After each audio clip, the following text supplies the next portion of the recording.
Oh, good morning. Good morning. A lot to get to today. A lot to get to in this opening segment. How are you? Good. We'll start with this. I was trying to do my best to hide it yesterday, but I was in bad shape yesterday. Migraines come in clusters, folks, and I'm 90% today. I'm actually good, which you get in a great mood when you're. I was feeling very Pierre Garçoni yesterday, and for those longtime listeners, I actually did. I had that. Did I hide that from you, or did I tell you? I can't remember. I did throw up yesterday. Oh, fine. I threw up during a break. It was very. You did not tell me. It was in the 6 a.m. hour. Well, it's like, hey, I threw up. Yeah. Yeah, I was. But you know what? It was one of the gross. Yeah, it was. And the thing is, when you're fighting a migraine and you throw up, like when you're drunk and you throw up, usually you're like, oh, got it out. When you have a migraine and you throw up, I can't stress enough that it's like the worst thing in the world because you're fighting this massive head trauma. And when you throw up, all of your muscles convulse at once, including those in your brain. And it just like feels like it just, I mean, I was in that room over there in the bathroom. Oh, which, by the way, in England, you ask them where the bathroom is, they look at you stupid. It's where's the toilet? Toilets. Or the loo. The loo, yeah, which I didn't hear any loos. I just heard toilet. They were booing. Yeah, that's what it was. Anyways, feel good. I mean, you really don't want to take a bath in those. No, but well, it's like toilets? I said, what about restrooms? They go, well, if you're resting, I mean, that's strange. Resting. Sometimes you take I mean, rest in there. Depends on what's going on. Yeah. You may need a breather. Yeah. All right. For starters, I felt kind of dumb this morning because I was rolling in and I had like random songs on, and Fix You by Coldplay came on. And then right when I got to the key clicker was when it like starts to crescendo and I was blasting it. And then I rolled out my window to click the thing. I was like, God, if anyone saw me rolling in at 5 a.m. or whatever to Fix You, that's kind of lame, but I did it. And I'm just confessing that. I think people will be like, are you okay, Dave? Right? Is everything fine? Yeah. Secondly, We Are the World documentary, quick review. If you're obsessed like me, then it's fine. I won't say it was a disappointment. It just sounds like it. And if you're not obsessed like me, it's okay.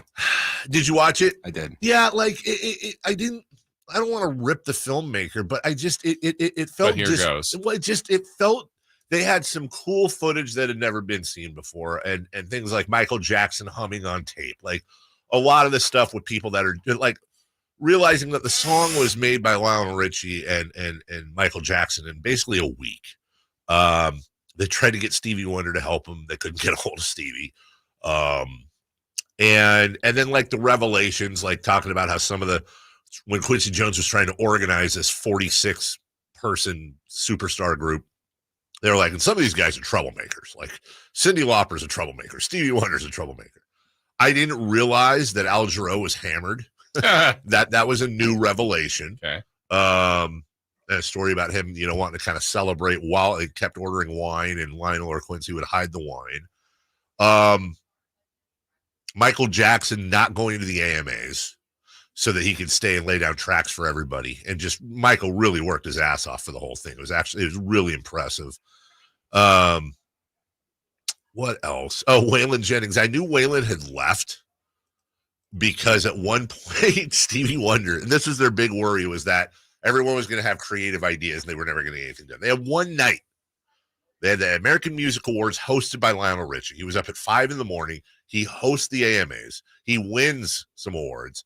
And then he proceeds to go directly to this place, this studio that nobody knew about, to do this whole thing in one night. Like you're cutting a song with 46 people in what you have one night to do this.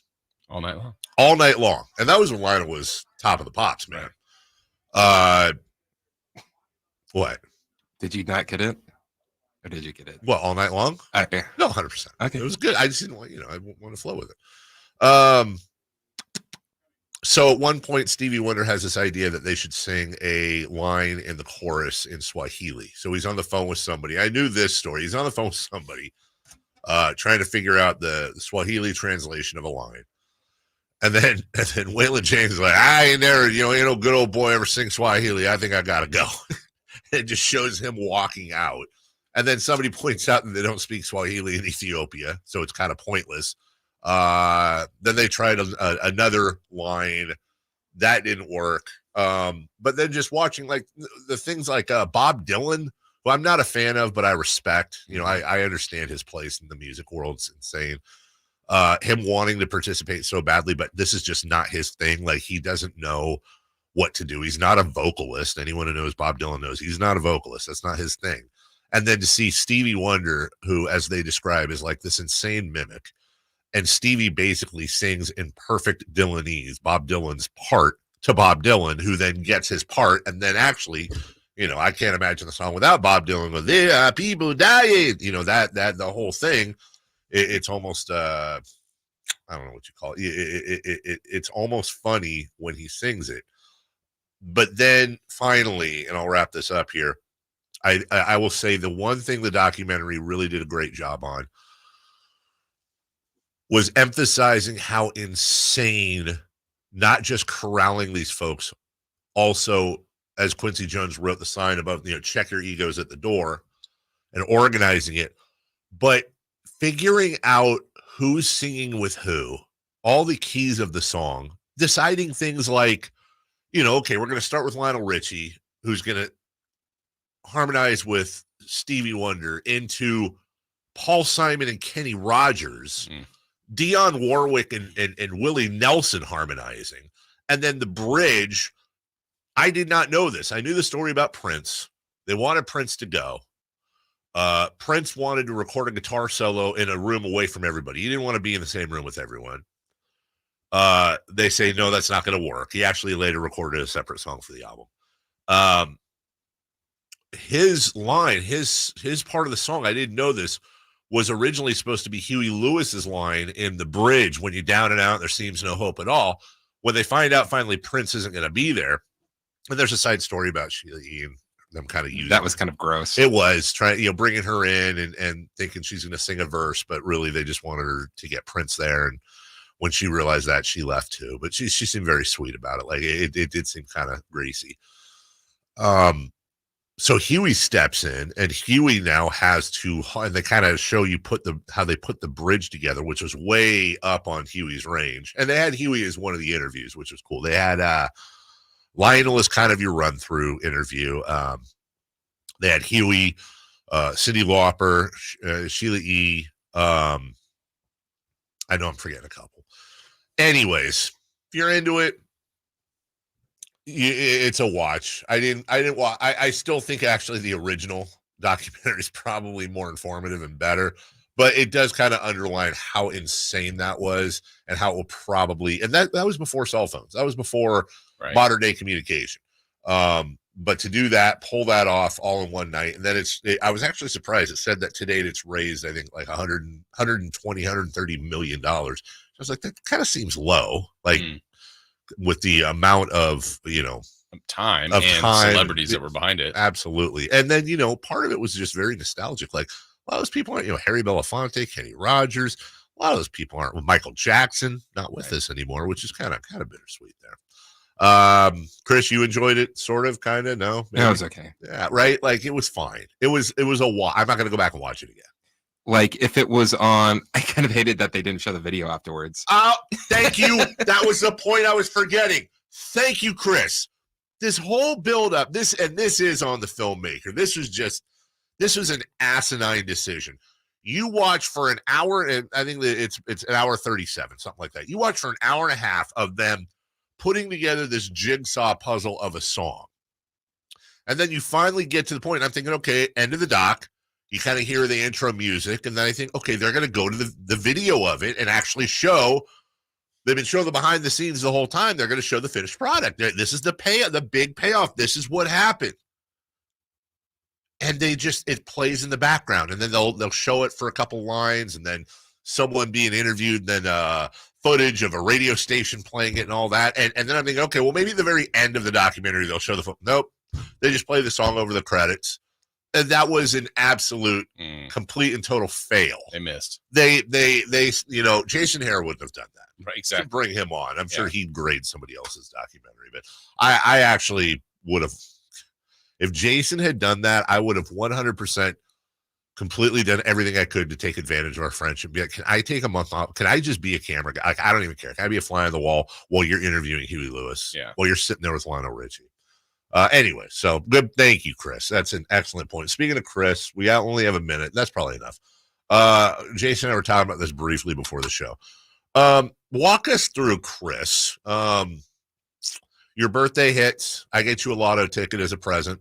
You win the lottery. It's you take home, let's say you take home $500 million. Oh. Oh. I thought it was gonna be like 10,000. No, 500 mil, dude. Getting past the whole, like, I pay this off and I'm, family, all what are you doing with the bulk of your money? With the bulk of my money? Yeah, we're just curious. Like, are you, which is perfectly acceptable, helping family and then just getting a nice house, saving it, whatever? Or are you doing some grandiose thing? I will tell you this. I think Sactown Sports would take quite the hit. On what? On people working here. Oh, that's a great point. Chris is just like, here you go.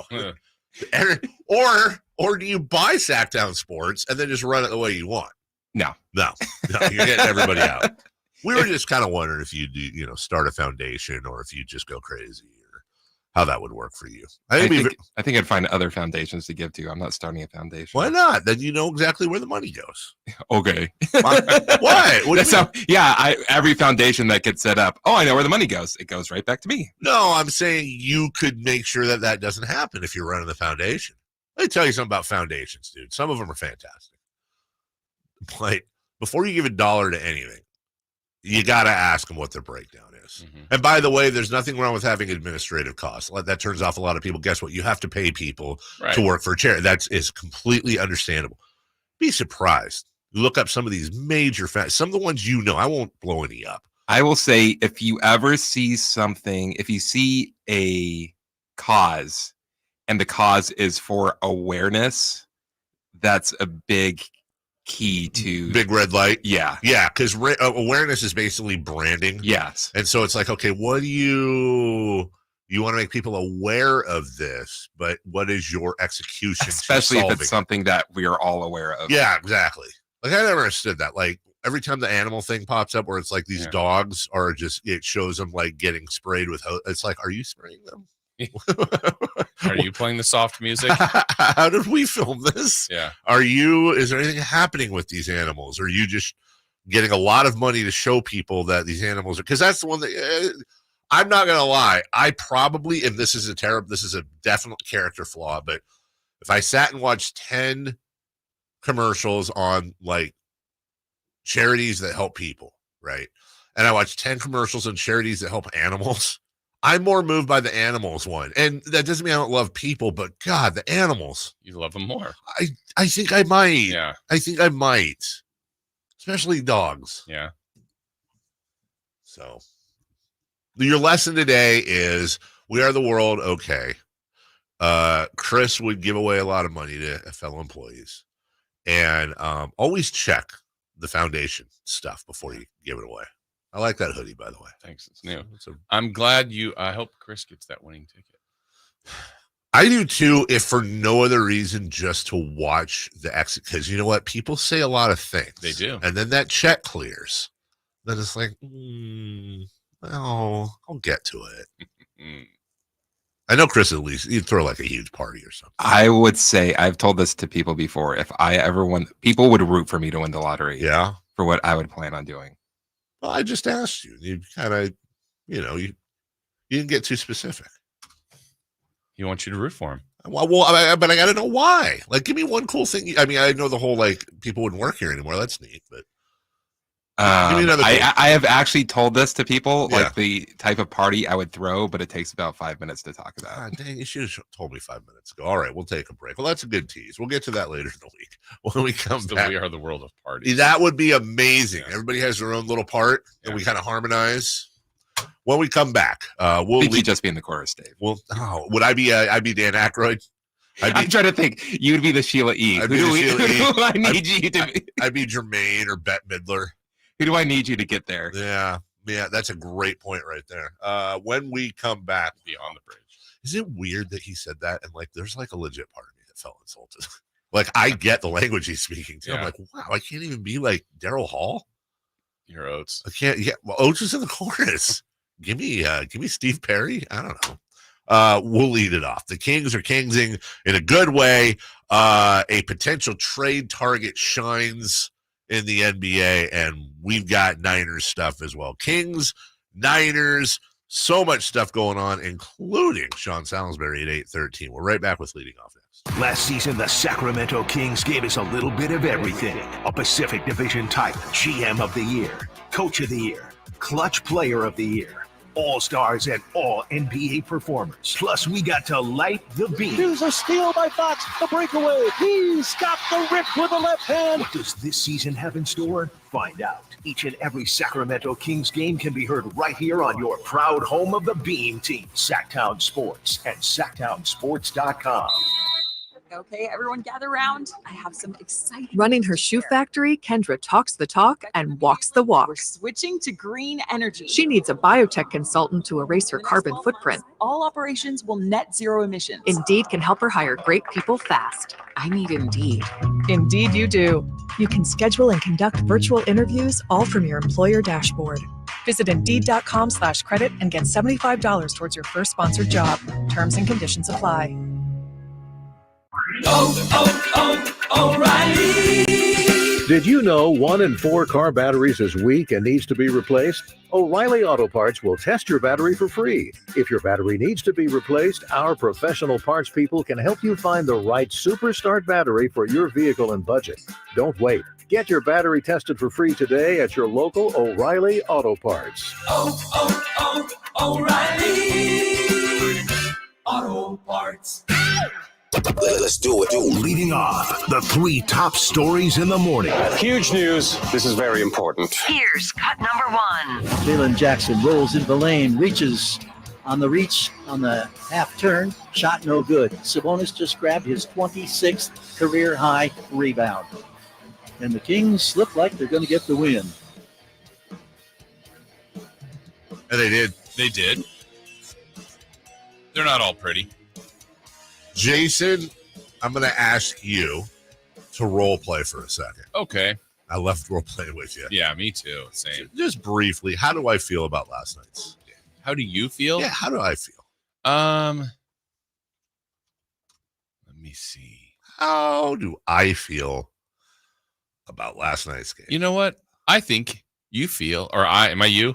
Well, you can be me, but you're telling me how I feel. Yeah. So you're you, but you're telling me. I think you're feeling a whole lot of okay. Just okay. You know me well. I'm not. I think a lot of people, well, I know, at least from social media, a lot of people expect me to come in today and rip the team or be upset. You know what? I'm not. Yeah. I'm not upset. Should they have won by more? Maybe. Yeah. But they won. They won on the road. And, Katie said something a couple times that I guarantee you some people rolled their eyes at yesterday during the broadcast. But honestly, she's right.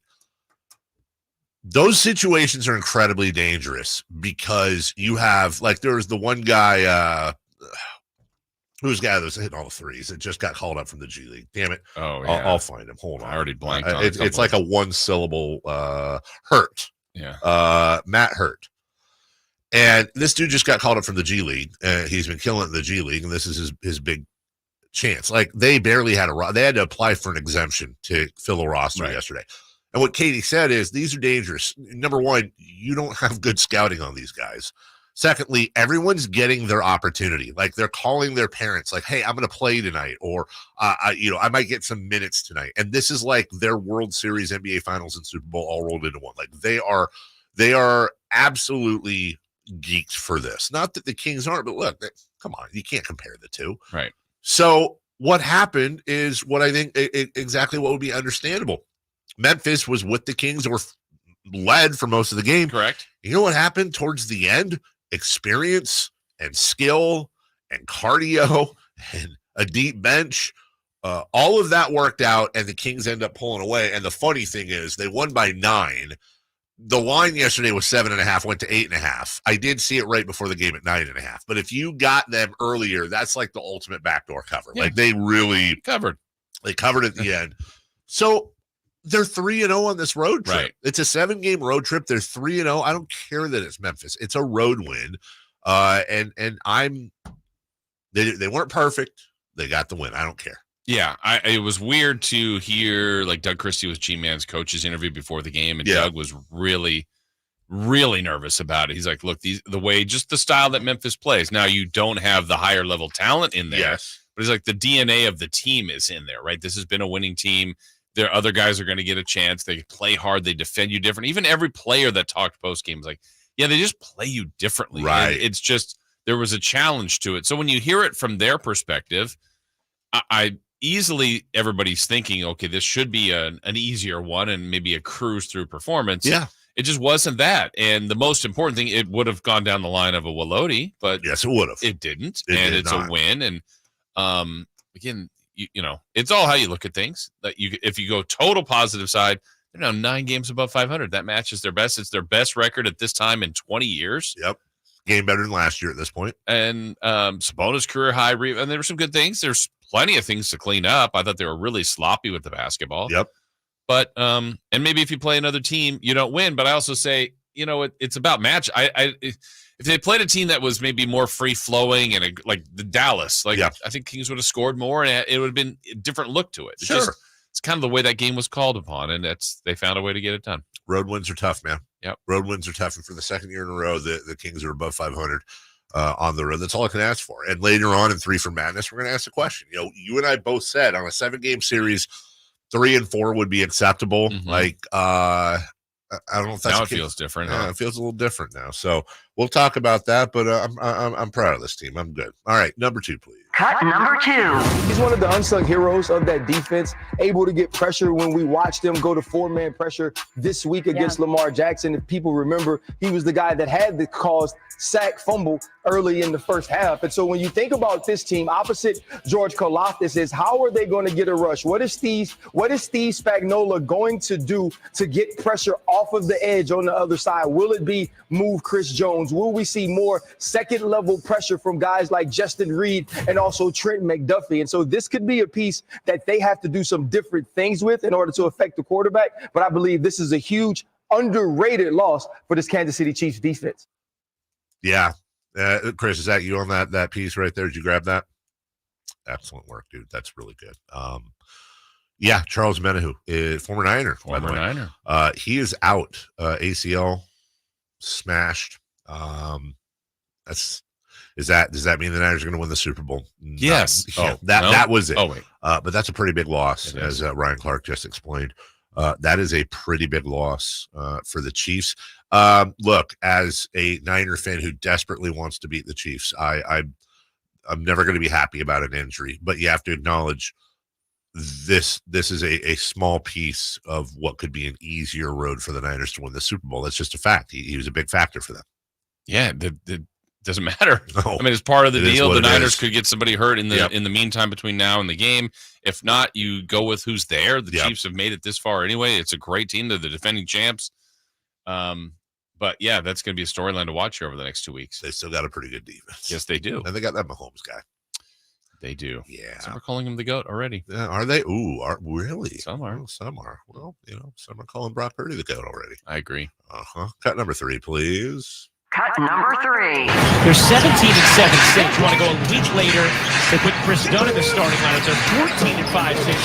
They have the third offense, 17th defense, and Simmons rocks their ring. Ben Simmons. This is what the Nets fans have been waiting for. A healthy Ben Simmons doing it on the defensive end and leading to offense. Takes a little look at the crowd, gives him a little bit of love. Uh-oh. Ben Simmons returned last night. That's really why you're feeling good. I didn't even notice this until I saw this. Good job, guys, putting this in here. He missed 38 games. Comes back last night, 10 points. So he can't win the MVP. He can't. Any of the awards. 10 points, 11 assists, 8 rebounds on 5 of 5 shooting in, I think, 18 minutes, if I remember correctly. Yeah, players who've had a 10-5-10 game with no turnovers and 100% from the field. Jimmy Butler, Nikola Jokic, and now Ben Simmons. I know that I echo the majority of the fan base when I am licking my chops at this. And just, by the way, majority? I'd say 95%. They say I have a good finger on most of the fan base. They say that. Mm-hmm. They say that sometimes. Oh, by the way, they didn't even mention that he plays elite first team defense on top of whatever you get from him otherwise. Does he? Elite. He can't be an all defensive player this year. No, I mean, he can still play elite defense. He ain't getting any awards, though. By the way, everybody, just in case you're wondering, I mean, there's other ways to make this work, I'm sure, but the most likely way to make this work, and anyone out there, which I know I'm in the minority in all seriousness, but for those of you out there who were hitting me up last night, like, what's got to happen? Well, here's what I think's got to happen: Harrison Barnes and Kevin Huerter. That would probably do it. That would probably do it on Brooklyn's side. It works out money wise. That's a big contract. That's $38 million, and he's still got a couple years left on it. And you're rolling Barnes and Huerter out there. I would, with all respect to Barnes and Huerter, I'll say it on the record as I have before. With all respect to those two who I love, I would drive them to the airport and pick Ben Simmons up and drop him off if I knew he was going to play 65 games a year. And I don't know that. Yeah. In fact, I think it's highly likely that he will not. Therefore, as much as I love the idea, as much as it's fun to talk about, that would be an incredibly huge gamble. Yeah. There was another way they could do it, but you're giving up 2 starters for a guy that you just can't trust. I don't excuse me. I don't have an issue with the alleged head issue, mental issues, and I don't have an issue with anything else. That I'm willing to get. That I'm fine with. It's just he doesn't play, and he's also a guy who's the better part of 7 feet who has chronic back issues. Now, how does that usually end up? Yeah, not well. No, that's like what he just went through. What 30? Would you say 38? 38 games he missed. 38 games. He played 46. Yeah. But you know what? That doesn't mean I can't root for the guy. And that's I fine. root for the guy. I root for talent to succeed, and I hope he is healthy, and I hope he does come back to form. I think the NBA is better when guys like Ben Simmons are playing well. But that's one. That's one game. Let's see what's going on here in a few weeks.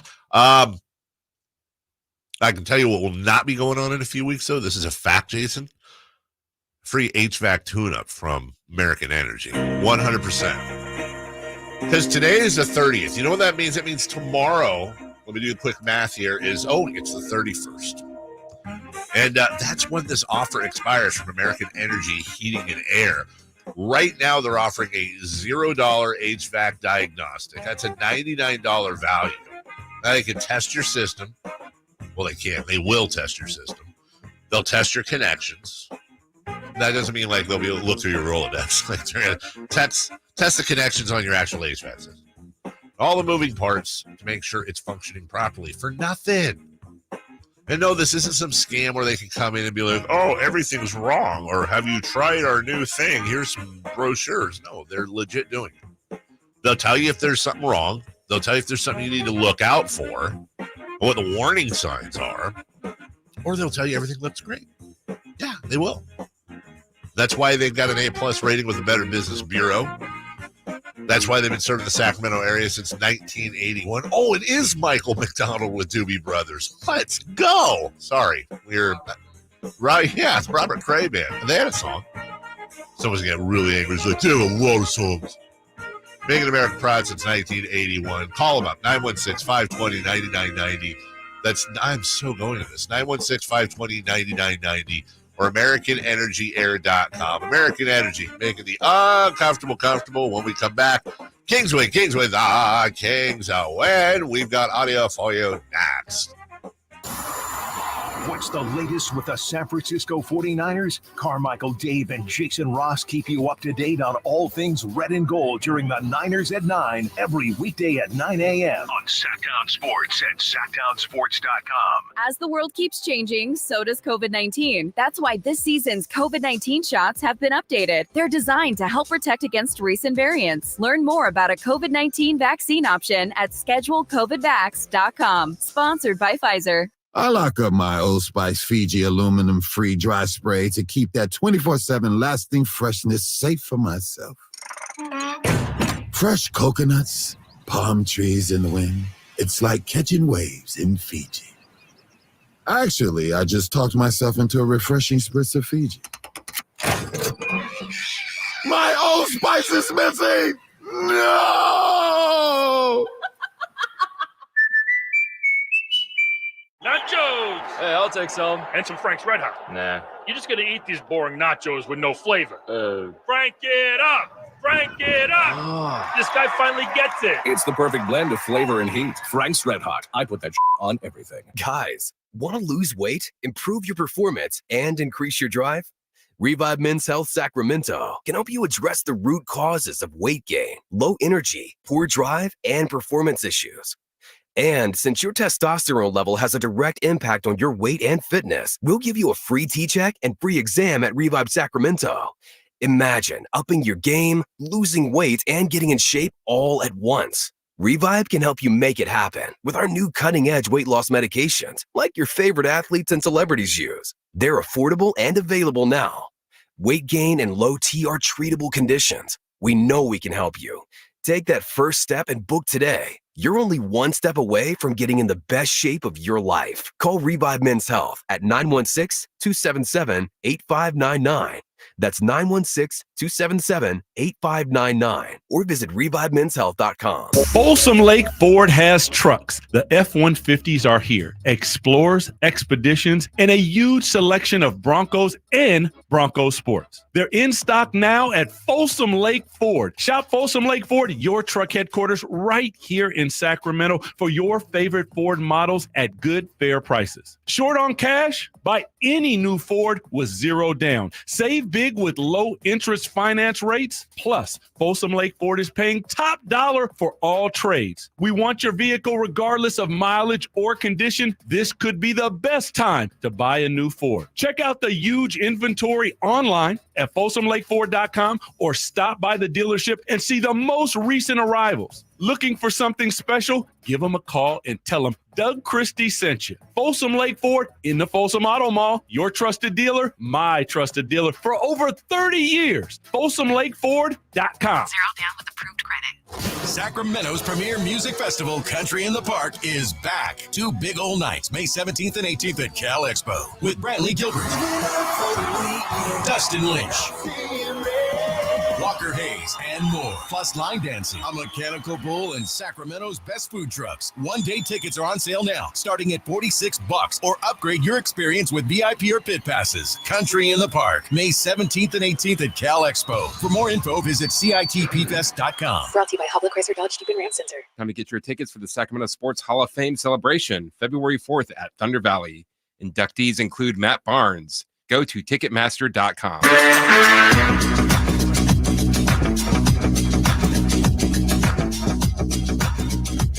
The Carmichael Dave Show with Jason Ross. Call or text at 916-339-1140. On Sactown Sports. Kings on the season shoot 37% from three-point range.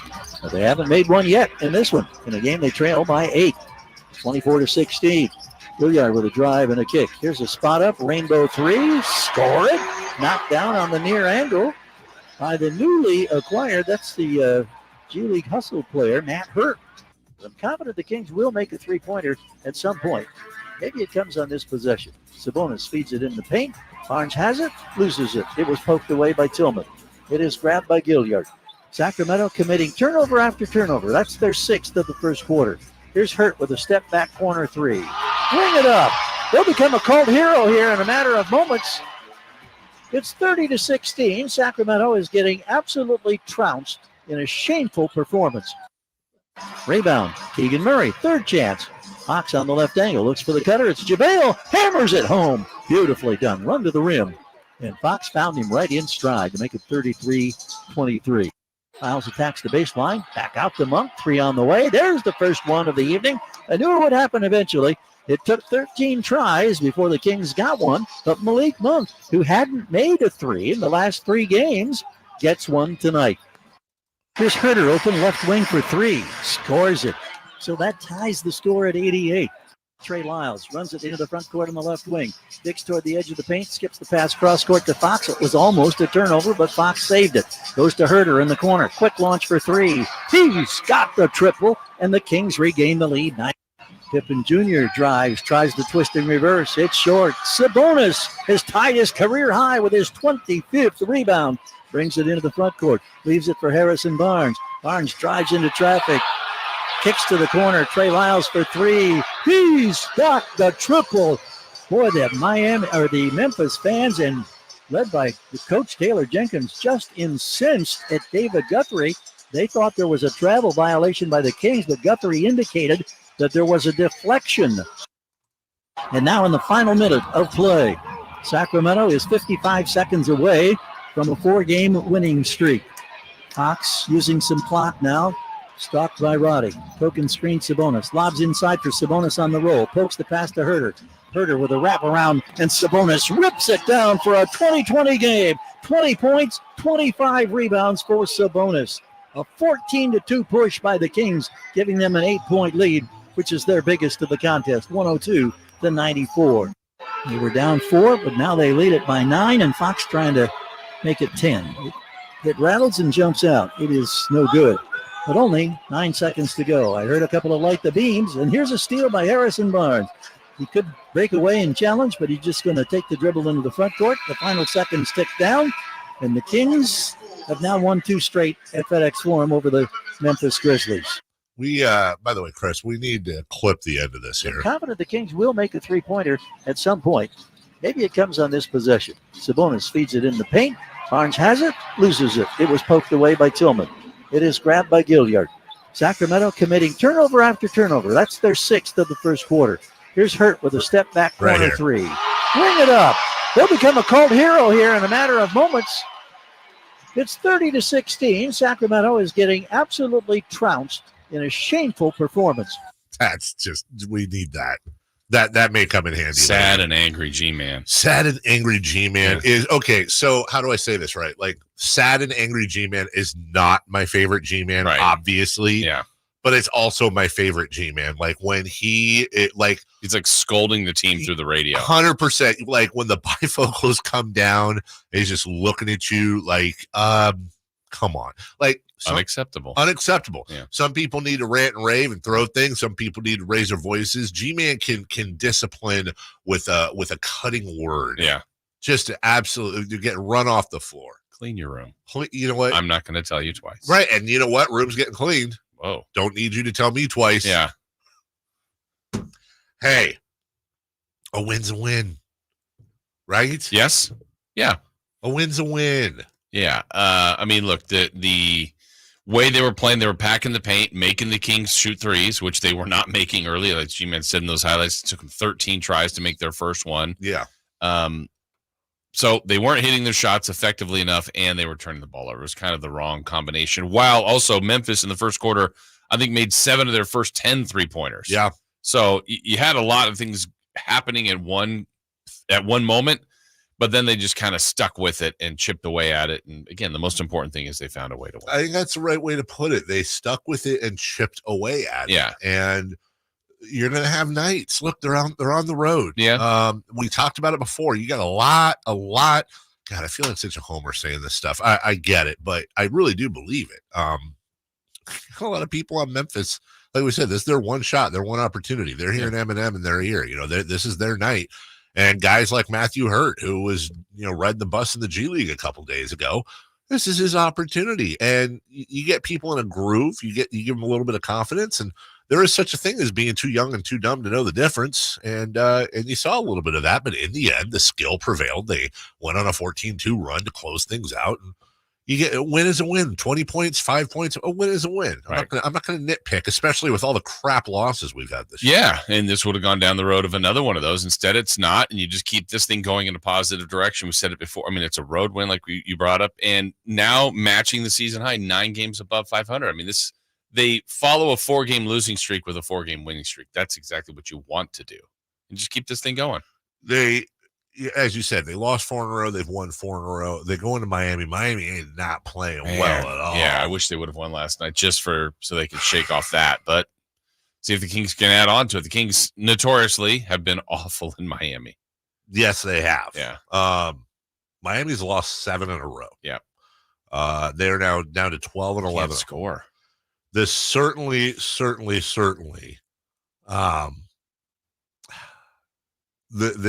certainly feels like this trap. Yeah, like this is one of those we're going to be sitting here Thursday morning going, well, Robitussin. That's what the Kings are, and they're the medicine for an ailing team. I know they flew to Miami. The one worry I have, although I don't necessarily worry about it I don't know. I don't know this team as well as I've known teams in the past. I will say this. They got into Miami early this morning. They got a full off day in Miami.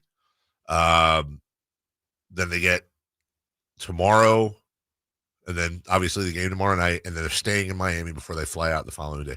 They've got a decent amount of time in Miami. Mm-hmm. And I can tell you right now, look, I do this.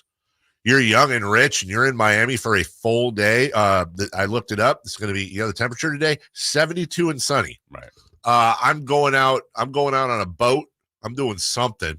I'd go on some cool fishing trip, do something fun. The only thing you hope is that whatever excursions happen, that those excursions are, responsible and don't involve having to drink large amounts of water the next morning. Right. Because your head hurts. And sometimes, I don't know if I did not hear this, but sometimes the team plans stuff together. So that way you have a little more control of that. Yes. But I don't know if that's that would be a very good idea. That's what they should do is, I don't know. Wasn't it last year they did like a dinner on the boat? I think so. Yeah. And it's very smart to do. Like, hey, let's do this. And then we're going to have a private showing of some movie in the ballroom. Sure.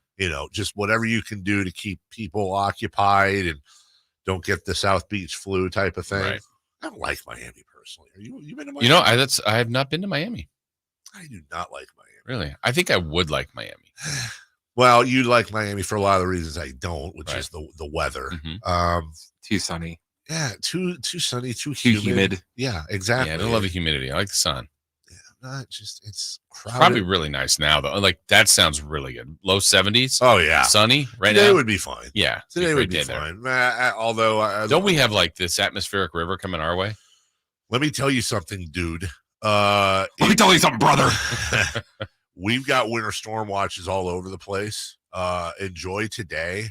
I will. And enjoy it. Here we go. 72 and sunny in Miami, and let's see. 71% humidity.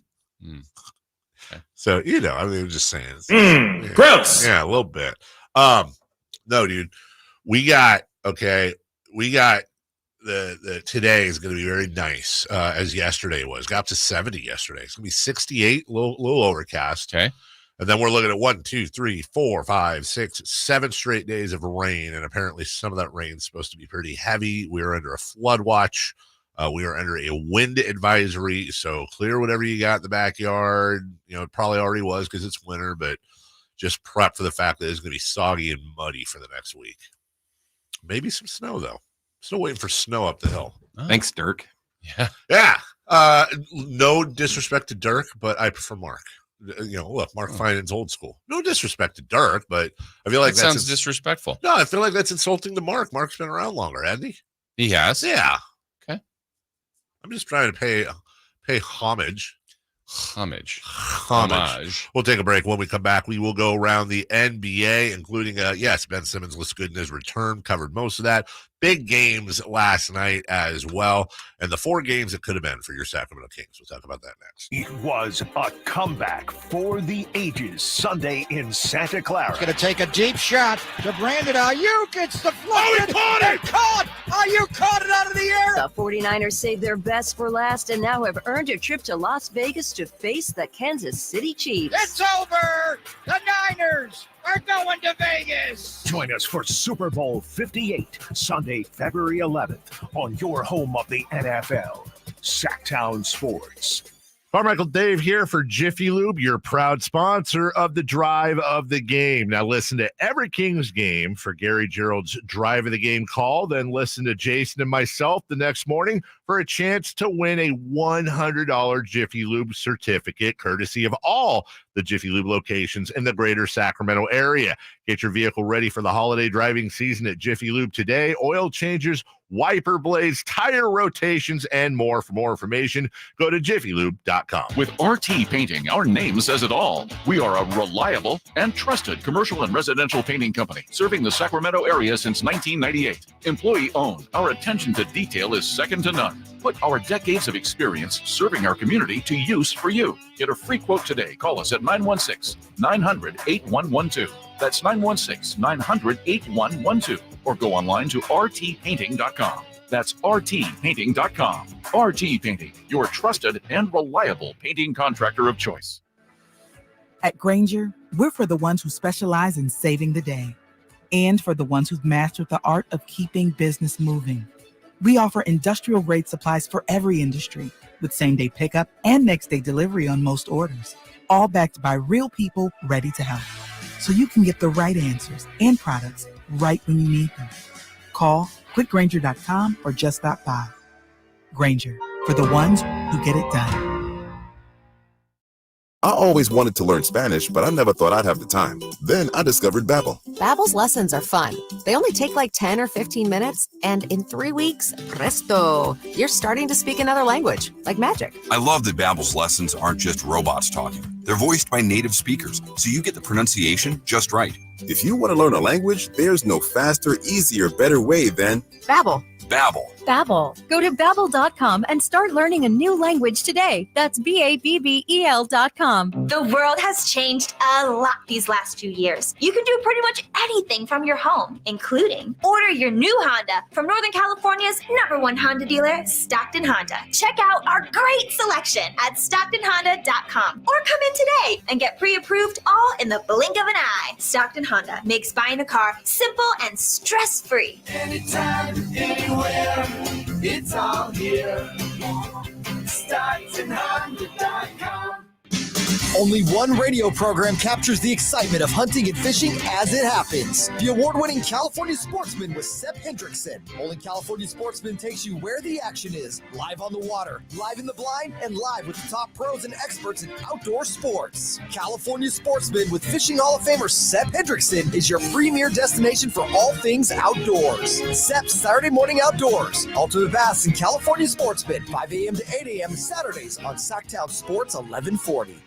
I like daffodils, tulips, the big dinner plate dahlias. I loved being in the garden, but I wasn't going to be able to because I couldn't not only walk, but I couldn't really stand on my foot without being in pain. It was excruciating. So my husband said, let's go to the Good Feet store. For over 20 years, we've helped people like Terry live the life they love without letting their feet get in the way. This nice young man said, I think I can help you. He got the arch support and I was fitted. And I kept walking back and forth across the store. And I looked at my husband and burst into tears because it was the first time in a year that I have not had any pain in my foot. I have had no pain since the day I bought them. Now I can do whatever I want. There isn't any place on my property that doesn't have flowers blooming 365 days a year. I still can't believe it.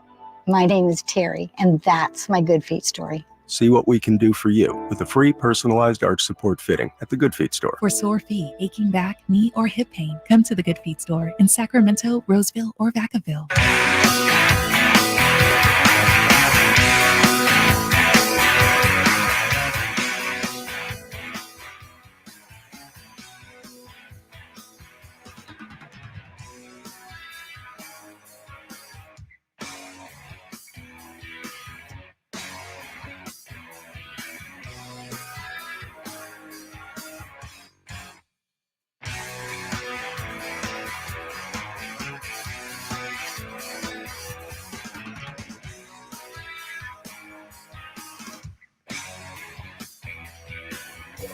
Waking you up with the best in local sports. They just make it interesting, you know? It's the Carmichael Dave Show with Jason Ross on Sactown Sports. I was like, and Chris is like, "Yeah, show to do, Dave." I'm in a full-blown argument in the hallways with Pat and Tom. They're in the hall? Well, it spilled into the hallways. Oh, were you guys fighting? Well, no, I was saying, look, we know you love your sports. Yeah. We were fighting because I said, I had the audacity to go in there and say, hey, we up for a trip to go see the Doobie Brothers? Let's go. Let's do some station bonding here. And I was like, Michael McDonald's back. Tom's like, oh, yeah, it was Paul John, whoever his name is. And I'm like, I don't know. He's like, well, he was the original lead singer. He's better. I'm like, no, he wasn't. Come on, dude. Michael McDonald has the voice of an angel. Yes. He has the voice of an angel. To be fair, Tom can't hear. That's a great point. He wouldn't know. Yeah. And then the whole argument about like, well, when Michael McDonald came into the Doobie Brothers, he turned him into an adult contemporary band. It's like, I don't entirely disagree with that. But minute by minute. Minute by minute by minute by minute. And, and then so I accused Tom of being one of those, oh, I don't like Van Hagar. Like one of those guys that refused to like Van Halen when Sammy Hagar came around. He's like, the damn right. David Lee Roth or nothing. Okay. So did you not like Genesis when Phil Collins started singing because he sucks? Like, come on, man. Exactly. Yeah, exactly. By the way, we've got PBR tickets to give away later. They don't, the Bulls don't sing. They do not sing. Just off key. Just off key. 6 championships, though. Yes. For the Bulls. Yeah. Let's go around the NBA. We already talked about Ben Simmons and how good he looked in his return. Yeah. In limited minutes. It was Doc's debut. Yeah. So it was Doc's debut. Did they get it wrong? It didn't work out. But they're also playing a pretty good team. Oh, okay. On the road.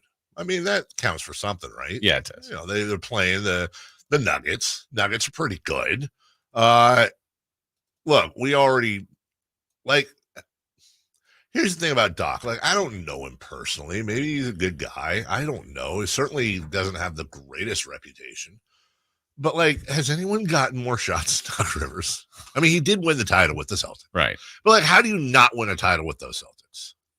Probably should have won a couple titles with us. Yeah, he's now coached what? Orlando, the Celtics, the Magic, the Clippers. Was the Clippers the last Sixers. one? The Sixers. That's now the Bucks.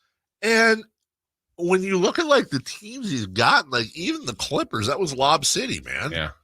That was like probably the best. Well, I mean, who knows about this year, but the best edition of the Clippers ever. And also, you probably should have done better with them. Yeah. Like that Clippers team, because you had what? You had Chris Paul, you had Blake Griffin, you had other people.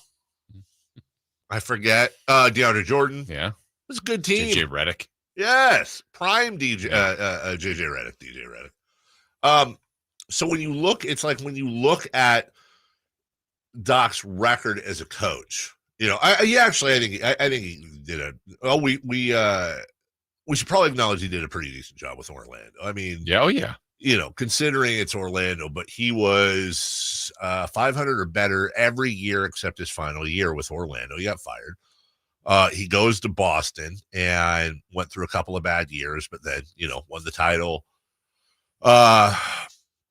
And then with the Clippers, he's the best coach in Clippers history record-wise. It's probably not even close, not a year below 500, and was first or second in the Pacific Division each and every year. Problem is, he never got past the conference semis. Right. And then Philly, honestly, 49-23, 51-31, 54-28. But again, lost in the conference semis every year. That's always been the problem with Doc, is you get to the postseason and 1,097 and 763. That's a 59% winning percentage. Again, that's pretty darn good. And then that drops to 51% in the playoffs. So he has yet to win a game with the Bucks. Is it too late? Has he lost the locker room, Jason? Probably. Clippers did lose to the Cavs 118-108. That was another one we were paying attention to. Big thing with the Clippers too. We talk about a lot of stuff, but also helps when Kawhi Leonard's healthy. Yes, big difference. Big difference for that team. Roster's a good team. That's a good roster. Speaking of good rosters, the Pelicans as well, 26-21. They fell to the Celtics, recovering from that shellacking they got from those Clippers. 118-112 was your final. The Knicks are blowing out the Hornets. Coach got ejected for Charlotte. One thing that's making the rounds is they're down 25. Someone said something on the Hornets bench, and everybody busted up laughing. It's not a good look. I'm not as sensitive to that as a lot of people. It's like, look, these guys are pros. It's this. I'm not the guy who's like, you just lost. You shouldn't hug the opponent. But also, it's not a good look. Yeah. You're down 25 at home, and you're laughing on the bench. That's not a good look. The Nets absolutely destroyed the Jazz. Nets are having issues lately. So that was kind of surprising. Suns beat the Heat. They've lost 7 in a row. That's who the Kings play next. Rockets beat the Lakers 135-119 in a Dylan Brooks affair. Yes. Elbowed Lebron, sent him to the ground. Flagrant 1. Also, there was an ejection. I forget who it was. Vanderbilt.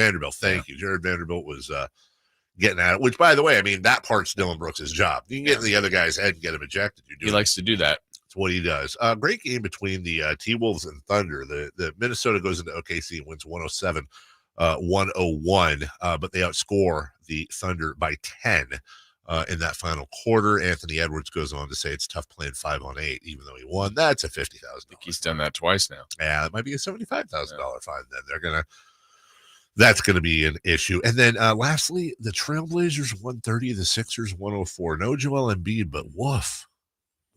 Yeah. Woof, Jason. Yes. Woof. They did what the Kings couldn't do. Right. Yeah.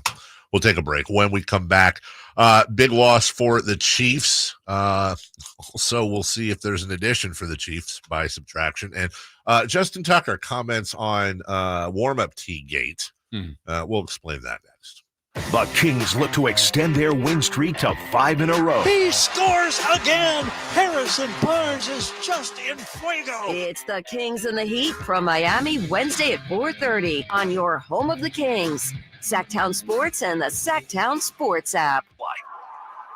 The team's looking good this season. I think so. Man, I miss playing football. Being young with unlimited energy to burn. Ever since I turned 40, I just can't find that fire I used to have. Think you could be lower testosterone? What do you mean? All guys lose their edge when they turn 40. The body has less testosterone. That's why I take Nugenix Total T. I've heard about Nugenix. That really works? Since I started taking Nugenix, I'm lifting like when we played for Coach Carter. I feel more energized at work. It's even spiced up things between me and the missus. Are they still giving out complimentary bottles for people to try? Yep, send a text. It's that easy. Text JUDGE to 42424 right now for your complimentary bottle of Nugenix Total T. It's the #1 selling testosterone boosting brand at GNC and Walmart. Do it now and they'll also send you a bottle of Nugenix Thermo X, their newest, most powerful fat burner ever, absolutely free. Text JUDGE to 42424. That's JUDGE to 42424. These statements have not been evaluated by the FDA. This product is not intended to diagnose, treat, cure, or prevent any disease. Big savings are back at Folsom Lake Honda, your one-stop Honda shop. Looking to own or lease? We have options for everyone. Plus, lower interest rates at Folsom Lake Honda make for lower payments. It's no wonder Folsom Lake Honda is your one-stop Honda shop. Get an instant cash offer for your trade at FolsomLakeHonda.com. We'll buy your car whether you buy from us or not. Visit us today at FolsomLakeHonda.com. Folsom Lake Honda, yeah, your one-stop Honda shop.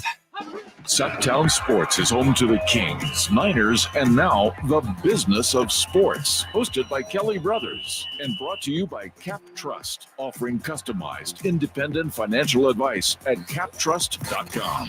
Join Kelly Brothers, Carmichael, Dave, and Jason as they look at the business of sports every Thursday at 7:40 a.m. You want to know how sports really work? Follow the money with Kelly Brothers from Cap Trust on Sactown Sports. Getting your biggest tax refund from Jackson Hewitt can lead to some spirited reactions. Jackson Hewitt!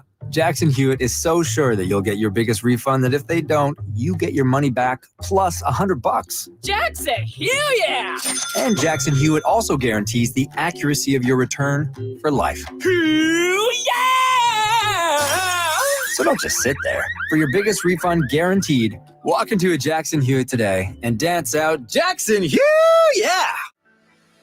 At Granger, we're for the ones who specialize in saving the day and for the ones who've mastered the art of keeping business moving. We offer industrial-grade supplies for every industry with same-day pickup and next-day delivery on most orders, all backed by real people ready to help. So you can get the right answers and products right when you need them. Call quickgranger.com or just stop by. Granger, for the ones who get it done. Okay, everyone gather around. I have some exciting. Running her shoe factory, Kendra talks the talk and walks the walk. We're switching to green energy. She needs a biotech consultant to erase her carbon footprint. All operations will net zero emissions. Indeed can help her hire great people fast. I need Indeed. Indeed you do. You can schedule and conduct virtual interviews all from your employer dashboard. Visit Indeed.com/credit and get $75 towards your first sponsored job. Terms and conditions apply. O'Reilly. Did you know 1 in 4 car batteries is weak and needs to be replaced? O'Reilly Auto Parts will test your battery for free. If your battery needs to be replaced, our professional parts people can help you find the right Super Start battery for your vehicle and budget. Don't wait. Get your battery tested for free today at your local O'Reilly Auto Parts. O'Reilly Auto Parts. Guys, want to lose weight, improve your performance, and increase your drive? Revive Men's Health can help you make it happen with our new cutting-edge weight loss medications like your favorite athletes and celebrities use. They're affordable and available now. And since your testosterone level has a direct impact on your weight and fitness, get a free T-check and free exam. Book your appointment today at Revive Sacramento. We know we can help you. Call 916-277-8599. That's 916-277-8599. Or visit ReviveMen'sHealth.com. Join comedian Eddie Griffin for a night of laughs at Hard Rock Live on Saturday, April 13th. Tickets on sale Friday at 10 a.m. at Ticketmaster.com. That's Ticketmaster.com. Sacramento's premier music festival, Country in the Park, is back. 2 big old nights, May 17th and 18th at Cal Expo, with Brantley Gilbert, Dustin Lynch, Walker Hayes, and more. Plus line dancing, a mechanical bull, and Sacramento's best food trucks. One-day tickets are on sale now, starting at $46, or upgrade your experience with VIP or pit passes. Country in the Park, May 17th and 18th at Cal Expo. For more info, visit CITPfest.com. Brought to you by Hubble Chrysler Dodge Jeep and Ram Center. From the Power Business Technology Toshiba Studios. KHTKAM Sacramento, KYMX HD2 Sacramento. Sacramento's official home for the San Francisco 49ers. Touchdown! San Francisco! Sactown Sports. The Carmichael Dave Show. He's on the microphone when he's not on the microphone. He's playing a song, and when he's not playing a song, he's on the microphone. And then boom, with Jason Ross. No, he didn't. Yes, he did. Call or text at 916-339-1140. It's the Carmichael Dave Show with Jason Ross on Sactown Sports.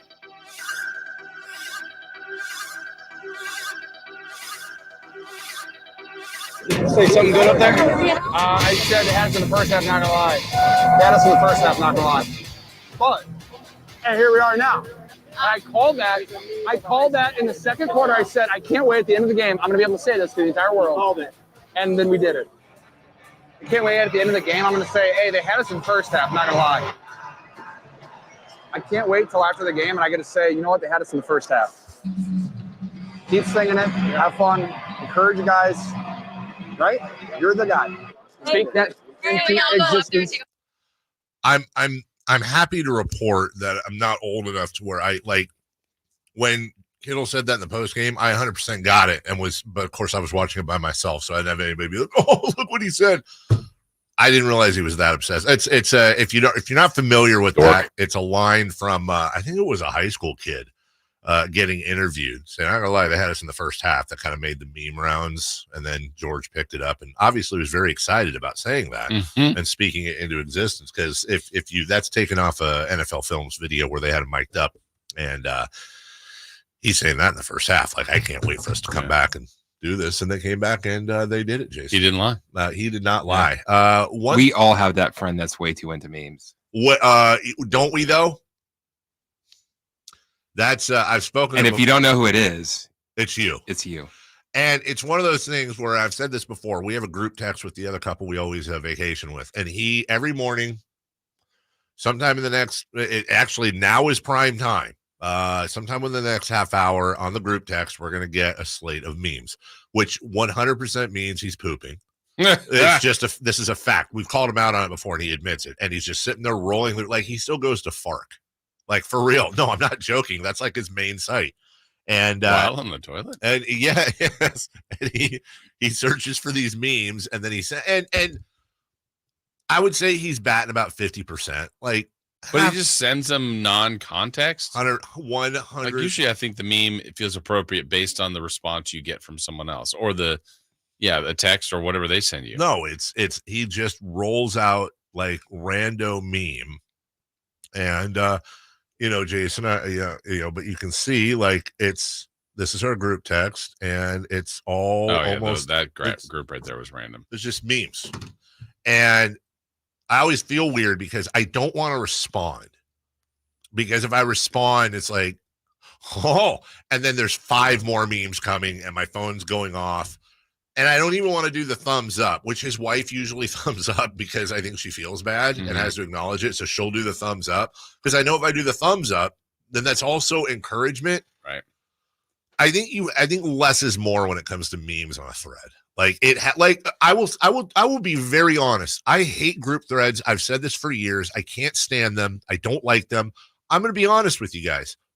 I like our group thread. I do. But the reason I like the group thread is it's not unnecessary. Like, I think we all 3 have a pretty good idea as to what all of our humor is like, and we restrain ourselves. Like, if Chris is sending something, there's a 100% chance it's either going to be drop dead funny, or I'm going to have no clue what the hell it is.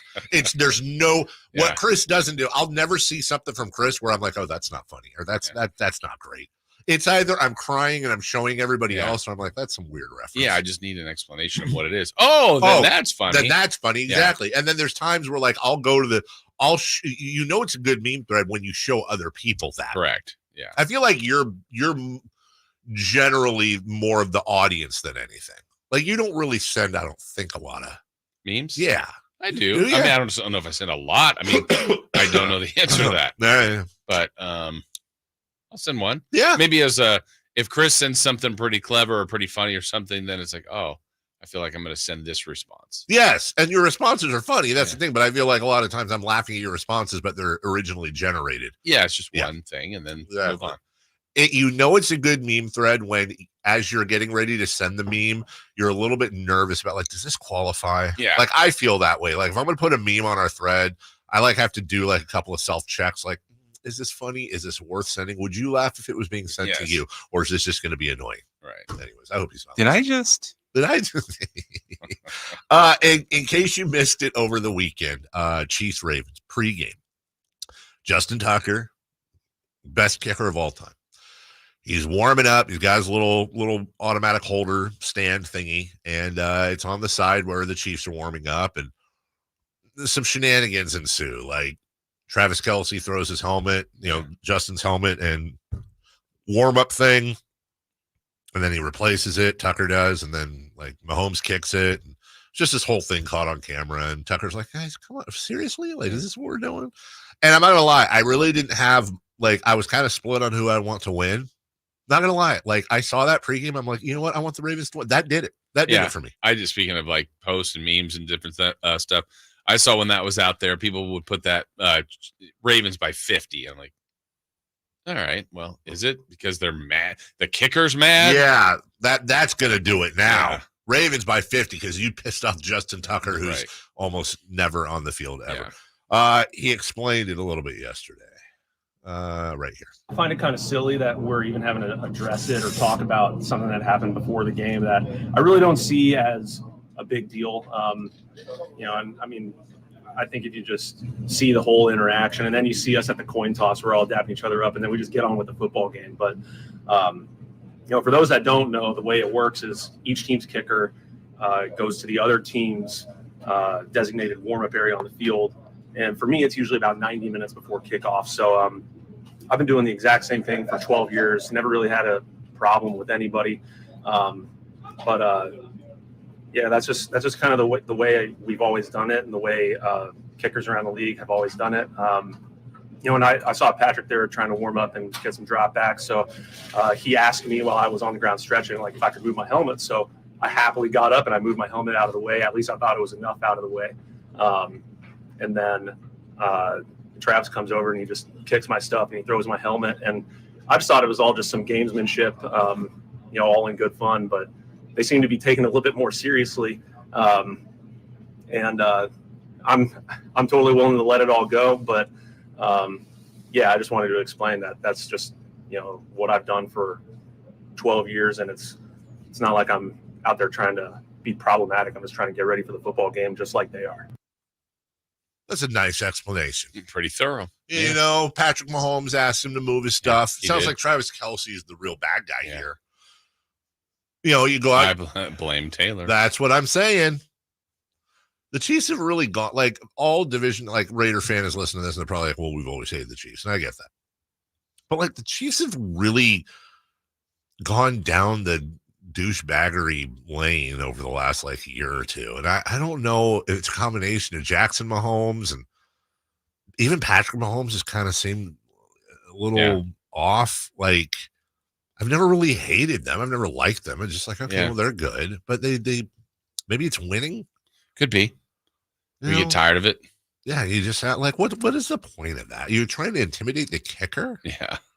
And by the way, why is the poor kicker go by himself? Like, they're always by themselves. You don't have, like, the third backup special teams ding dong that can go down and, like, help him with the bag of balls or ding dong. Yeah, like, come on. You don't have, like, the 54th guy on the roster that can help retrieve. Like, what is he doing? Does he have a bag of balls with him and he just kicks? Yeah, usually doing his own workout, warm-up routine. Then at some point, they'll get the snapper, the holder, and the kicker together. But this was probably pre that where they're just getting their own kicks in. Could Jake Moody do his warm-ups, please? Yeah. That would be nice. Jake Moody's always the first guy on the field, they say. Visualizing. Just lining it up. Oh, he's visualizing, though.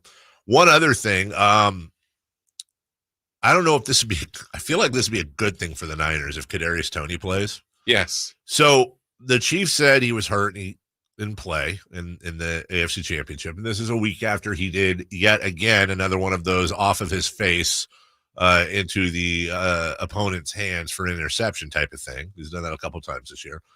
Kadarius Toney goes on Insta Live and is like, yeah, I'm not hurt, and says a bunch of other things.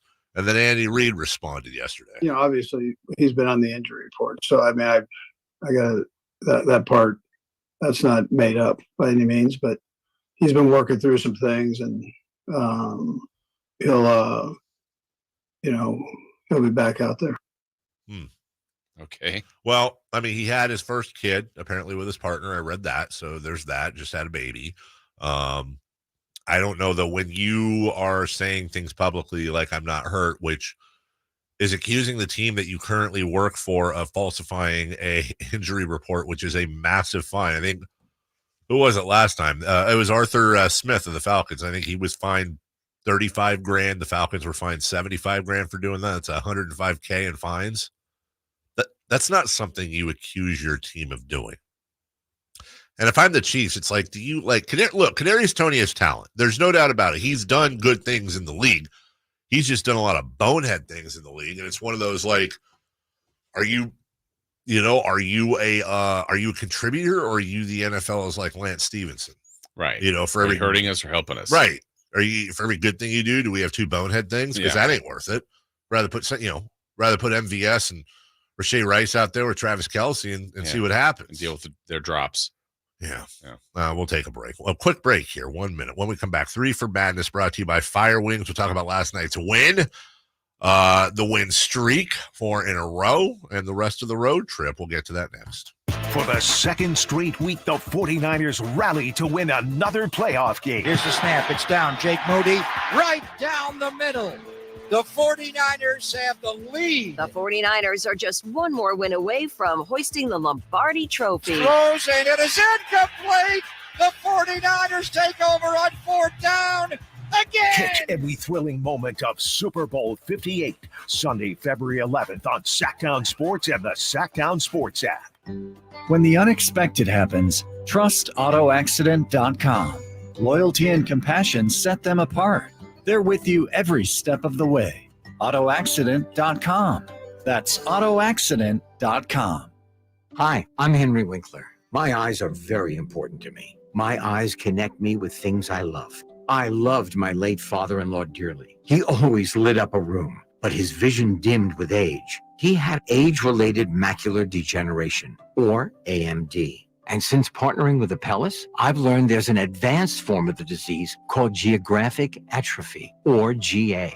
His struggle with vision loss made me want to help others know about GA's warning signs. For some, straight lines seem wavy, like when looking at a door frame. For others, blurry or missing spots can make it hard to read or see loved ones' faces. Many have trouble seeing in low light, making driving at night difficult. GA gets worse over time and cannot be reversed. If you've been diagnosed with AMD and notice vision changes, don't wait. Talk to your eye doctor about GA today. Learn more at GAWon'tWait.com. That's GAWon'tWait.com. 3 questions, 3 answers. It's 3 for Madness on the Carmichael Dave Show with Jason Ross. Here's question 1.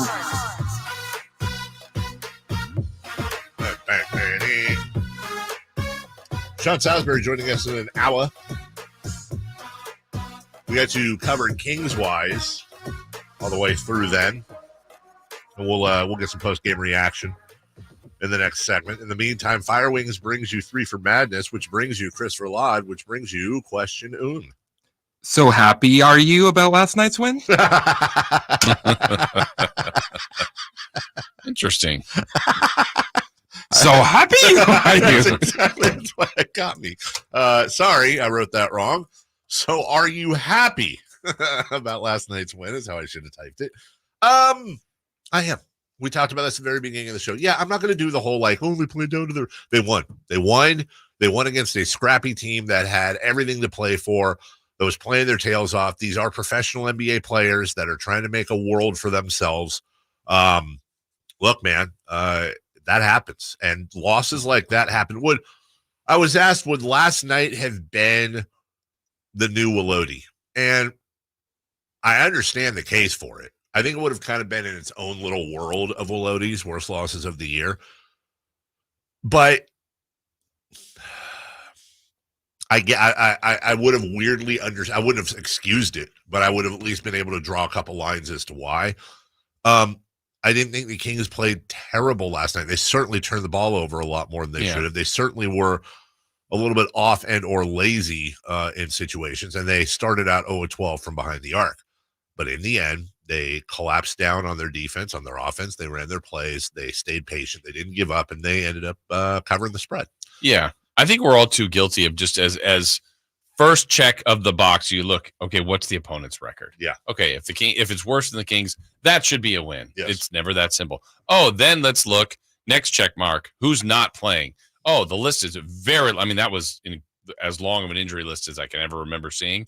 Oh, that's a win. It's just never that simple. And it's not, it always happens to the Kings. This is for every team in the league. Yeah. I mean, they had just come off winning 3 in a row for Memphis. Uh-huh. And the day before, the Pacers were really good. Yep. 6-point game. So, That's right. They're competing. They're battling.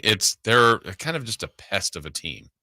And you still have to beat them. And I don't think the Kings played great, but in the end, the most important thing they did do was win. And we should also acknowledge Taylor Jenkins is a hell of a coach. He is. He's got they're playing for him. That's what I was saying last night in the postgame. Like, based on what they've been through, the people that have been hurt, Dave, I think they should have a record like Detroit, and they don't. You're right. They're not going to make the playoffs, I don't think, but they have 18 wins. I mean, they don't have 6. They're not thriving, but they're also, you have to go beat Memphis, and it took a while to figure it out, but they did. Number 2, please.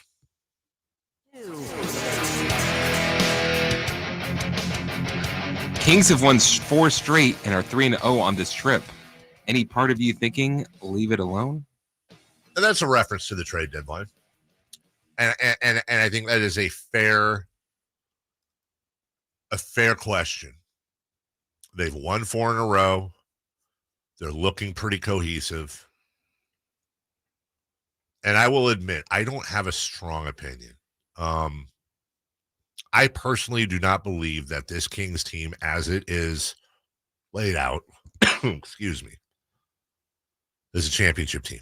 Mm-hmm. And therefore, by rule, if Monty McNair, Wes Wilcox, and friends believe that there is a deal out there that will improve this team, you got to take it. However, I trust them implicitly. They've earned that. And if we're sitting here after the deadline again and they're just saying, yeah, look, there were deals out there, just like last year. There were deals. We could have made a deal. And by the way, I'll tell you straight out, I was not told this. This, as far as I know, never happened. So I'm just going to put an example out there because I know nothing about it and I don't think it ever happened.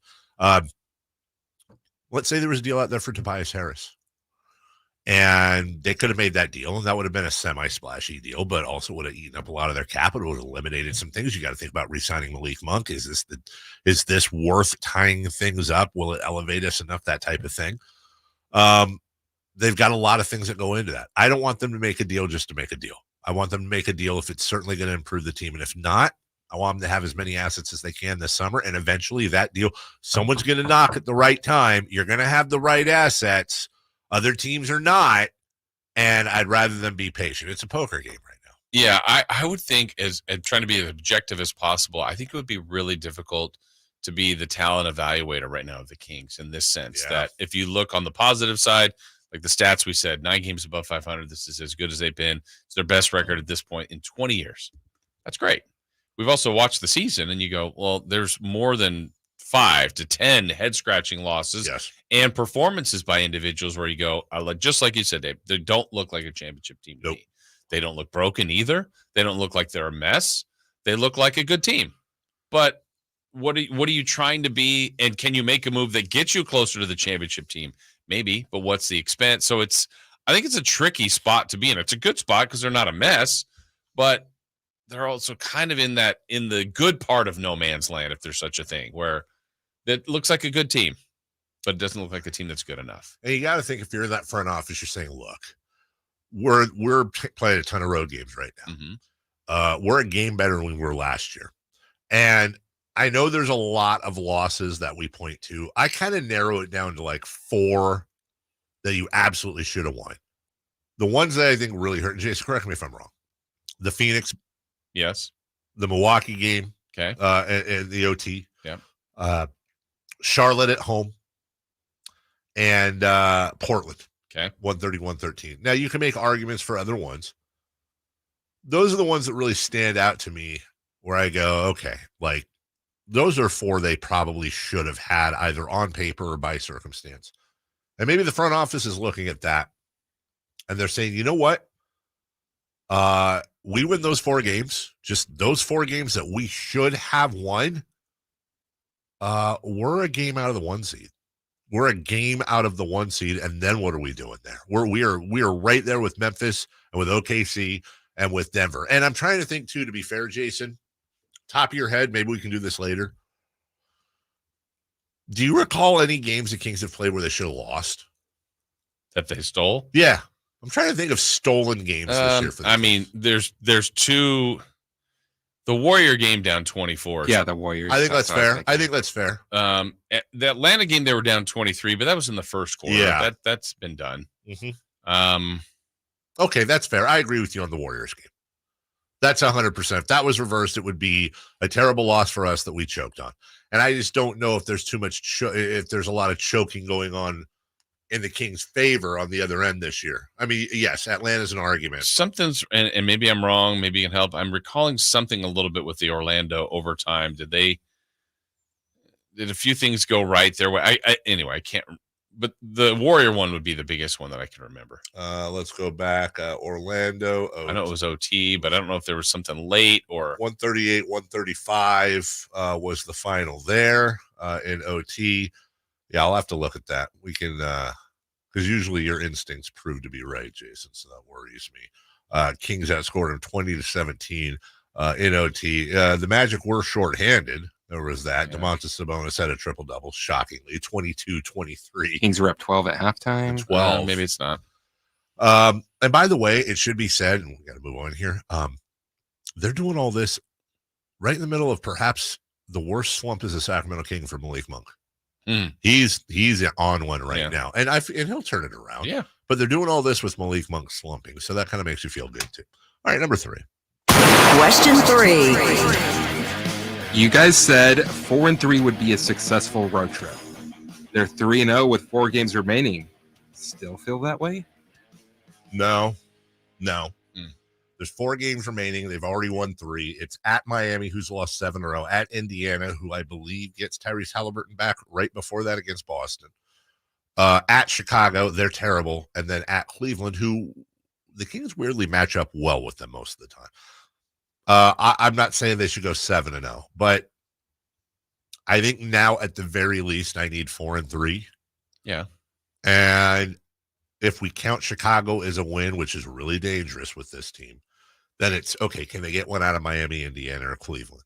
I feel like that's on the table. I feel like 5-2 is on the table. Yeah. But if they end up coming back at 4-3, it's going to be kind of like, kissing your sister a little bit. Like, all right, well, wait, where am I going with that? What was that? I don't know. I have a sister. Why are you doing that?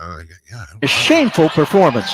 Yeah. Why would I kiss? Anyways, I think 4-3 is now moved into, okay, well, that's acceptable. 5-2 would be like, oh, okay, this is a great trip. Yeah. It's so nice to win the front end of this. I think it's getting much more difficult though as this trip continues. I know with Miami losing 7 in a row, it's just they were in the finals. I just can't picture them. I know. I hate the timing of it, but that's the way it goes. You have to deal with that at different times of the year. Indiana obviously beat the Kings already this year. Cleveland's good. Yeah, it lays out a little more difficult. I think the only back-to-back is, it's unfortunate Chicago's the second one of the back-to-back. That's probably the easiest team record-wise left. Right. But maybe that's the one you want as the second game. If you got to pick a team to have the second game back-to-back on, maybe it is Chicago. I don't know. Just keep winning. Just go. They come home for Detroit and Denver. It cracks me up. They come home for Detroit and Denver. Then they leave for 3 more games. OKC, Phoenix, and Denver. That's it, though. Then the break, right? Then the break. Yeah. Then they have the home game against Victor Wembanyama. Then they go to the Clippers. Then they come home for Miami. Then they go to Denver and Minnesota. Then they come home for 1. And then they go to the Lakers. And then they have a nice little homestand. But like, dude, for the next month and a half, it's brutal for these guys. They're never going to have a suitcase unpacked. Mm-hmm. It is what it is. We'll take a break. When we come back, Kings win in Memphis last night. We got post-game reactions for you next. The Sacramento Kings road trip continues Wednesday in South Beach. Herter with a wraparound, and Sabonis rips it down for a 20-20 game. It's the Kings and the Heat. Wednesday at 4:30 on your home of the Kings, Sactown Sports.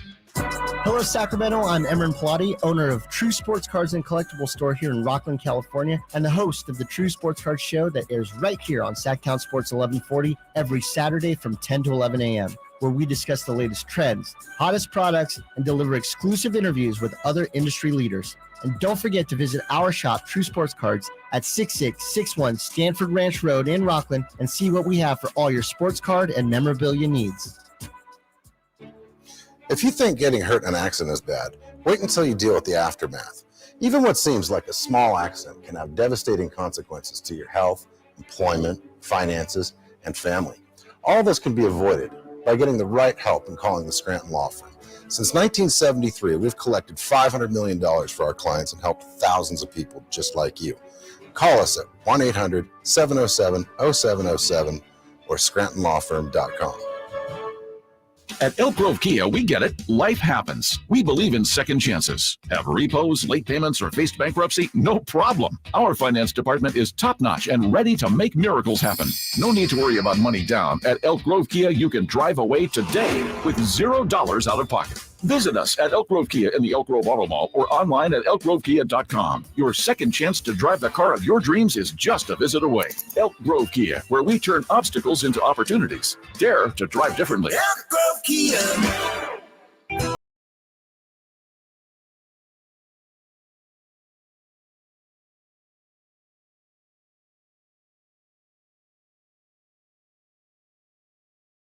Live and vocal. The Carmichael Dave Show with Jason Ross.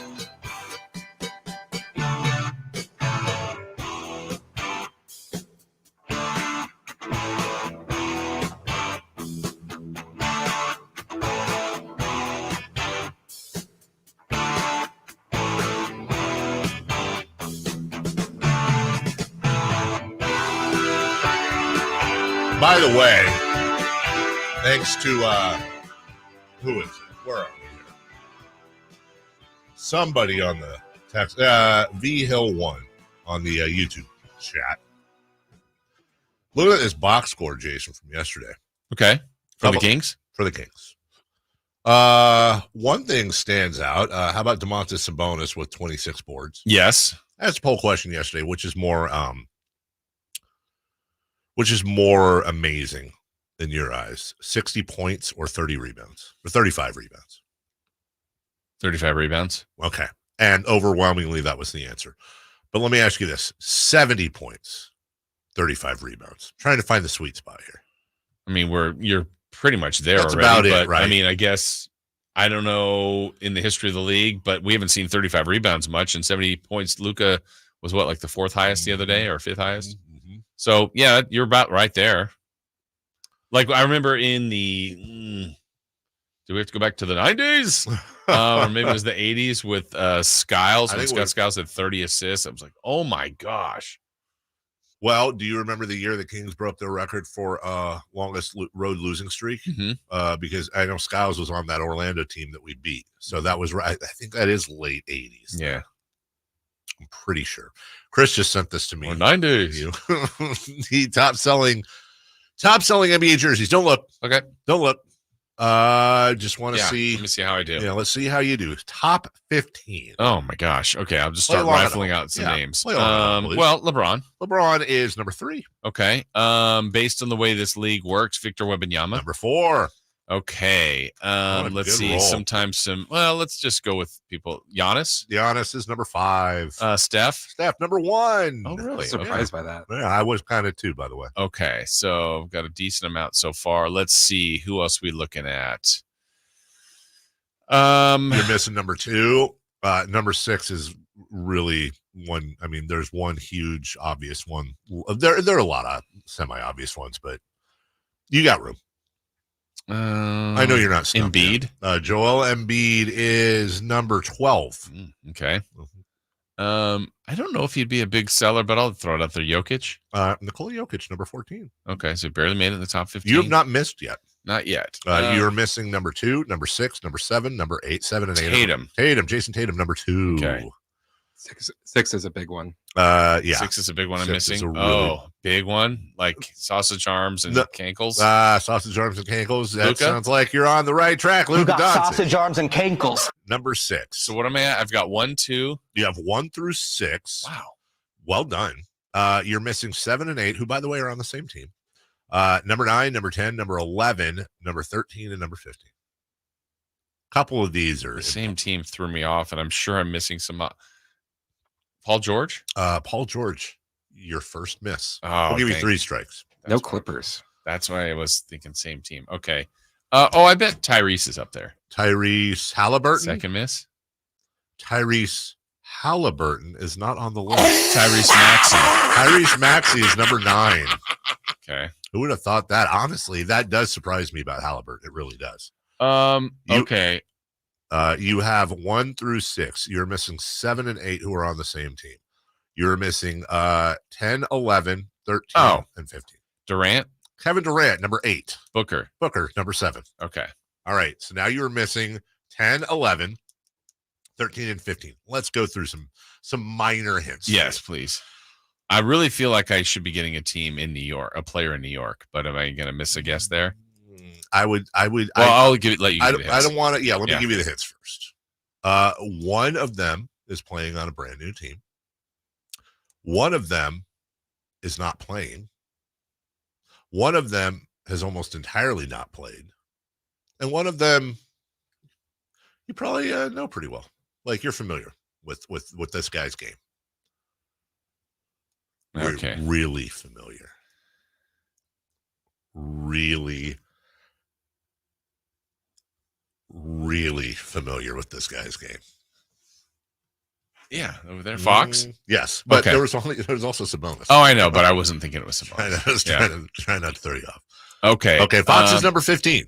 All right. I'm just gonna run the risk of missing new team Dame Lillard. Dame Lillard, number 10. Okay. You are now missing number 11. The 2 that aren't playing. The 2 that aren't playing. One isn't playing and won't play anymore this year. The other one has missed quite a bit of the year.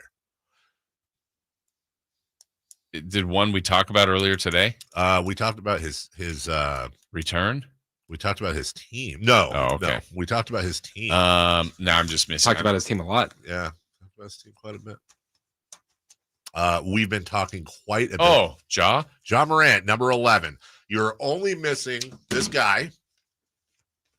Has not played a lot. Just returned from an injury not that long ago. And I will say this. We talked about his team earlier. And we talked about how it was a bad look for his team last night.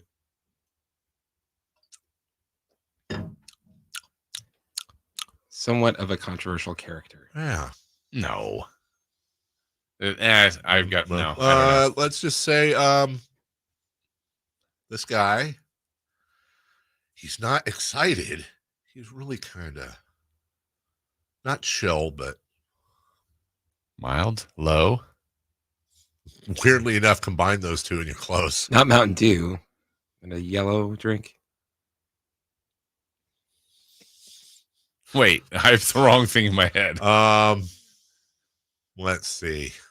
You know what? If you were to go out and party with this guy, you might actually have a blank. Like a really good time, but I'm having a blank. I am having a, not a blast. I'm having a headbangers. Really?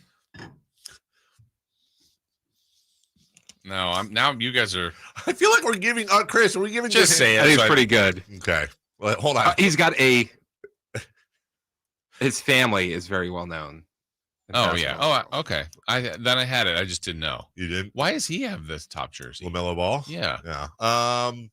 He is at number right there. Oh, you did? Yeah. Yes, he did. That's proof. Like, yeah, he's number 13. You know, it's funny when you're doing the drink. I was going Melo, at first I went Carmelo Anthony. There's no way Carmelo Anthony. And I wasn't thinking LaMelo at first. Really? Mm-hmm. That's where you were going at first. Okay. A shameful performance. Hey, I thought that was a pretty good performance. I mean, I was worse on the hints. You know what? You know who you were? You were who's the cricket? Jiminy? Not Jiminy. There's another one? There's another cricket. No, it was Jiminy, but I'm saying why? No, Jedediah. I don't know. You're gonna get it. What's his name? Don't tell me. I'm not. Okay. No, I know. Zachariah. Yeah. Nailed it. I always feel like that. I'm not trying to be insulting. I just, for some reason, it's one of those, it's like David and Derek Carr. I struggle with his name. Mm-hmm. Nice guy. Yeah. Just struggle with his name. Zachariah, you started out amazing. Yeah. Two strikes. Yeah. But a lot of hints at the end. 2 strikes, and then you fouled off 19 consecutive pitches. I don't think I would have got Tyrese Maxey. I'm surprised you got Tyrese. Well, well, you helped me with that one. All right, we'll take a break. Hey, when we come back, how about we get some post-game reaction for this? Let's do it. That was kind of Chris's fault that derailed, but that was fun. I like guessing games. That was fun. It was Tuesday Fun and Games. Yes. How does it feel to be on the other side of the coin, Shoe Fits?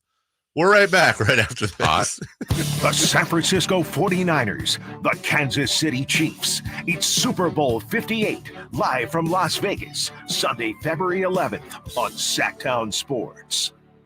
At Elk Grove Honda, not only do we have a great selection of pre-owned certified cars at very fair prices, but every one of our pre-owned automobiles are treated with kid gloves with a 182-point inspection that covers everything from unibody to tires to brakes and engine filters. Then our certified cars receive a mobile oil change and fresh fill-up with full synthetic mobile oil. We know you have lots of choices of where to purchase your next car. Come to Elk Grove Honda, home of the 182-point inspection and mobile oil change. We're in the Elk Grove Auto Mall, Highway 99 at Elk Grove Boulevard. The world has changed a lot these last few years. You can do pretty much anything from your home, including order your new Honda from Northern California's #1 Honda dealer, Stockton Honda. Check out our great selection at StocktonHonda.com or come in today and get pre-approved all in the blink of an eye. Stockton Honda makes buying a car simple and stress-free. Anytime, anywhere, it's all here.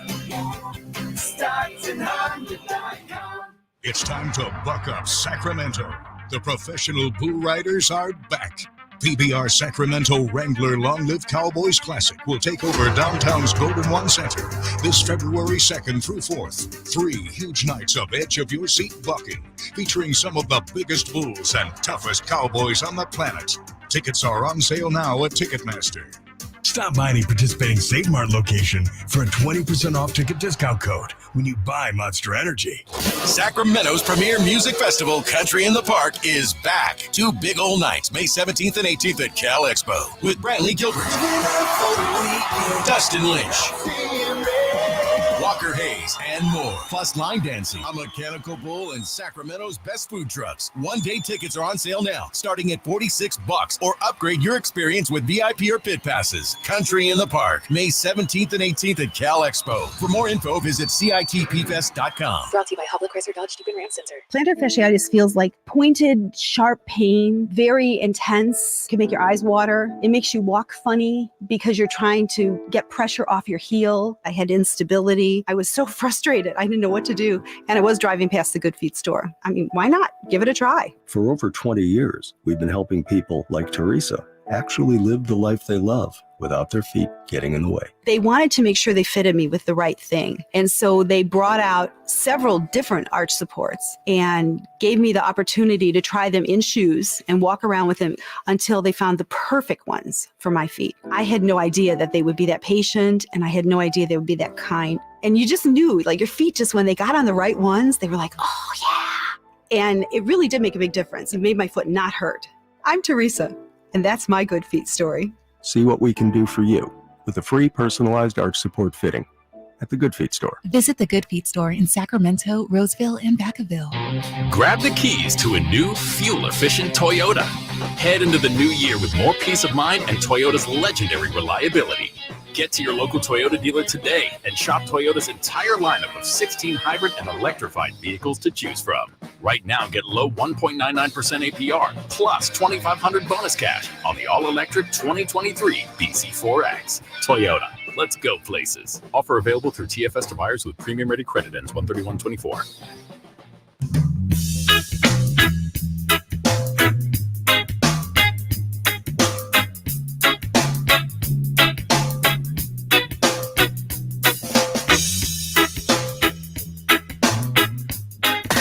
Carmichael Dave. He has very good sources, and he just kind of tells it as it is and gets to the point. Jason Ross. He has a lot of pretty smart things to say. He's good at what he does. On Sactown Sports.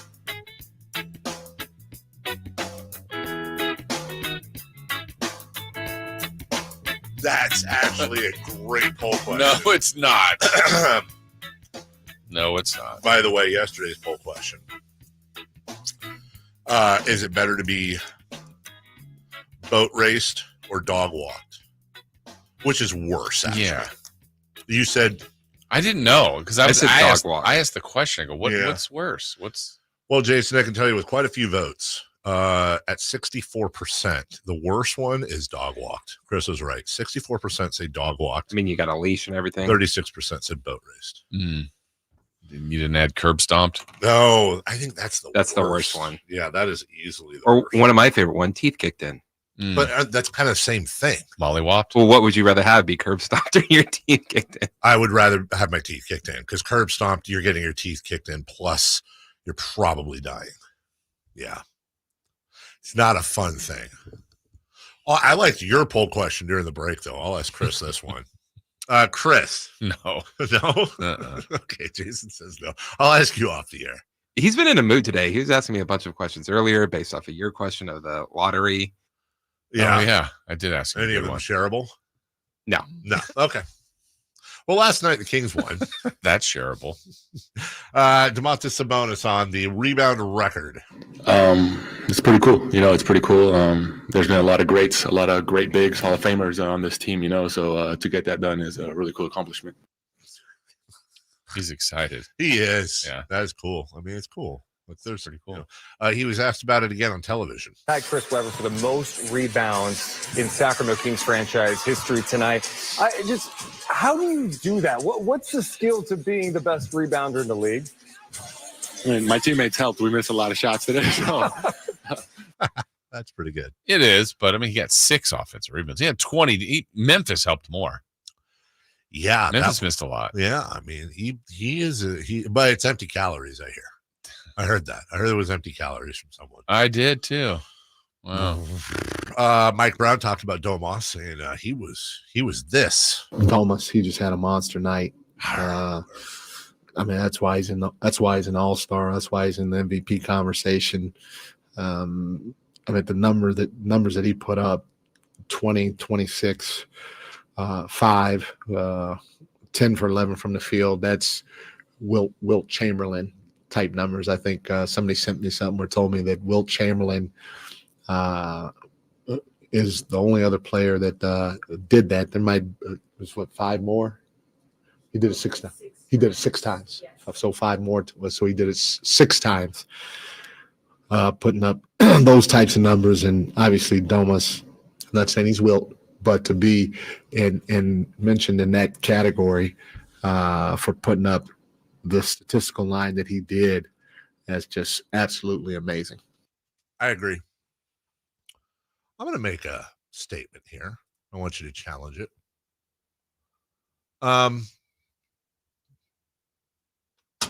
Domantas Sabonis is the greatest Sacramento King of all time. Not true. Okay. Is that enough of a challenge? No. He's just not there yet. I think these things are prisoner of the moment, and it's not to say that he's not a candidate, because that's a disservice to him. But no, he just needs to do it for longer. But he can be. So if he same production that he's had last year and this year, let's say, how many more years would you say? Or could he stay at this level of production and do it just? Are you just saying he needs more longevity? Correct. Okay. Because you start to look at. To me, the greatest Sacramento Kings. It's Weber, right? Or Richmond. Or Richmond. Yeah, Richmond's a Hall of Famer. Chris Webber's now a Hall of Famer, but bulk of their careers were here. Bulk of it, I would say, and most of their success. Chris was on a better winning team. Mitch was a terrific player. I think your candidates right now, Dave, would probably be Weber, Richmond, DeMarcus, Fox, and Cousins.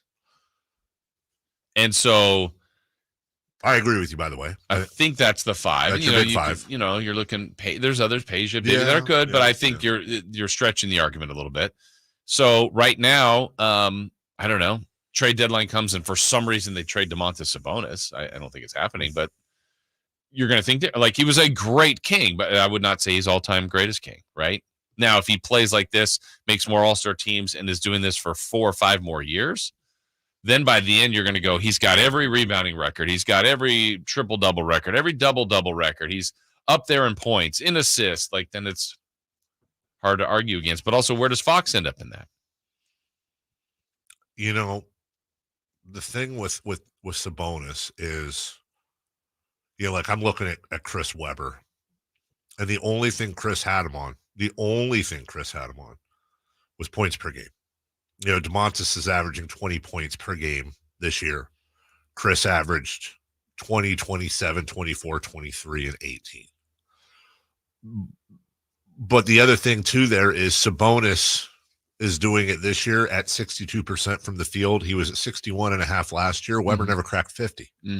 It's that efficiency that he's able to score, number one. Number two, I think they actually run the offense through him more than they ran it through Weber. I agree with that. Far. Yeah. By far. The other part, too, is the Kings in the, Weber's heyday were becoming one of the higher scoring teams. But now the league is just different. It's completely different. It's not to penalize Sabonis, but I think some of the numbers, are skewed. There was a while there where Fox was averaging 30 a game, and he was one of 8 players. That 30 was a pretty sacred ground. 30 was you're winning the scoring title, or damn near winning the scoring. And title. some people were winning the scoring title in the high 20s. Yes, so yes, they were. It's different, and it's not to but you got to adjust to that. And so, but while it being different, Sabonis still is leading the league in rebounding, and he had the highest rebounding game of anybody in the NBA this year. Yes. It's the highest game in the 39 years of Sacramento Kings basketball. Well, he tied Chris Webber, who did it in an overtime game. So he's starting to do things that you put a historical context on, and that it frames his argument. 12.3 rebounds his half year here after the deadline. 12.3 last year, exactly the same, which won him the rebounding title. He's leading again in rebounds, and he's at 13. He's actually, when you look, he's actually having, if the season ended right now, he would have a career high in rebounds this year. He'd have a career high in assists this year. He'd have a career high in field goal percentage this year. He'd have a career high, well, number 2 in 3-point percentage, but he's actually shooting them now. And he would be 0.3 of a point off his career high in scoring. Yeah, I to your point, you said it earlier. I did hear and see the same thing you did, where some say it's empty calories. I've seen a couple people put the All-Star reserves are named Thursday, and put their list out, and I've seen 2 not have him on it. And okay, like that's fine, but my always is who's in place of him, right? And I've seen Anthony Davis, I've seen Alperen Şengün, and I throw up. I'm like, that's no, should not be the case. It really is ridiculous. Yeah, and you know what? Look, I agree with you. I think he needs some more longevity. I think he is actually, I think if you want to say anything, he might be in the conversation for having the best season of any set all around. By the way, he's also being tasked with being your defensive anchor down low. Yeah. And that's not his strong suit. Right. But he is working his tail off on all sides. And we get games like last night, middle of the year, 20, 26, blah, blah, blah, 7 assists, whatever it is. He's amazingly consistent. He is. And I don't want to take it for granted. Right. And he's in a really good spot right now where lately just the numbers have been staggering. But I think we were kind of having some of this conversation about a month or so ago about Fox, who was in just an incredible groove, had won Player of the Week twice. At that time, when people were talking about MVP, I remember Sam was even on saying like, hey, he's probably in the conversation. This was a few weeks back, but he's like, he's not going to win, but De'Aaron Fox. So now you've got 2 guys that have played at that kind of level that you go, hey, do you have 2 of the greatest Sacramento Kings of all time? And they're on the same roster. I think you do. I think you have 2 of the top 5 Sacramento Kings of all time. Now, at the time, I don't know, you probably would say, did those early 2000s teams at that time, they probably had at least 3 of the top 5? At that time? Time. Yeah. And maybe even February. 3 or 4. I mean, yeah, I would say you can make an argument that they had 4. Because what I do remember, look, the Kings were now closer to their, 15 to 20 years in existence in Sacramento, but they had the best big man they had in Vlade ever, since Brad's been really good, and obviously DeMarcus and now Sabonis. Bibby was one of the best point guards they've ever had. Weber, the best power forward, and Peja just was the best shooter. Like they had a lot of really elite things at that time.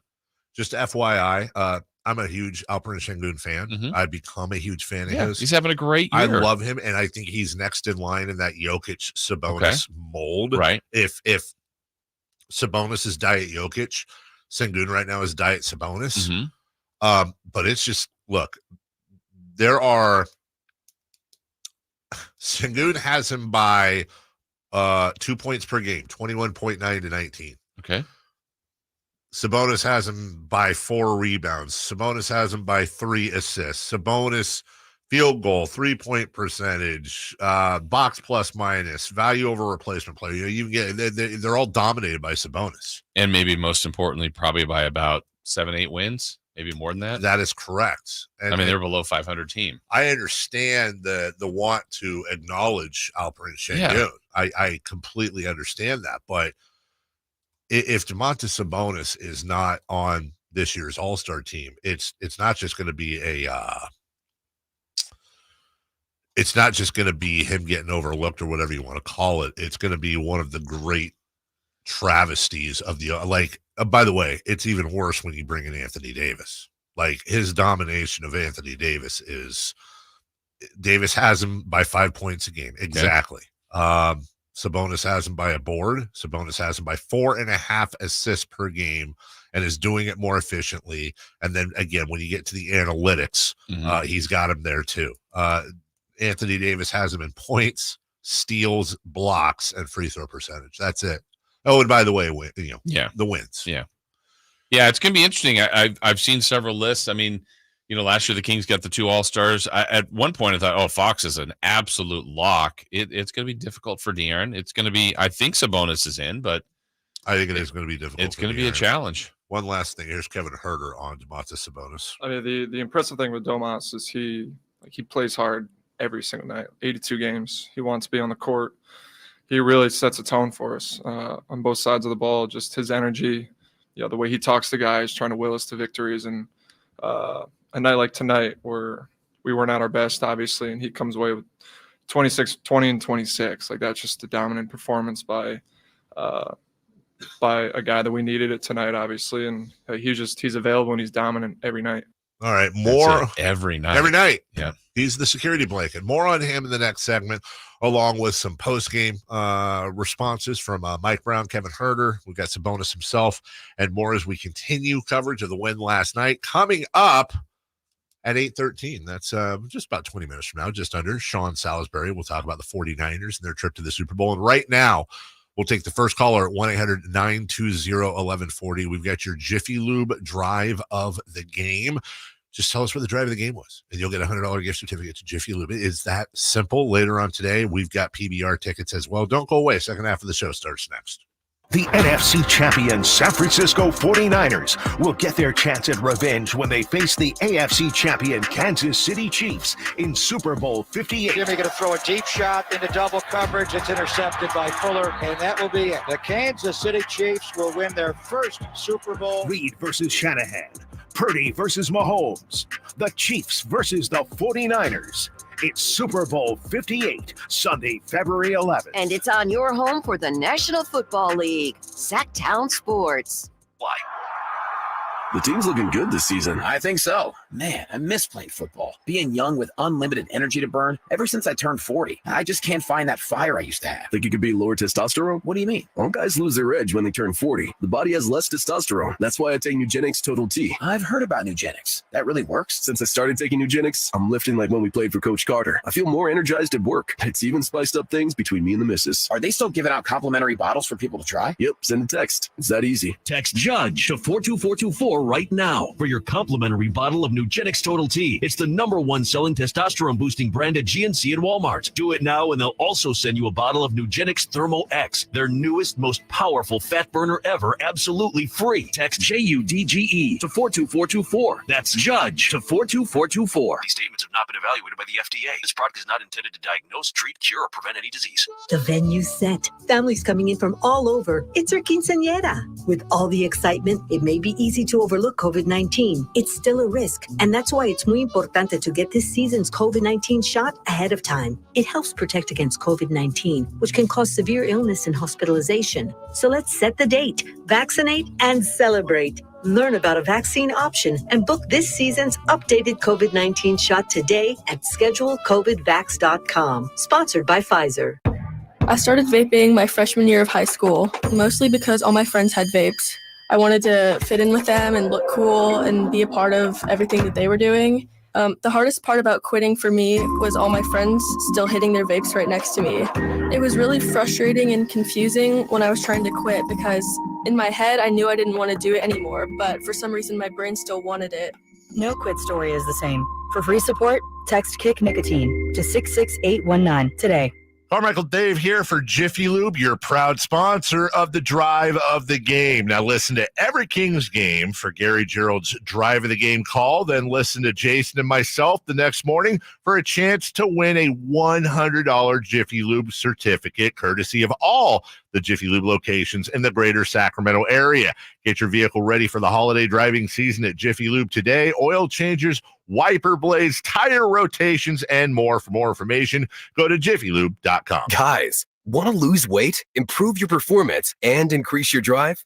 Revive Men's Health Sacramento can help you address the root causes of weight gain, low energy, poor drive, and performance issues. And since your testosterone level has a direct impact on your weight and fitness, we'll give you a free T-check and free exam at Revive Sacramento. Imagine upping your game, losing weight, and getting in shape all at once. Revive can help you make it happen with our new cutting-edge weight loss medications, like your favorite athletes and celebrities use. They're affordable and available now. Weight gain and low T are treatable conditions. We know we can help you. Take that first step and book today. You're only one step away from getting in the best shape of your life. Call Revive Men's Health at 916-277-8599. That's 916-277-8599. Or visit ReviveMen'sHealth.com. All guests come to you from the Folsom Lake Honda hotline. Folsom Lake Honda, your one-stop Honda shop. From the Power Business Technology Toshiba Studios, KHTK AM Sacramento, KYMX HD2 Sacramento, the only station in Sacramento giving you local sports coverage from 6 a.m. to 6 p.m. Monday through Friday. Sactown Sports. The Carmichael Dave Show. He's on the microphone when he's not on the microphone. He's playing a song, and when he's not playing a song, he's on the microphone. And then boom, with Jason Ross. No, he didn't. Yes, he did. Call or text.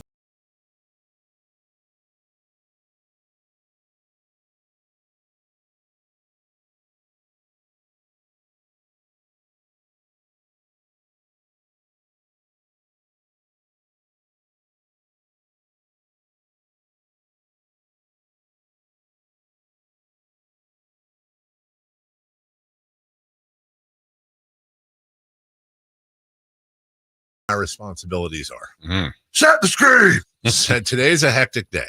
Uh-oh. I am picking the kids up from school. Then I'm going to my basketball game she coaches in South Sac. According to the calendar, Mason has to be dropped off at practice at 4:55 at his school. Avery has to be dropped off at school at 6:30 for choir rehearsal. I would suggest taking Avery and having dinner around the school. She can probably go a little early if needed. So I think she's saying drop Mason, go to dinner with Avery, and then drop Avery off after dinner. Then you have to pick Mason up at 7:20. Mm-hmm. But Avery is practicing until 9. Then you take Mason to dinner. And then she can pick her up. Oh, there you go. So I think that means... Yeah, I got it. Okay. All right. Okay. So you're going to go take Mason to practice. Wait, let me say it to you and you tell me if I'm right. So that way I know I have it. So I have to... Hold on. She's picking the kids up from school. Okay, which means they'll be home. Okay. So we start at home. Yeah. I have to drop Mason off at 4:55. With Avery with you. With Avery with me. Then Avery and I are going to go get dinner. Then after dinner, I'm going to drop her off by 6:30 for choir rehearsal. And then 50 minutes later, I have to pick up Mason. So at 7:20. And then you're heading home. And then I'm heading home. So basically, when I take Avery to drop her off, I'm just chilling. You're done with her. You're playing slots. Yeah, I'm playing slots in that, because it's always good to sit in a car in a parking lot of a high school. That's not weird. I'm sitting in the parking lot and waiting almost an hour for Mason, and then I'm taking Mason home. And now I was just as I was saying this, Mason can have leftovers after practice. Oh, poor buddy. You know what? We had red beans and rice last night. That's good leftovers. That's fine. Well, yeah, it's okay. He actually came home yesterday. He was like, "Is there any more of the cheeseburger mac that will be made?" And I was like, "Well, yeah, but we have dinner right here." He's like, "Yeah, well, I had some, but I just want to make sure we eat all the leftovers." Tell Mason to blow his nose. Right? Exactly. Well, he is my son. Okay. My son. Okay. All right. I got it. Yeah. Honest to God, though, you know how you see like all those commercials for like sexual responsibility? They should just do a 30-second that spot on safe sex. Mm-hmm. Just do that. That was a lot longer than 30 seconds. Okay, I could consolidate into a minute. Hey, you want to have unprotected sex? This is what you're looking forward to. I have a life too.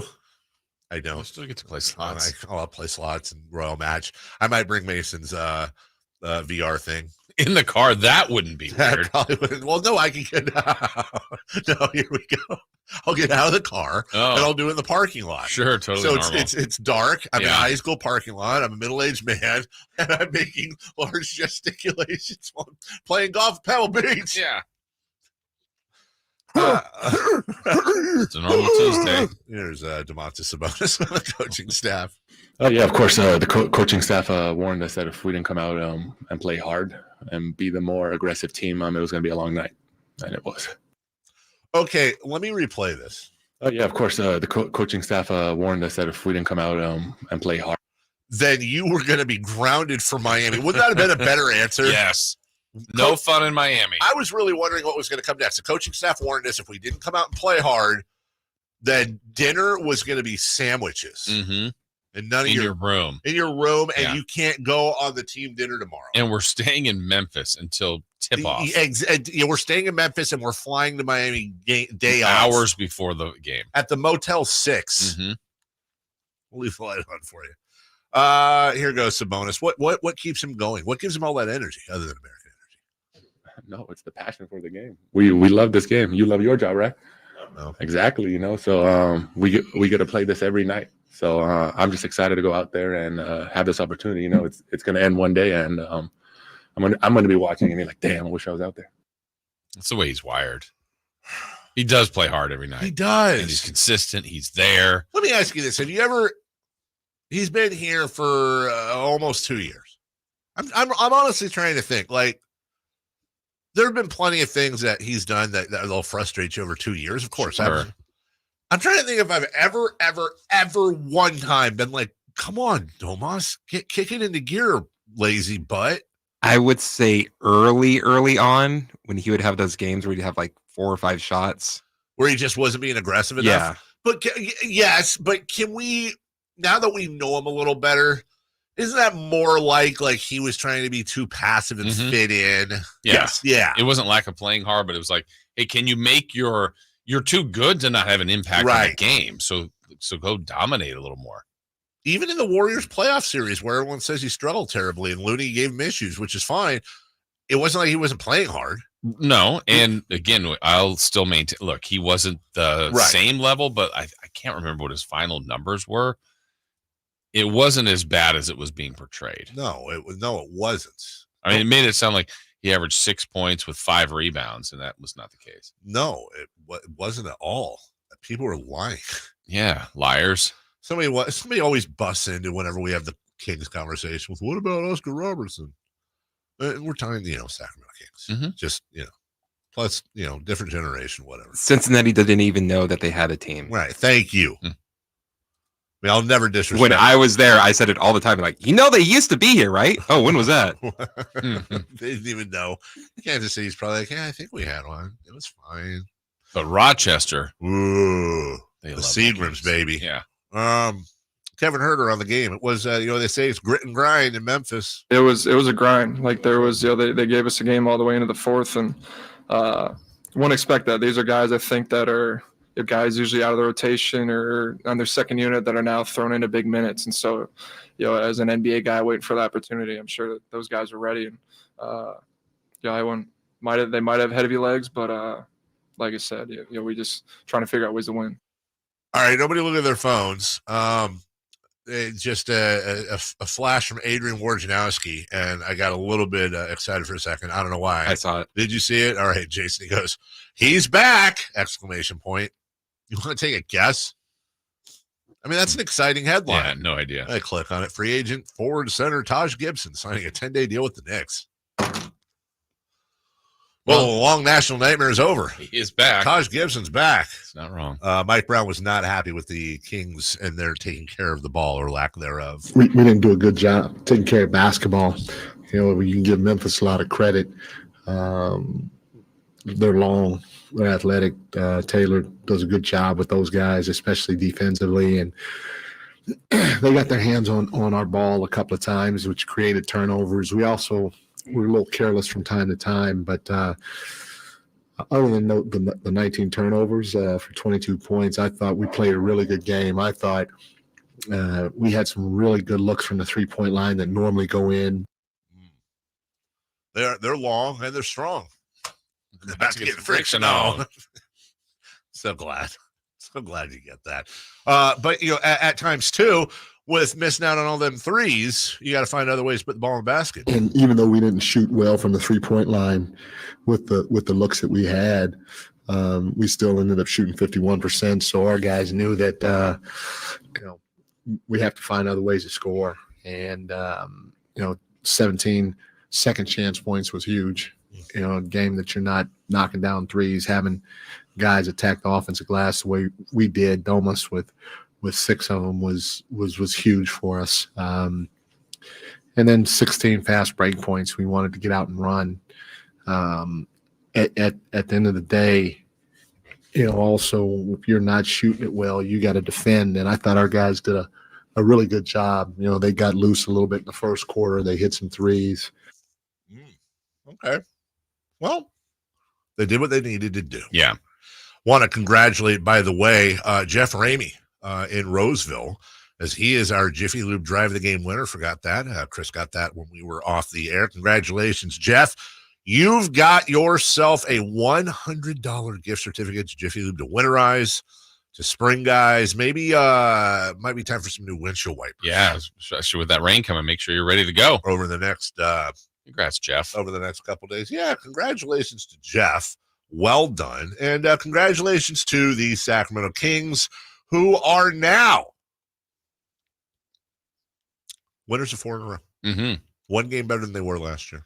3-0 on the road trip. Yeah. It's so funny when you get into these little stretches, like the -1 when they lost 4 in a row. It's like, I don't know when they're going to win again. How are they going to find a way? And now when you're in a groove, it's like, all right, everything's good. Look at this. This is great. So enjoy this part more, certainly, and some good wins here against Western Conference teams lately. I like winning better than losing. I do too. I'm with you on that. Here's JaVale McGee postgame. JaVale, gee, man, you got us okay here? Appreciate you. Well, we were just saying that this was not a thing of beauty by any stretch of the imagination, but the bottom line is a win. Give me your thoughts about how this evening unfolded from Sacramento Kings standpoint. From our standpoint, we started off a little slow. I feel like that's the lack of knowledge, lack of knowing the players that they put out on the floor early on. And sometimes in those situations, we play down to the level. But we picked it up that second half, really focused on rebounding and making sure they only got one possession on the board. So I feel like we stepped it up and we came out with a win. JaVale, in your great career of now, 16 seasons, including a championship along the way, you've experienced so many different scenarios. How do good teams respond to these types of challenges? Good teams respond by getting the win. Great teams respond by blowing teams that don't have their stars out immediately and resting the stars. And then that fourth quarter is the third string guys going out there. But we still got a lot to go until we become a great team. But we are playing great basketball as of now. I believe on this road trip we're 3-0. Yep. We got 4 in a row as of now also. So as long as we stay focused, keep stacking these wins, we will become a great team. You were able to get to the rim, I think, 4 different times tonight, and your favorite pal in setting you up seems to be Malik Monk. Occasionally it's De'Aaron Fox. How much do you relish those moments? Definitely relish those moments. The way that he breaks down the offense and makes it easy for me when I'm rolling, and it gives me the ball so I can have an easy finish is amazing. I appreciate it every time. I try to go up there and set the best screen I can and get them open. Even if I don't get the ball, I know that the right play is going to be made. Well, we appreciate that, too. Are you ready for a day off in Miami? Absolutely, absolutely. Ready for a day off. Get a little sunshine. Sunshine. I like that call right there. Thank you for your time. We appreciate it. Appreciate it. I got to say, that answer might be worth his contract alone.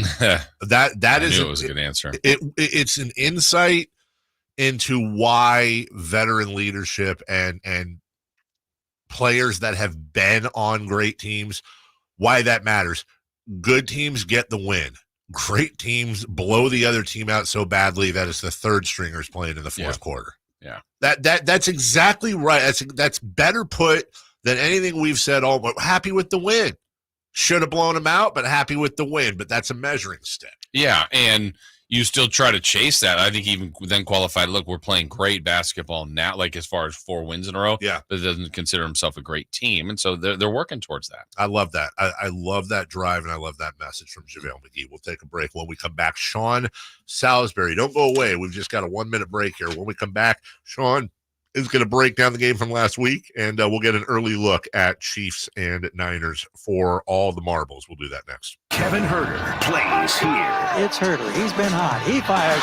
He's still hot. Kevin Herter from downtown has a 15-point first quarter. Sactown Sports is your proud home of the Sacramento Kings.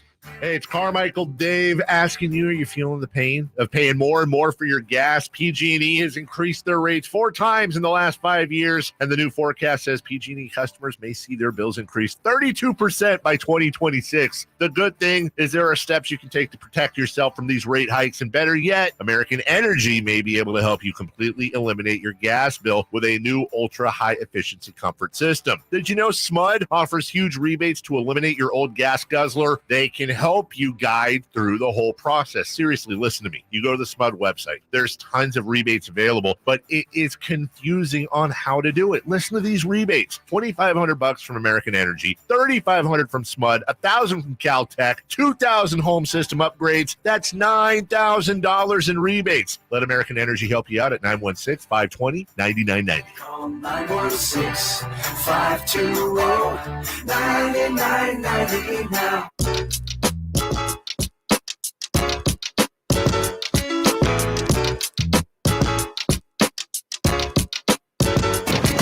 Bleed black and purple.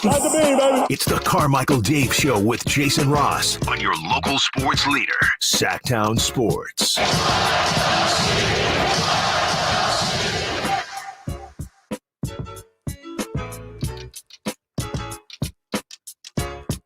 Efforting Sean. He's elusive. He's a quarterback. They're tough to tackle. Quick. I wonder if Sean would have been considered a game manager. I understand he didn't have the All-Star, Pro Bowl, Super Bowl winning career, all that stuff, but I have memories of Sean playing. They're just when I was pretty young. Yeah. And I don't know for a quarterback if that's an insult anyway. It's a good point. Like if somebody said, Sean, I remember when you played, you were a game manager. Yeah, would that be taken as an insult? I mean, I don't know why it's framed that way. I feel like people try to do it that way, but if the game manager ends up winning you a bunch of games, I don't know. He would be the better one to answer it. All right, let's bring Sean on. I don't know if you can hear us or not. Let's bring Sean on, though. I'm going to ask him the question. Okay. And I'm just going to channel my inner Sean. I feel like I know him well enough. My guess is part of the answer might be something like, well, look, first off, you have to be in the games to manage them. Mm-hmm. And that's an important, right? That's chance an important to win, All right, let's bring him on right now. Former NFL quarterback, currently a devastatingly handsome radio host in Houston, the one, the only Sean Salisbury. Sean, if I say, Sean, you were a game manager back when you played, is that an insult? Probably if you're good. No. Would it be an insult to me? Absolutely not. The society takes it and football fans take it. I don't know where it originated from, saying that if you're a game manager that you're not any good at the position. I've asked 2 of them, and one of them's a guy that everybody knows, one of the best offensive coordinators and has been a head coach in this league. I said, when I say to you, game manager, what do you say? He said, it's the best compliment I can give a quarterback. Wow. And I don't look at it negatively. I would say probably look at it a lot different. With a skill set and good player, somebody calls you a great game manager, then you end up Drew Brees and you're in the Hall of Fame. The best game man. Let me go through it. What was Joe Montana? Game manager. A system quarterback with Bill Walsh and a game manager. That's right. What was Peyton Manning? Ooh. What do we always talk about? Peyton Manning wasn't beating you with his feet. No. He was beating you with his brain and accurate throws. Yeah. Same with Drew Brees. The Sean Payton system. He's in the Bill Belichick system for 20 years or whatever it was, and throwing shallow crossers, throwing it to the right guy. To me, I don't know where we come to the game manager, Brock Purdy. You know what? If Lamar Jackson was a better game manager, his ass would be playing next week. Mm-hmm.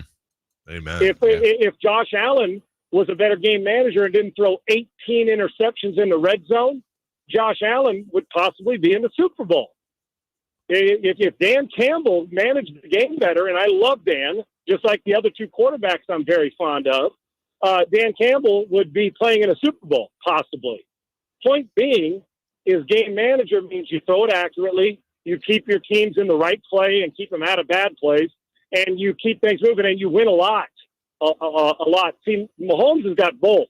He was 30 of 39, and for less than 250, I think it was 247, that's a lot of completions for not a lot of yards. Right. It looked to me like he managed the game, screens, slow slant, hit the deep one when you have it.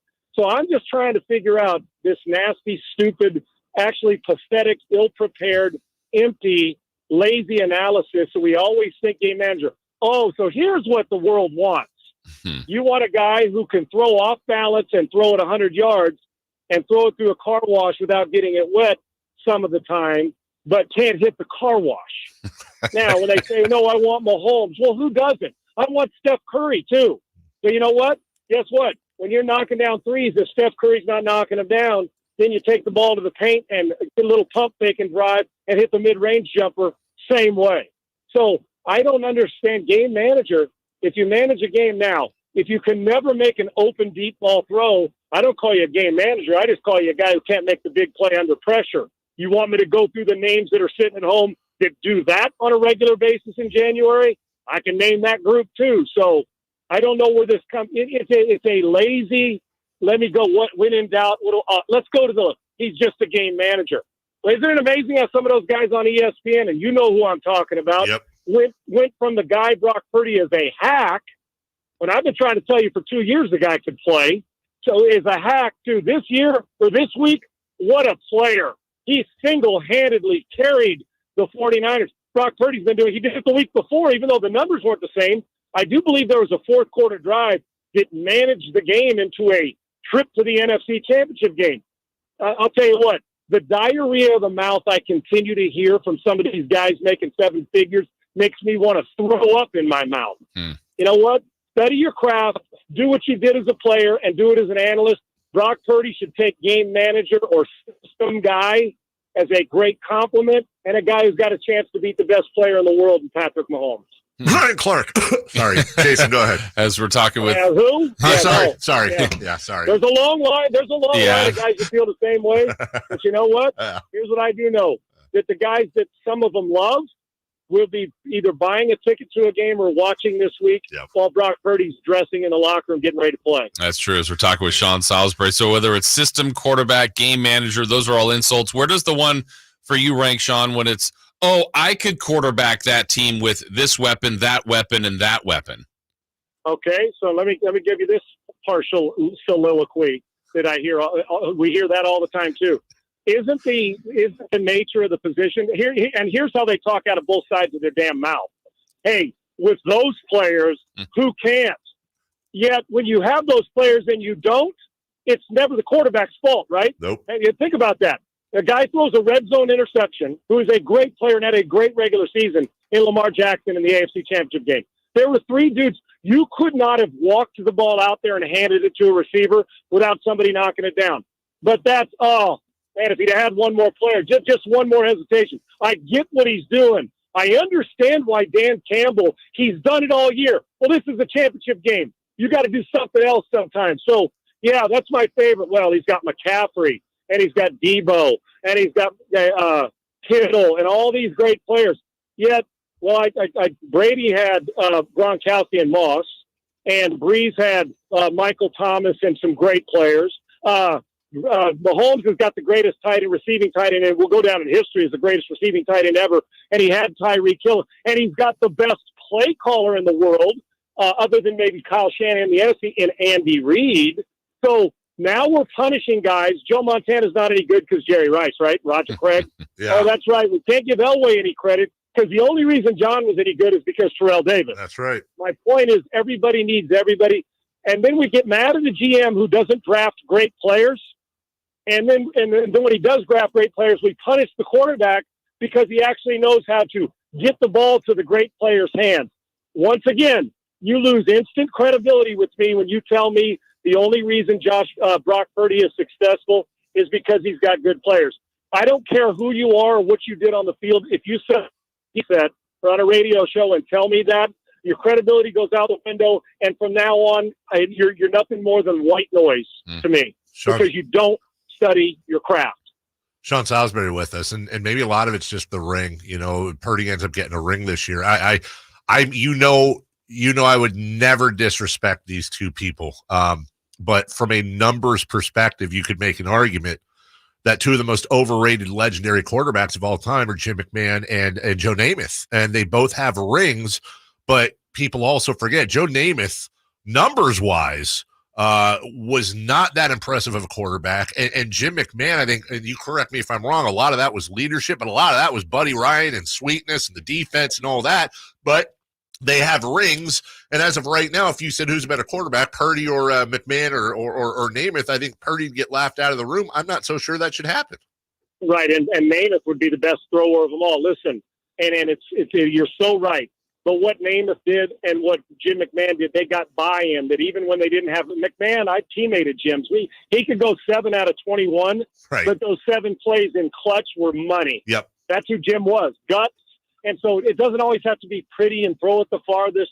Sometimes when you got a great arm, that great arm gets you in trouble. It's decision-making, throwing it accurately. And you're right. No, I think a lot of people would say the same thing, but we shouldn't punish those guys because in every single game, you're going to face adversity and you're going to have some success. And in truth, when you got players, the quarterback still has to deliver it on 3rd and 3.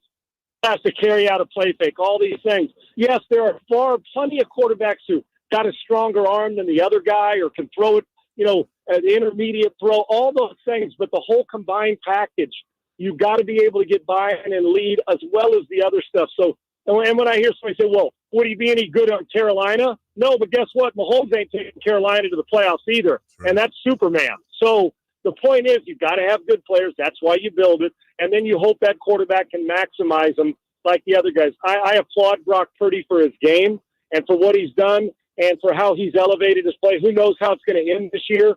But I'll say Jared Goff's numbers this year, and that's minus a game. I would have, and didn't put their name by him. Do you think that Purdy's numbers and Josh Allen or any of the playoff course, do you think Purdy's numbers are going to fare well, if not better than damn near all of them? They are. So if you're looking for gaudy numbers, he's got those too. I can tell you again, if he was a first-round draft pick and was 6'5", 220, we would not be talking about this. Look at the play he made to Kyle Juszczyk. Yep. When he scrambled, wheeled out, and threw it, going across his body, going to his left, and hit him on the sideline for a first down. If Josh Allen or Justin Herbert or Lamar Jackson make that play, it's the lead for 4 straight hours on SportsCenter. Brock Purdy made it, and you ain't seen that highlight once on national TV. No. There's your narrative. He doesn't fit the big physical thrower bill. All he does is win. And for the first 2 years starting in the NFL, Brock Purdy's put up legendary performances, or numbers, should I say. I'll take him any day of the week, even though he doesn't throw it 100 yards. He throws it to the right guy. I can't wait to see him on Super Bowl Sunday. Sean, I'd love your take on how the Niners won that. There's opinions all over the place on Detroit did this, or didn't do that. Niners did this, didn't do that, so on and so forth. But how did the Niners come out on top in your mind from the NFC Championship? Well, I think what happens is adjustments at halftime matter, and they are huge, guys. And you only get about 12 minutes. And then to go out, adjust, and talk about it's one thing. Execute it, and then get a little help. Get a guy in the backfield, he lays it on the ground. Throughout the game, get a coach who reacted on emotion, and I love Dan, how he rallies around his players. But let's face facts. You can love what he does and he's done all year. You got to kick. You got to kick it. You just have to kick it. Hell, I'd have kicked the last touchdown on the 4-yard line of fourth down. I would have kicked it so I could get the onside kick earlier and hope I get a chance then. Because if you miss that catch and throw on fourth down, now you're still down 10. So Dan, on emotion, and it was wrong this time around. It works other times. What they did is Detroit presented some pressure-filled opportunities that they kind of choked on their own spit, and they've had a great year. And the 49ers went and took advantage of them. Throw a touchdown pass. Make great run with your feet. Everything went wrong in the first half of the 49ers, but that's why we play 60. Everything went right, including decisions by coaches. And when they say, the Lions gave it away, yeah, they helped, but you still got to go on the other end and execute the plays. The 49ers just outplayed them for 60 minutes, and it took all 60. They were just better, and in truth, the better team won. As much as Detroit had a hell of a season, they'll be back, but it's tough to get there. And they unfortunately gave the 49ers, who've seen the movie before, what it looks like to move on to the Super Bowl. That is Sean Salisbury. We're going to lean on him heavy as our coverage of the San Francisco 49ers on your home of the Niners all the way through to a week from this Sunday. We'll break down, of course, with Sean the game itself And can the Niners avenge that last matchup with Kansas City? Appreciate you, brother. We got a lot to talk about over the next couple weeks, and appreciate your time. Can't wait. Appreciate you, and congratulations to the 49ers. Thanks, guys. Thanks, my man. You. That is Sean Salisbury. I looked at you, Chris, because you can catch that. There were some additions to the Let's Kick It. Yeah. There were three good. There were good kick. You got to kick it. Yeah. Yeah, we can almost put together a whole thing. A lot of kicking it. God, Sean's the best. We'll take a break. When we come back, 4 down territory. Will Las Vegas be a good host city for the Super Bowl? We'll talk about that next. It was a comeback for the ages Sunday in Santa Clara. Going to take a deep shot to Brandon Ayuk. It's the flag. Oh, he caught it! Caught! Ayuk caught it out of the air. The 49ers saved their best for last and now have earned a trip to Las Vegas to face the Kansas City Chiefs. It's over. The Niners are going to Vegas. Join us for Super Bowl 58, Sunday, February 11th, on your home of the NFL, Sactown Sports. At Elk Grove Kia, we get it. Life happens. We believe in second chances. Have repos, late payments, or faced bankruptcy? No problem. Our finance department is top-notch and ready to make miracles happen. No need to worry about money down. At Elk Grove Kia, you can drive away today with $0 out of pocket. Visit us at Elk Grove Kia in the Elk Grove Auto Mall or online at elkgrovekia.com. Your second chance to drive the car of your dreams is just a visit away. Elk Grove Kia, where we turn obstacles into opportunities. Dare to drive differently. Elk Grove Kia. If you think getting hurt in an accident is bad, wait until you deal with the aftermath. Even what seems like a small accident can have devastating consequences to your health, employment, finances, and family. All this can be avoided by getting the right help and calling the Scranton Law Firm. Since 1973, we've collected $500 million for our clients and helped thousands of people just like you. Call us at 1-800-707-0707 or ScrantonLawFirm.com. Right now, the sewer system is probably the last thing on your mind. And that's okay, because at the Sacramento Area Sewer District, it's our first priority. If you have a sewer problem like a slow drain or a backup, call us first. Day or night. Kevin Lewis of National Garage Door. Whether you need to repair a broken spring, install the new opener, or buy a quality Rainer door, National Garage Door is here for you. Call us today to see how we can transform your house with a new garage door. 638-4554 National Garage Door. Sacramento's premier music festival, Country in the Park, is back. 2 big old nights, May 17th and 18th at Cal Expo, with Brantley Gilbert, Dustin Lynch, Walker Hayes, and more. Plus line dancing, a mechanical bull, and Sacramento's best food trucks. One-day tickets are on sale now, starting at $46, or upgrade your experience with VIP or pit passes. Country in the Park, May 17th and 18th at Cal Expo. For more info, visit CITPfest.com. Brought to you by Hobler Chrysler Dodge Jeep and Ram Center. Golf to Go is brought to you by the Hagen Oaks Golf Super Shop. Here's Frank LaRosa. On the putting green, when someone doesn't get their putt to the hole, someone else is bound to say, "Hit it, Alice." But who is Alice, and what did she do to get immortalized in a golf insult? Well, it turns out that Alice isn't a she, Alice is a he. It's Alice as in the late Peter Alice, the famous English golf broadcaster. He was a pretty good touring professional, and at the 1963 Ryder Cup, Alice played Arnold Palmer and Tony Lima, having with Lima and beating Palmer. At some point in that match, Alice, for whom putting was not a strength, badly missed a 3-foot putt. Someone in the gallery yelled out, "Nice putt, Alice." Alice explained that the BBC, where he did golf commentary, played a large part in burning the phrase into public consciousness. "I was never renowned for putting," he explained, "therefore I was an easy target for British comedy programs." Alice later gave golf lessons to Sean Connery for his match as James Bond in Goldfinger. So the next time you utter, "Hit it, Alice," just remember Peter Alice. May he rest in peace. That's your Golf to Go. I'm Frank LaRosa. Only one radio program captures the excitement of hunting and fishing as it happens. The award-winning California Sportsman with Sep Hendrickson. Only California Sportsman takes you where the action is, live on the water, live in the blind, and live with the top pros and experts in outdoor sports. California Sportsman with Fishing Hall of Famer Sep Hendrickson is your premier destination for all things outdoors. Sep's Saturday Morning Outdoors. Ultimate Bass and California Sportsman, 5 a.m. to 8 a.m. Saturdays on Sactown Sports 1140. Time to get your tickets for the Sacramento Sports Hall of Fame celebration, February 4th at Thunder Valley. Inductees include Matt Barnes. Go to Ticketmaster.com.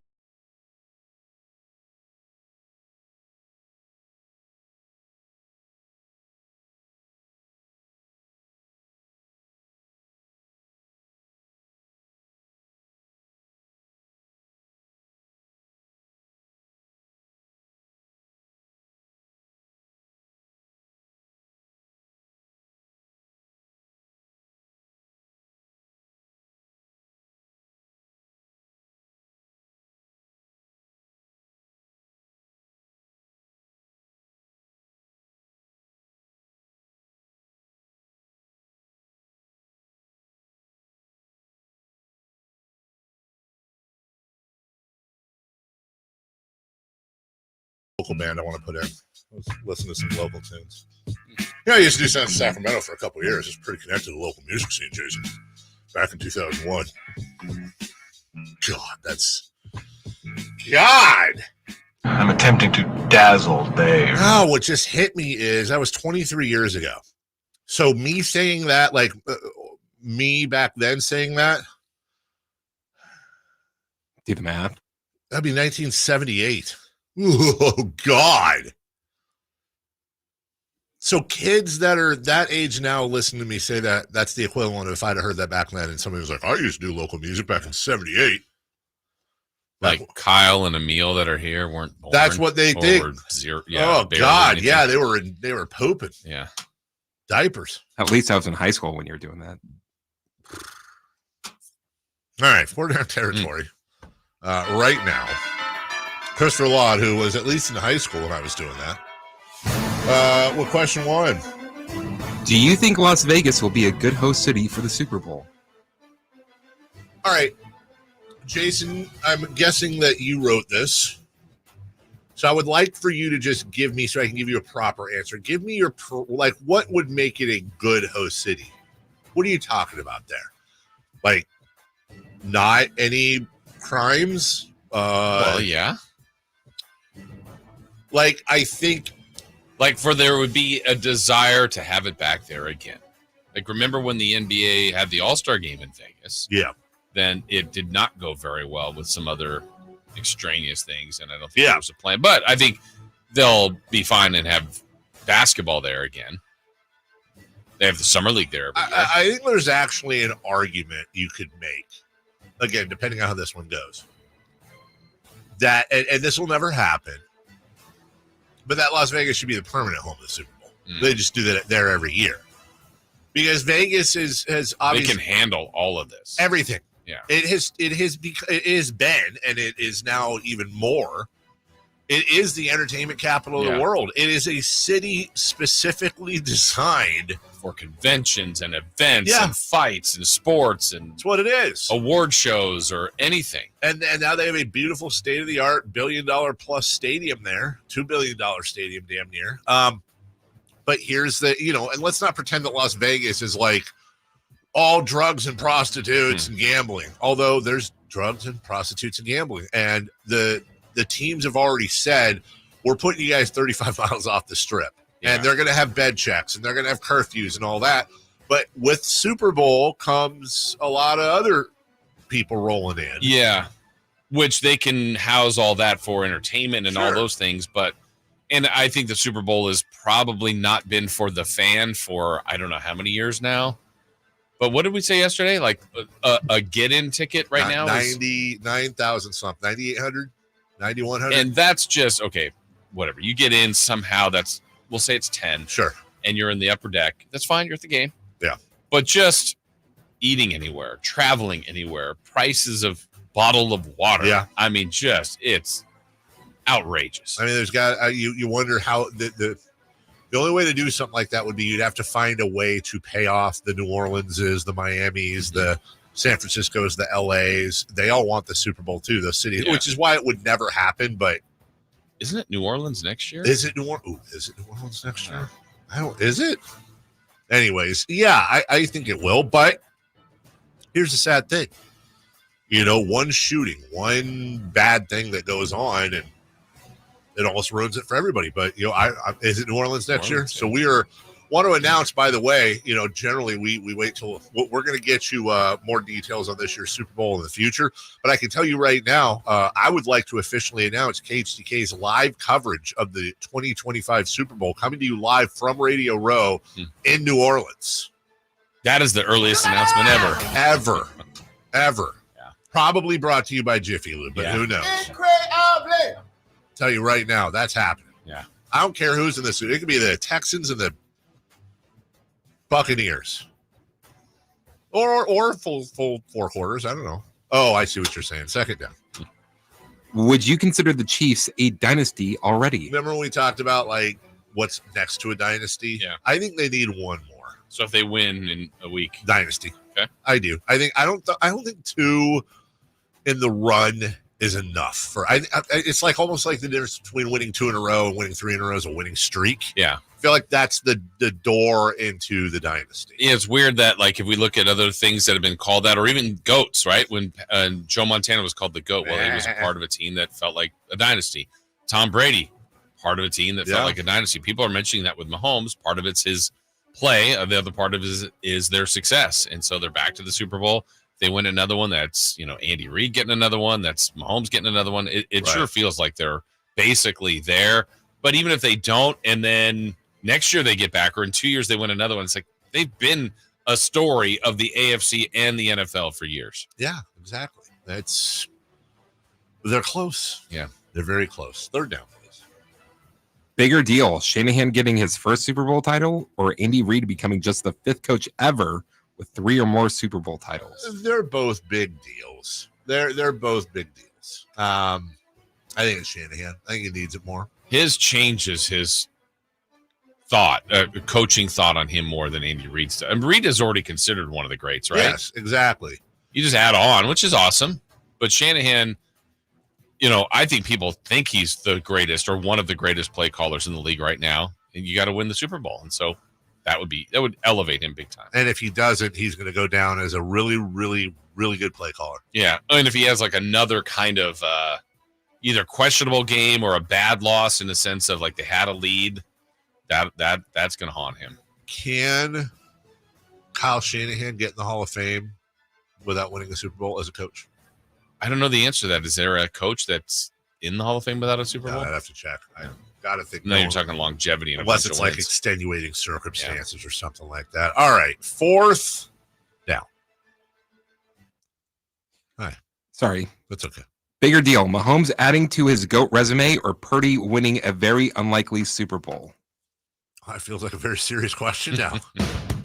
I'm trying not to be biased here, but I think it's Purdy. Mahomes already has a couple. He's going to be the GOAT conversation, if not the GOAT at the end of the end of the run. Brock Purdy winning a Super Bowl, he becomes the 3rd undrafted quarterback. He was drafted. Sorry, 2 undrafted quarterbacks have started a Super Bowl. One has won one, and Kurt Warner. I mean, but this is Mr. Irrelevant. Didn't I see something the other day? He's the first Mr. Irrelevant to ever complete a pass in the NFL. I'm sure. Yeah. And he's 1 game away from winning the Super Bowl. That's literally a Disney movie. It will be, Purdy good, the Brock Purdy story, coming soon to, AMC. That's going to happen. So I'd say that's the bigger deal. Yeah, for sure. I mean, that doesn't feel like it makes any sense, right? Like you couldn't even, that's not believable. No. And now we've seen it again. The story is crazy, from just maybe making the roster to getting on the team to then getting put into the lineup to now helping lead a team to the Super Bowl. It's crazy. But then you've got Mike Florio. Purdy sounds like Turdy, and he can't be a good quarterback. Okay, that's sound logic. It's such a horrible, laughable take, but I have to admit, it is kind of like a third cousin to my you have to have a cool last name to be a good quarterback, with the exception of Roethlisberger, but a little juvenile. Yeah. Which I would do. Right. Back that thing up. We'll take a break when we come back. Who's hot? Who's not? Let's recap 3 of the key for last night, Jason, if you're up to it. I am. All right. We'll do that next right here on Sactown Sports. The San Francisco 49ers, the Kansas City Chiefs. It's Super Bowl 58, live from Las Vegas, Sunday, February 11th on Sactown Sports. I like daffodils, tulips, the big dinner plate dahlias. I loved being in the garden, but I wasn't going to be able to because I couldn't not only walk, but I couldn't really stand on my foot without being in pain. It was excruciating. So my husband said, let's go to the Good Feet store. For over 20 years, we've helped people like Terry live the life they love without letting their feet get in the way. This nice young man said, I think I can help you. He got the arch support and I was fitted. And I kept walking back and forth across the store. And I looked at my husband and burst into tears because it was the first time in a year that I have not had any pain in my foot. I have had no pain since the day I bought them. Now I can do whatever I want. There isn't any place on my property that doesn't have flowers blooming 365 days a year. I still can't believe it. My name is Terry, and that's my Good Feet story. See what we can do for you with a free personalized arch support fitting at the Good Feet store. For sore feet, aching back, knee, or hip pain, come to the Good Feet store in Sacramento, Roseville, or Vacaville. The IRS finally caught up with Louie. I hadn't paid my taxes in 8 years. I owed the IRS a lot of money. Louie was in deep trouble. We're going to take your house, put a lien on your bank account, garnish your pay. They don't care. They're going to take your paycheck. Louie found out about Optima Tax Relief, the leading tax resolution firm. 8+ rated by the Better Business Bureau, they've resolved over $1 billion for their clients. Optima Tax, they help me. They calm me down. They make me feel comfortable, and I trust them. Louie has a lot to be thankful for. I don't owe the IRS anymore, and I'm able to live a comfortable life, a lot better life. It was because of Optima Tax. For tax help you can trust, call Optima now for a free consultation. Take it from Louie. If you owe the IRS, don't go it alone. Give Optima Tax a call. They can help you. Call 800-343-6460. 800-343-6460. 800-343-6460. Optima Tax Relief. Testimonial from an actual client. Some restrictions apply. For complete details, please visit OptimaTaxRelief.com. Hey, what's up, everybody? It's Kyle Draper, also known as Drapes, here for Mercedes-Benz of Stockton. That's where I got my gorgeous black-on-black EQS SUV. I'll be honest, it's the most stunning car I've ever owned, and let me tell you why I love it. First of all, the minute you step inside, you feel like you're driving a luxury vehicle.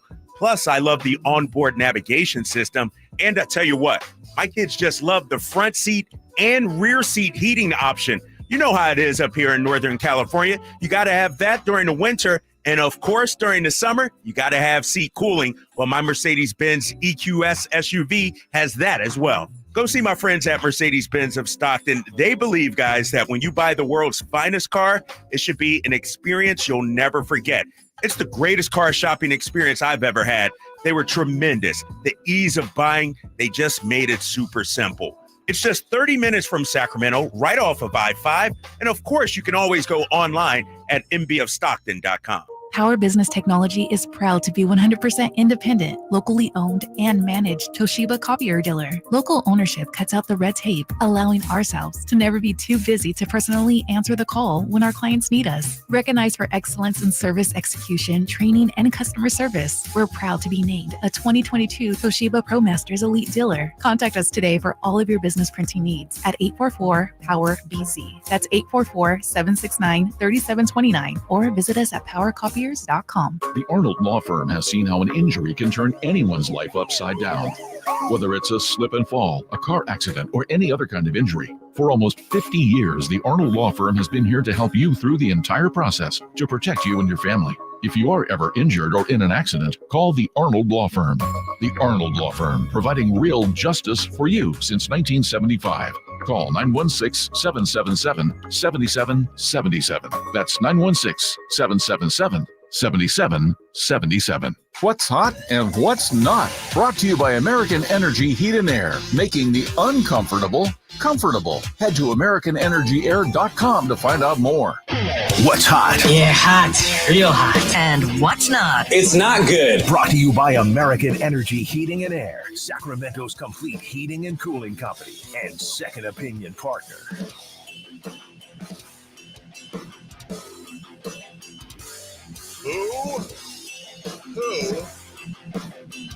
Who is hot? By the way, there's a huge sales meeting going on downstairs right now in the conference room. Popped my head in. That was a mistake. And they could be listening right now. Hi, everybody. I said, hey, tune in. Know what you're going out and selling. Yeah. So let's kick it for the set. Dazzle them. Oh, man, I'm out of cash.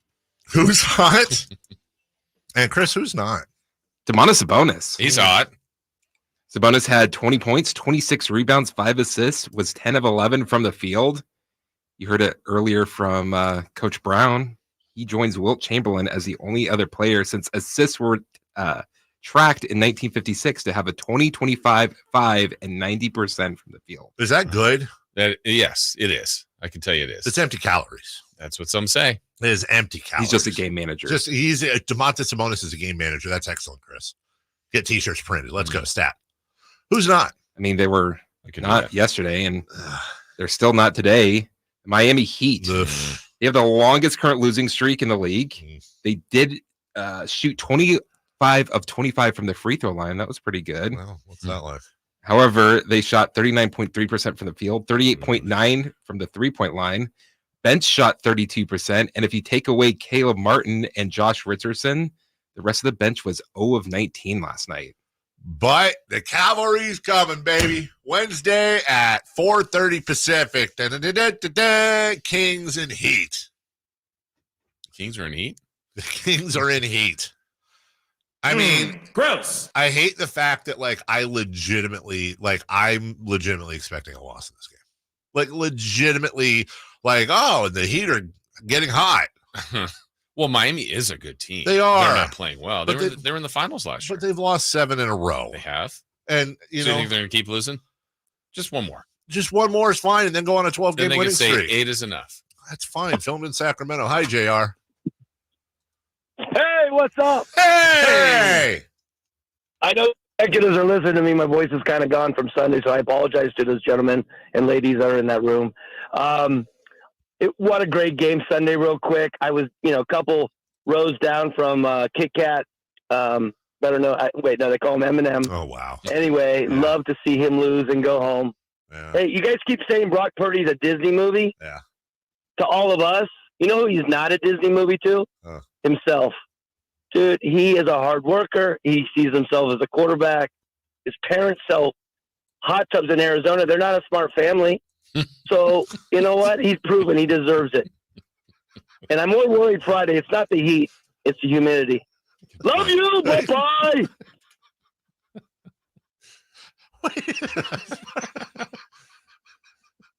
What do you mean they're not? Because they sell hot tubs in Arizona. JR got you. Is this? I just didn't expect them to smart. That's not. Look, and it's a matter of fact. So you know they're not smart. You know they're not a smart family. I mean, I'm looking at this has got to be the same, right? Purdy Pool Service and Repair, Scottsdale, Arizona. I mean, that's that could they're be trusted professionals. Yeah, I see some of the manufacturers. I recognize Jandy and Pentair and Hayward. Weekly pool cleaning services to Scottsdale, McCormick Ranch, Paradise Valley, and more. And that's a pretty pool. And then they've got a spa outlet. I mean, come on. I wonder if they've gotten any sort of a decent influx of business. You know what? Honestly, here's where, if they were a smart family, bro, you got to open up like Brock Purdy super spas and put it right somewhere in the Bay Area. Yeah. Because who in Arizona is going to be like, oh, you're Brock Purdy's parents. I'm going to buy a spa from you. But coming out here, and honestly, they should open it and be like, and 20% of all proceeds go to Brock Purdy because he doesn't make any money. He has a roommate. Yeah, he has a roommate. Are you kidding me? You know how many people would buy spas or pool repairs or whatever?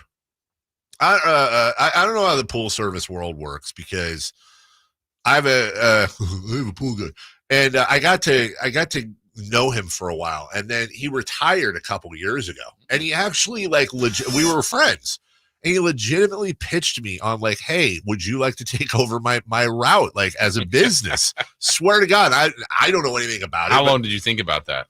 I thought about it for a couple of days, just really? not about like leaving the station, but like, oh, could this be like a little side business? And then I started doing the math, and I'm like, okay, so he has 85 pools in his route, right? But then I started thinking about, I'm like, okay, 85, and this is what I pay, and that's every week, and how many of them are slow pays, and then like you got to hire people to do it, and I don't know, maybe there's some pool people out there. It seems like it's tough to make a living, especially with the amount of jackalopes out there like me that I've done this before. I'm like, I'm not getting a pool service during the winter. I'll just let it go. I'm not swimming, and then it costs me more, in spring to get it all fixed. It seems like that's a hustle, not a hustle in like an unethical, but a hustle is, and you've got to hustle. That's a respectable job. Yeah. It is a respectable job. So 85 was too much for you. 85. The margins just weren't there. Like I'm thinking, gosh, I'll have enough to pay the people that do it. And then maybe, you wouldn't do it. No, I don't know anything about doing that. You were taking over the work. No, what am I going to do? No, I'm not like. Are you? No, Carmichael Dave? Right. Yeah, right. I'm not in my mid-50s with bleach blonde hair with a massive amount of weed in my pocket wearing a tank top, because that's pretty much every pool person I've ever seen. And they're the nicest people. Not. Well, a few years away. We talked about who's not. I'll tell you who else is not, is Kings fans and their blood pressure. Chris, the mom, says, my kids got me an Apple Watch because I fell outside 3 years ago and waited for an hour before anyone came by. Yesterday, my watch asked, are you okay? Did you fall? I yelled at it. No, I'm watching the Kings. There's a lot of people that get their blood pressures. Yeah. Do we have time for 3 in the key here? Yeah. All right. Let's go. 1,578,342. Yeah.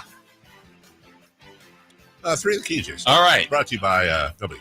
The salespeople are listening to that. Get on it. Hey, this is a segment we'd like to sponsor. By the way, man, I'm out of cash. If that did happen, our big boss is 100% like, and no rants on pool cleaning for 5 minutes. Yeah. Back to you. We asked because the Kings were coming off a career high 10 blocks, or season high, against the Dallas Mavericks. We asked for blocks in yesterday's game against Memphis. Dave, you said 4. I also said 4. Yeah. Chris said 2. The correct answer was 1. Do you know who got the only block in the game for the Kings? I think I do, if I remember correctly. Wasn't it Kevin Huerter? Okay, Chris, what's your guess? Keegan Murray. Dave, you're right. Yes, I am. I'm a true Kings fan. All right. We asked for points for Harrison Barnes. Dave, you said 16. I, too, said 16. We had the same guesses. And Chris said 17. The correct answer was 12. 12 for HB. Okay. And lastly, random stat. Dave, you said a Grizzly player would get ejected. Random. And he did not get ejected. No, he didn't. No, he did. Yes, he did. I said a half-court shot or beyond would be made in the game. That did not happen. No. And Chris said... Hey, by the way, can I say, did you partially do that as an homage to Tyreek Evans? Because it I was didn't think about that, okay, but I wish I did. Wondering if that... and then Chris revealed to us his prediction for random stat. Sabonis would have a 20-point triple-double. Now, he didn't get that, but it was a pretty unique stat line for Sabonis. Like, I feel like Chris gets like an honorable mention. Yeah. Or like a... Yeah, like a medium clap. Yeah. If his teammates could have just made 5 more baskets. Good point right there. But, I mean, he did go for 20, 26, and 5. It's a pretty decent game. Yeah. Empty calories. Traded the wrong guard. Wrinkles. When we come back, let's look back at Super Bowl 54, G's. You gonna be okay with this? No, I'm not. But you know what? I don't really have any response other than we're going to do it. We're going to do it together, and let's all hold hands and look back at a horrible, horrible, cheating, terrible Super Bowl. We'll do that next.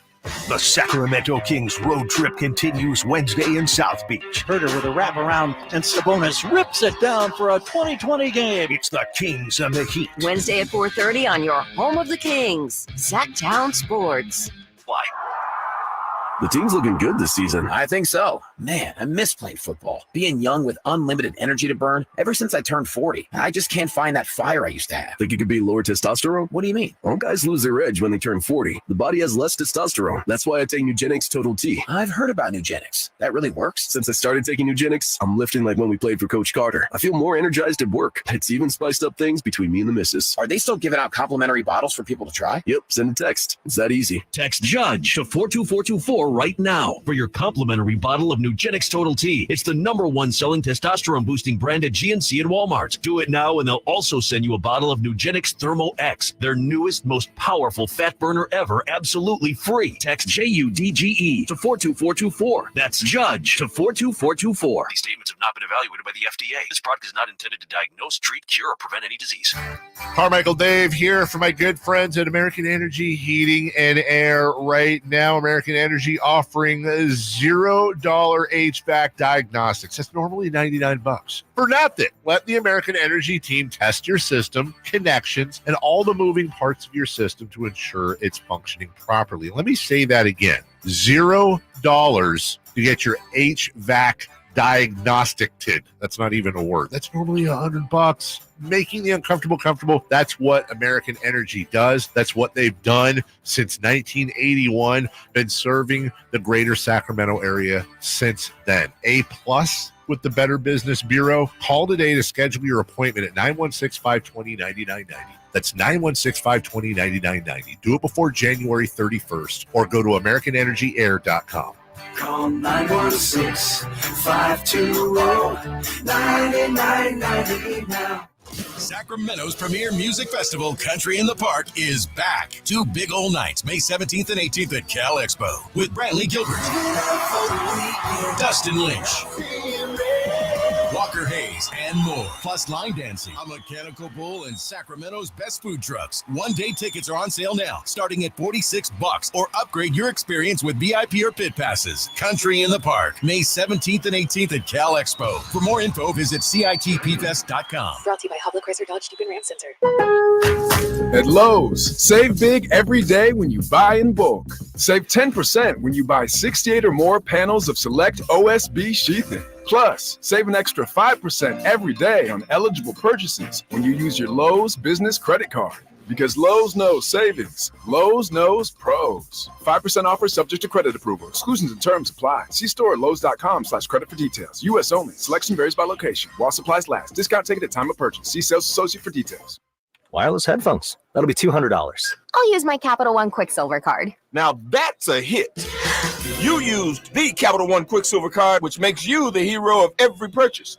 With Quicksilver, you earn unlimited 1.5% cash back on every purchase everywhere. I wanted running music, but unlimited 1.5% cash back is pretty heroic. Good instincts. Every hero needs a theme song. The Capital One Quicksilver card. What's in your wallet? Terms apply. See CapitalOne.com for details. The world has changed a lot these last few years. You can do pretty much anything from your home, including order your new Honda from Northern California's #1 Honda dealer, Stockton Honda. Check out our great selection at StocktonHonda.com or come in today and get pre-approved all in the blink of an eye. Stockton Honda makes buying a car simple and stress-free. Anytime, anywhere, it's all here. StocktonHonda.com. From the Power Business Technology Toshiba Studios. Your home for Kings basketball for over 25 seasons. No look, Bibby to Weber down the lane, flying jam. There's your play of the night right there. It's inside is Sabonis. A two-hand rip. A brilliant pass from De'Aaron Fox. KHTKAM Sacramento. KYMX HD2 Sacramento. Sactown Sports. The Carmichael Dave Show. He's on the microphone when he's not on the microphone. He's playing a song, and when he's not playing a song, he's on the microphone. And then boom, with Jason Ross. No, he didn't. Yes, he did. Call or text at 916-339-1140. It's the Carmichael Dave Show with Jason Ross on Sactown Sports. Hey, apparently Pipe's not a moderator anymore. He doesn't have the wrench. I don't know why. We have to get to the bottom of it. Also, I see MC is in here. What's up, MC? I feel like MC should be a moderator. He'd be my #1 pick. No offense to anybody else to be a moderator. Say what you want about MC, and I'll say a ton, and I have fun with him over the years. But I also saw earlier he's MC and I could probably go out bowling sometime and talk about our moms. I'll tell you that much. He's taking care of his. Apparently, she had a fall, if I read correctly. Sorry, I was doing the show, but she wasn't wearing her grippy socks, which is the exact conversation we've had with my mom before about wearing grippy socks. You got to wear the grippy socks, you know? So when are you going bowling? I don't know. I feel like if we went bowling, MC wouldn't go bowling with me because it would be bowing down to the corporate, Avengers and something about bowling balls, and we didn't land on the moon. But either way, wear the grippy socks, moms. Yes. Quit momming around like quit momming around like your feet are on fire. Wear the grippy socks. Eat. That's a big one right now with me. Eat, mom. Eat the food. Stop being picky. You don't get to be picky. Showed you how to make a protein shake. One that you like. Anyway. Can you tell I am riffing here because I don't want to do this, but we need to do it. At some point, we were going to do it. Let's we can go back in the Wayback Machine there, Jason. Want to mention, by the way, during the break, Chris and I both were on this. The Chiefs will be in the home Chief red, Niners in white. I don't have any strong feelings about the Niners in white. They bring back like the black. Like that, the black with the red. So you got the white behind you. Purdy and Yeah. Debo. Like this is... That's fine. This is... The other one's more iconic, though. For those of you on YouTube, this is how it's going to look. Is that what they were in the Super Bowl the last time? Was it? I'm not sure. I don't know. I don't remember. Brock steps back to pass, looks, dodges. Whee! Oh my God! Debo Samuel catch and touchdown! Debo Samuel. Feels San good, Francisco. baby. Oh yeah, feels great, baby. Yeah. All right. Well, the Chiefs and the Niners played before. They did this, yeah, a couple years ago. With 4 years ago. another game manager and Jimmy Garoppolo. Oh yeah, he's so handsome. And you know who got in the end zone? My guy. Yeah. The juice. 1st and 10, 15-yard line. Garoppolo under center. Stretch handoff, no a boot. They roll Garoppolo right, throws. It is caught by Kyle Juszczyk, breaks a tackle. Touchdown! San Francisco! Feels great, baby! What an action there to Kyle Juszczyk. They faked the stretch going left, a boot right, and they hit the fullback in the flat for a touchdown. I picked it up at 10-10, tied it up. Then Fred Warner got familiar with Patrick Mahomes. Blake Bell, second tight end goes in motion. They're going to roll Patrick Mahomes right. They'll lock up and throw a bullet. It's intercepted by Fred Warner. Warner takes it on the 49er 45-yard line. The 49ers take it away from Mahomes with their first takeaway of Super Bowl 54. There you go. Feels great, baby. And Raheem Mostert sets up for the TD. Kittle goes in motion. They give it to Mostert off the right side. Mostert going to pile down. He's in. Touchdown!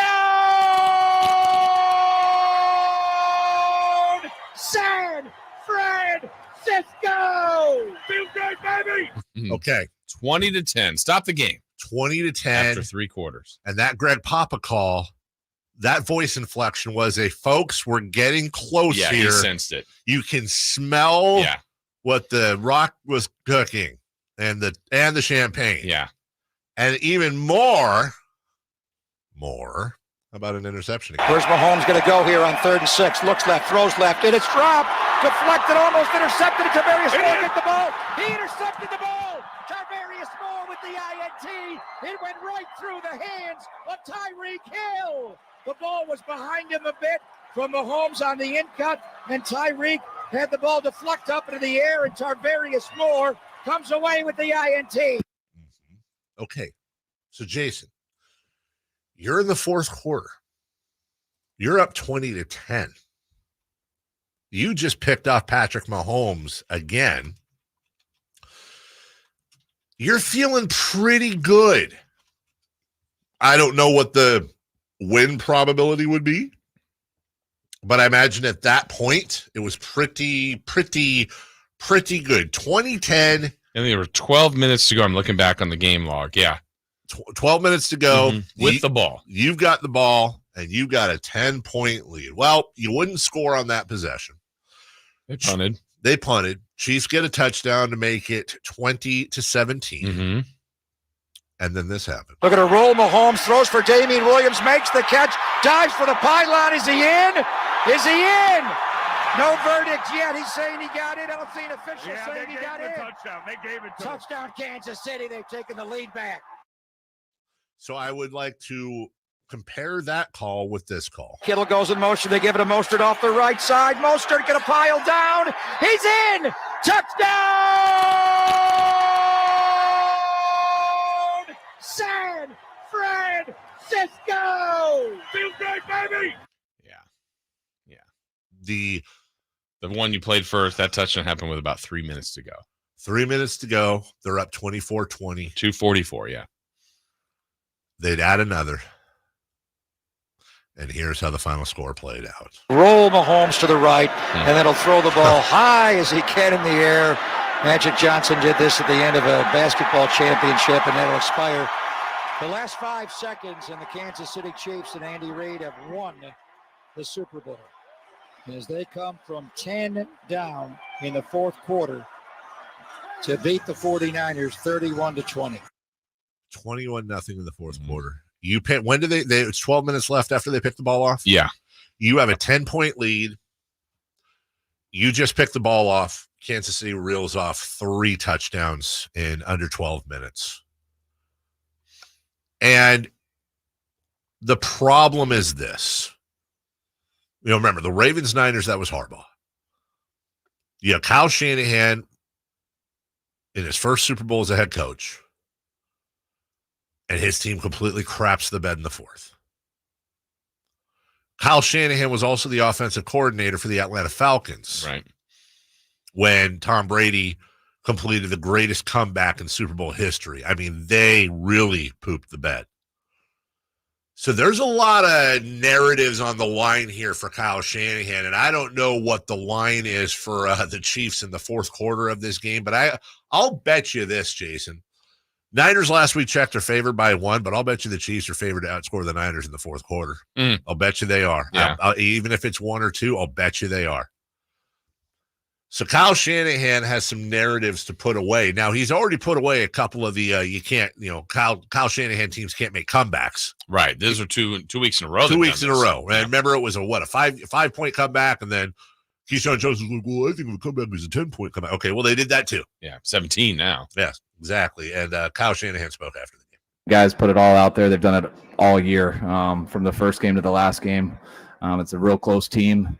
Everyone's disappointed, and then they should be. I wouldn't expect anything different. You guys put their heart into the season and came up 1 game short. Extremely proud of us and everything, but this is going to take a little time to get over, but we'll be all right. How about next year, Kyle? We'll lick our wounds. We'll get over this. We'll be fired up for next year. We've got a lot of people coming back. I think we surprised a lot of people this year. We knew we had a good team, and I'm very proud of the guys and how much better they got throughout this year, and expect to get almost all these guys back and plan on adding a few more. So we're going to rest a little bit, get over this some, but we'll be very fired up for next year.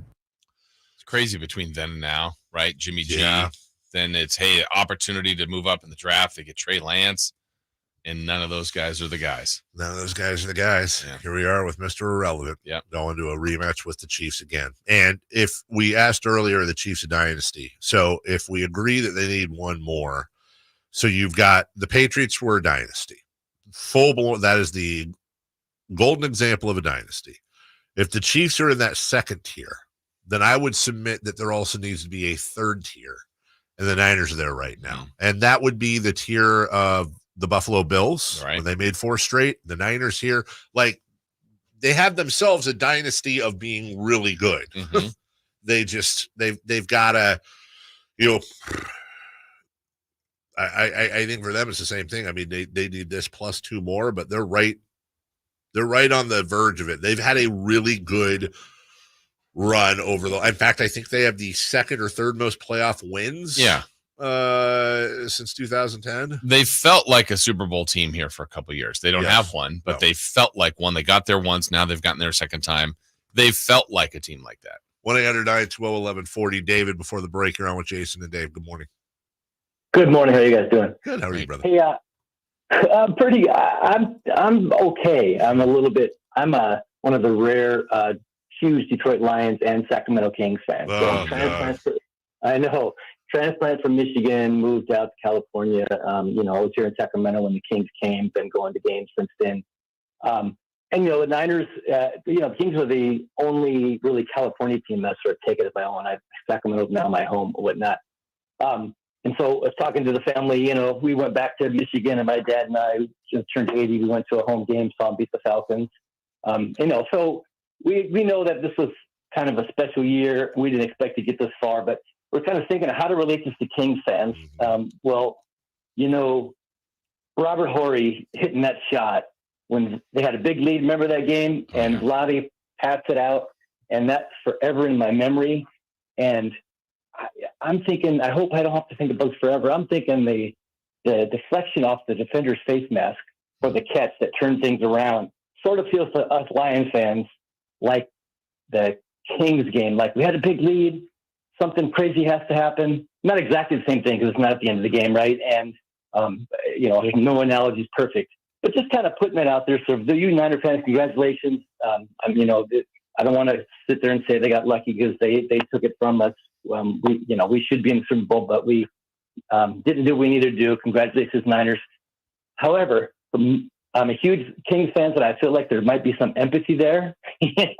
No, So, David, listen, I was on social media. I know Jason and I talked about it yesterday. And I said this very thing. It was strange being a lifelong Niner fan, but also a lifelong Kings fan, and understanding that my team was not only did they beat the David, the underdog, but also in the way that for Lions fans, it was so close. It was in your hands.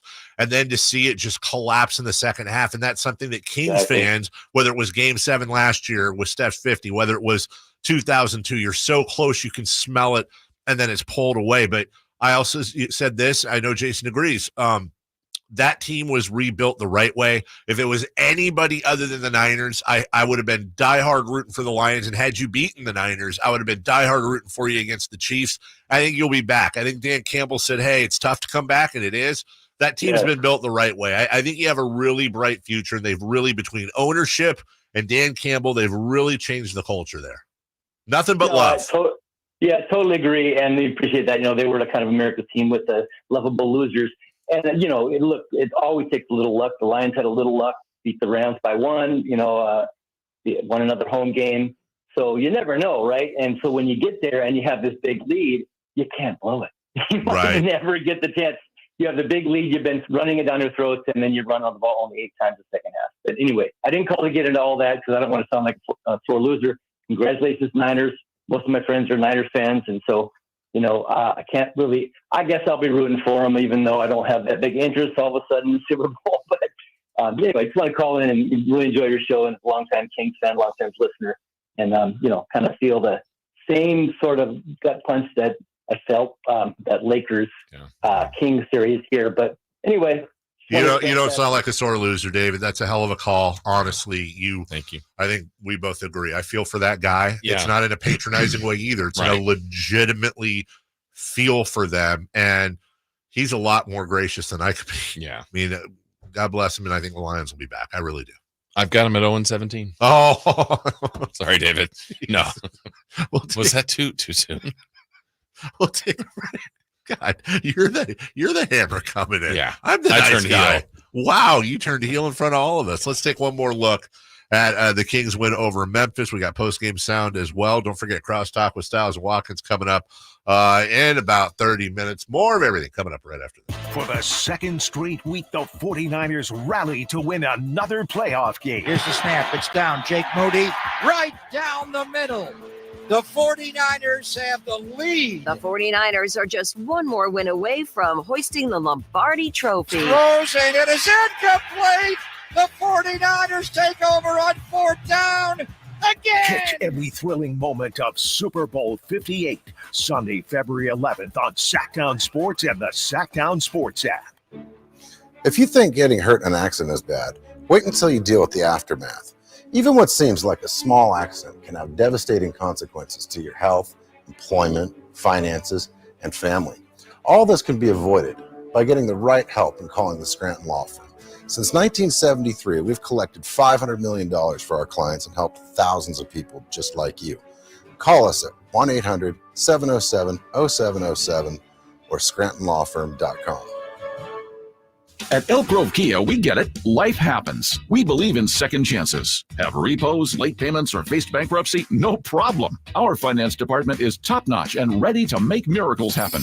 No need to worry about money down. At Elk Grove Kia, you can drive away today with $0 out of pocket. Visit us at Elk Grove Kia in the Elk Grove Auto Mall or online at elkgrovekia.com. Your second chance to drive the car of your dreams is just a visit away. Elk Grove Kia, where we turn obstacles into opportunities. Dare to drive differently. Elk Grove Kia.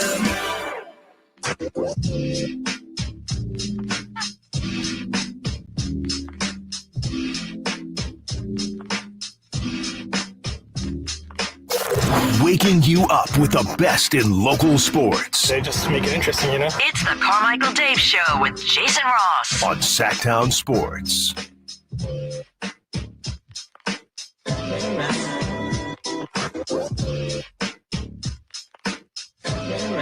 Miami Heat are the next opponent for the Sacramento Kings. Bring them on.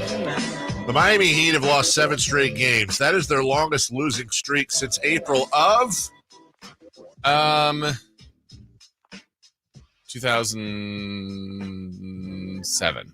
Oh, 2008. Well done, Jason Ross. They have been held to 110 points or less in 10 straight. The longest streak in the NBA since December of. How many games? What's the points? They have been held to 110 points or less in 10 straight games. God, this shows you where the offense has gone. That is the longest streak in the NBA since December of 2021. I mean, you just have to. Yeah. You were one off the other, and you nailed this. Yeah, you absolutely nailed it. Eric Spolstra says the level of urgency and concern is extremely high. Plus, they're spiraling towards the trade deadline.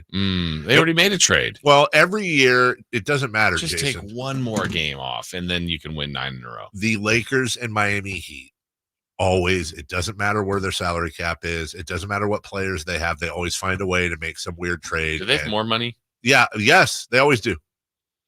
Like, they're going to end up trading for, like, Giannis and Durant and Cash and all of that. Kings beat the Memphis Grizzlies yesterday, despite Matthew Hurt. The Kings on the season shoot 37% from three-point range, but they haven't made one yet in this one. In a game they trail by 8, 24-16. Hilliard with a drive and a kick. Here's a spot up, rainbow three, score it, knocked down on the near angle by the newly acquired, that's the G League hustle player, Matt Hurt. Matt Hurt. Kevin Hurt. Big Hurt. The new Big Hurt. Yeah. Here's Kevin Herter for a couple. Here's Herter, open left wing for 3, scores it. So that ties the score at 88. Kevin Herter, with his second made three-pointer, now has 14 points. He's 2 of 6 from downtown. That's our version of the Big Hurt. We forgot to play. That is our version of the Big Hurt. Where are you? Let's see. Oh, here we go. I'm confident the Kings will make a three-pointer at some point. Maybe it comes on this possession. Sabonis feeds it in the paint. Barnes has it, loses it. It was poked away by Tillman. It is grabbed by Gilliard. Sacramento committing turnover after turnover. That's their 6th of the first quarter. Here's Hurt with a step-back corner 3. Bring it up. They'll become a cult hero here in a matter of moments. It's 30-16. Sacramento is getting absolutely trounced in a shameful performance. Shameful. Just want real quick. Shameful performance. We've got TVs on, and right now Pat McAfee's talking to Tom Brady and all that. But stay tuned to us. Good job, Dave. Can somebody please, in this day and age of you have your own setup at home, your own laptop, your own camera, whatever it is, can we please normalize telling these people to look in the camera? Because it looks like Tom can't see. He's got that like far away look. Yeah, it's just disconcerting. And the reason is Tom's looking at himself or Pat on the monitor. Look at the little green light. Look at the green light when you're talking. He's going to have to get used to this next year. Yes, when he goes and works for Fox. Mm-hmm. They always look at the camera over there at Fox. He'd really be the GOAT if he can't see. I was thinking more of why is he doing it in his kitchen?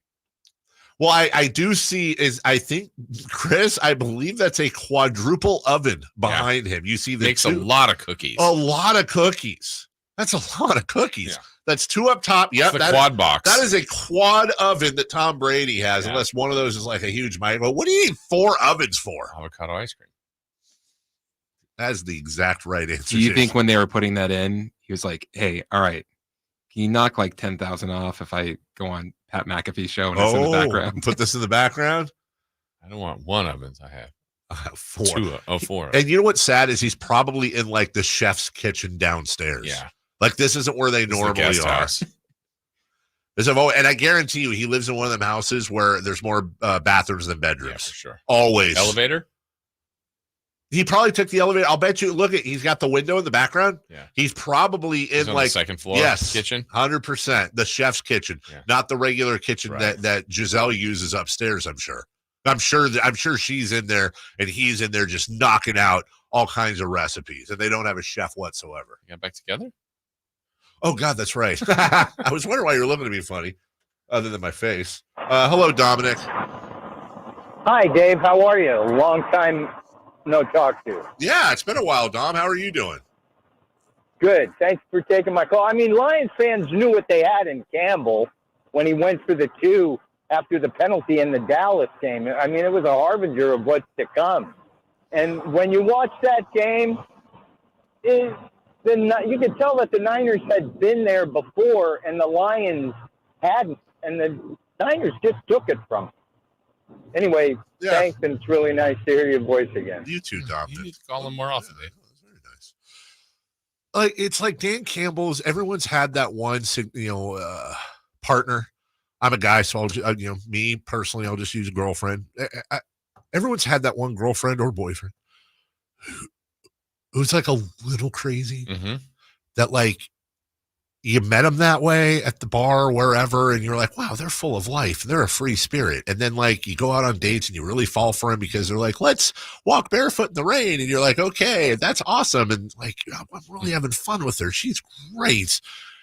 And then one night you guys are out at dinner and she gets in a fist fight with the couple next to you. And it's like, well, I don't like this. Yeah. But that's part of the package.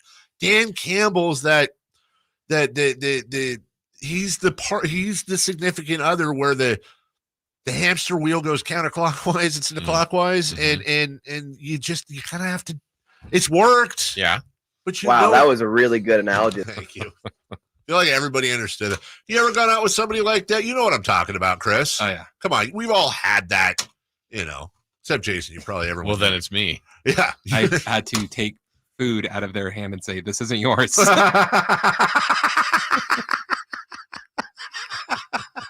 I need content. Yes, a lot more. We'll take a break. When we come back, what to watch? We got some pretty good matchups once again in the NBA tonight. Right now, we'll take the fifth caller at 1-800-912-1140. The toughest sport on dirt. The PBR returns for the Wrangler. Long live Cowboys Classic. Hit up that Folsom Lake Honda hotline right now. Look for caller number 5 at 1-800-912-1140 and experience the world's greatest 8-second man versus beast duel. We're back with What's Watch next. The Kings look to extend their win streak to 5 in a row. He scores again. Harrison Barnes is just in fuego. It's the Kings and the Heat from Miami, Wednesday at 4:30 on your home of the Kings, Sactown Sports and the Sactown Sports app. Okay, everyone gather around. I have some exciting. Running her shoe factory, Kendra talks the talk and walks the walk. We're switching to green energy. She needs a biotech consultant to erase her carbon footprint. All operations will net zero emissions. Indeed can help her hire great people fast. I need Indeed. Indeed you do. You can schedule and conduct virtual interviews all from your employer dashboard. Visit Indeed.com/credit and get $75 towards your first sponsored job. Terms and conditions apply. O'Reilly. Did you know 1 in 4 car batteries is weak and needs to be replaced? O'Reilly Auto Parts will test your battery for free. If your battery needs to be replaced, our professional parts people can help you find the right Super Start battery for your vehicle and budget. Don't wait. Get your battery tested for free today at your local O'Reilly Auto Parts. O'Reilly Auto Parts. Progressive presents Precious Moments. Hey, Jess, want to come for a ride on my motorcycle? You know, we can talk about our feelings and explore our emotional compatibility. I thought you'd never ask. The exchange you just heard didn't actually happen, but it could. Bundle your home and other vehicles with Progressive, and you could use the savings to make sure the motorcycle is always ready for your dream girl. So keep the dream alive and the savings coming with Progressive. Progressive Casualty Insurance Company, affiliates, and other insurers. Not available in all states. For the ones who get it done, the most important part is the one you need now. And the best partner is the one who can deliver. That's why millions of maintenance and repair pros trust Grainger. Because we have professional-grade supplies for every industry, even hard-to-find products. And we have same-day pickup and next-day delivery on most orders. But most importantly, we have an unwavering commitment to help keep you up and running. Call, click Grainger.com, or just stop by. Grainger, for the ones who get it done. Guys, want to lose weight, improve your performance, and increase your drive? Revive Men's Health Sacramento can help you address the root causes of weight gain, low energy, poor drive, and performance issues. And since your testosterone level has a direct impact on your weight and fitness, we'll give you a free T-check and free exam at Revive Sacramento. Imagine upping your game, losing weight, and getting in shape all at once. Revive can help you make it happen with our new cutting-edge weight loss medications like your favorite athletes and celebrities use. They're affordable and available now. Weight gain and low T are treatable conditions. We know we can help you. Take that first step and book today. You're only one step away from getting in the best shape of your life. Call Revive Men's Health at 916-277-8599. That's 916-277-8599. Or visit ReviveMen'sHealth.com. Time to get your tickets for the Sacramento Sports Hall of Fame celebration, February 4th at Thunder Valley. Inductees include Matt Barnes. Go to Ticketmaster.com.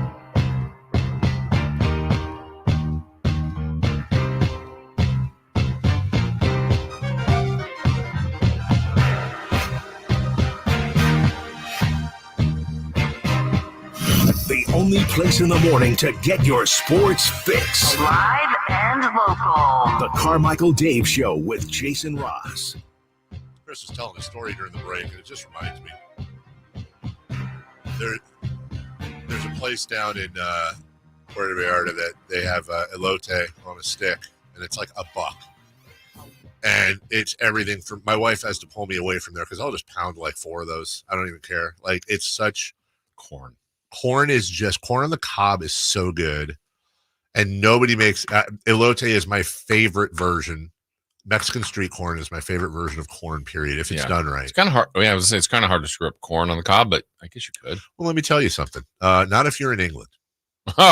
Because in Leeds, where we stay, they have all these street things. And one of them is actually really good. I don't know if we have one here. If we don't, we need to. It's a baked potato truck. And all it is baked potatoes filled with, it could be curry chicken. It could be a cheeseburger. It could be sour cream and chives. They also have a corn truck. And one of them is, one of the versions of the corn on the cob is called California style. I was like, well, I would like some California style. Make me feel like I do back at home. I would like some California style corn, sir. And so I go up and I get some California style and I take a bite out of it. And after I got done just about throwing up, I asked, well, what is in California style? Well, let me tell you, it's ground jalapeno, chili powder, cayenne, Miracle Whip mayonnaise, black pepper, and cilantro. They're trying to do elote? Yes. Like English elote, but California version, which basically it tasted like sweet, spicy garbage. Not for you? No. Look, let me just say this. I think this goes without saying. Like, with apologies to sushi, Mexican and Latino food's the best. It's the best. I'd put Italian up there. I would put Italian in the conversation. 100% I would. I would put American style barbecue and Southern cuisine, if I can combine Southern and Cajun, I'd put that top 3, top 4. I think Mexican food's where it's at, man. I really, really do. And I'm glad that we've all established that. 76ers and Warriors tonight. 76ers coming off their big loss to Portland, now coming down to Golden State. You're talking about a Golden State team that really, really, really needs a Is Joel playing? Well, he didn't play yesterday. Nope. Running out of games. Here's my guess. He couldn't play yesterday because they're trying to avoid the fine and make it seem like his knee really hurt and he wasn't ducking Nikola Jokic like he always does. Now they did that probably thinking, well, we can sit him for Portland. We need him for Golden State. Right. They lost to Portland. That gamble didn't work out. My guess is he plays tonight. Okay. If he doesn't play tonight, maybe there is an issue. Okay. I'm not rooting for it. I'm just saying. Lakers at Hawks. Yay. Yeah. Okay. Go Hawks. Let's just be honest. Couple of kind of not relevant teams. Yeah. Disappointing. Not relevant. Jazz coming off a big loss last night. They go to Madison Square Garden. The Knicks are hot. The Knicks are really hot. That OG Anunoby trade. Mm-hmm. That OG Anunoby trade has really, and you know who's the biggest fan is Tom Thibodeau. Tom Thibodeau with OG Anunoby on he's like, the hills are alive with the sound of OG. Like that, he's just loving things. Singing in the hallways. Just singing. On the bus. Yeah, he's showing up at press conferences like, take your question. Sorry. I have not considered the Knicks a threat in the East, but maybe it needs to be reevaluated. I feel like the Knicks are kind of like the Clippers of the East right now. Like you don't really think of them, but like here they are. They've won 7 in a row. I think higher of the Clippers. I think the Clippers are better. No doubt about it. I'm saying they're that team that nobody's talking about that's looking really, really good right now. And when you take a deeper look, you go, well, they're well coached. They've got pretty darn decent roster. And when you look at that roster, Jason, Jalen Brunson, Josh Hart, OG Anunoby, and here's a guy that nobody's really talking about. Isaiah Hartenstein is a load. That dude is a straight up load, and people need to kind of, you look at his numbers and it's like, well, okay. I mean, I guess he's 7 foot, he's 250, he's going to get you 8 boards a game, he's going to block over a shot a game. He's shooting 62% from the field. He's just in there, he's filled a role for them. Just absolutely filled a role for them. And then you add in old ex-Sacramento King Dante DiVincenzo. And, oh, yeah, by the way, Julius Randle. Yeah, him too. Yeah, that guy too. If they're playing right, they're a tough out. They're a tough out on paper. One of the few teams the Kings haven't played yet. That's right. Well, I hate going to Madison Square Garden. I hate it when they go to MSG. They just always freeze up, usually. Not always. They've had a couple wins there, but. They haven't played them. They haven't played the Bulls. And I think they played the Heat. That's it. I think you're right. Pacers, they have played. Celtics, they have played. Indiana at Boston tonight, and should be the return of Tyrese Halliburton. Okay. Yeah, Boston had lost 2 in a row at home after being undefeated, and they bounced back with a win yesterday. But Pacers at Celtics, that's a good one. Yeah, no, that is a good one. Be interesting to scout. Look. I imagine Halliburton, I don't know if he's going to be on a minutes restriction, but they're going to watch him pretty closely. I kind of wish his first game back was against the Kings. Yeah. But, yeah, it bounced. I tried to make a basket from 1 inch. Yeah, missed the layup. It rolled out. It went in and out. Did it go in? It did go in, and then it went stay? Out. If G-Man was here, he'd sound like this. A shameful performance. Will make a 3-pointer. Oh, sorry. Go ahead. We were on the same. A shameful performance. Yes. My fault. He would say that. He would 100% say that. 3-0 on the road trip, Jason. They've won 4 in a row. The Sacramento Kings have. They are firmly entrenched now in the, well, I should say firmly, but they're in that 5 spot. You had said before 1 through 4 kind of separated themselves. Well, okay, but the Kings are 3 back now of the Clippers. Okay. They've got a 1-game lead on the Suns, a 2-game lead on the Mavs and the Pelicans. And we're approaching the trade deadline. I want to revisit real quick a question we asked earlier. Are you leaning towards gotta improve? Or are you leaning towards, you know what, look at these guys, let's leave it alone. Don't mess with success. I guess right now I would probably be leaning towards making a move on the edges. Okay. That's what I would think. But again, there's so much more nuance and context there. Like, what is the move? What would that be? What's it going to cost?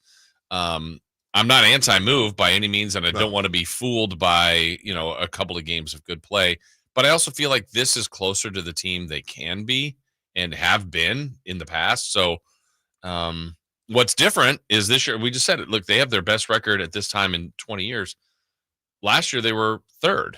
And they're 5th with separation of not looking like they'll be a top 4 team. So the top part of the West has just been better this year.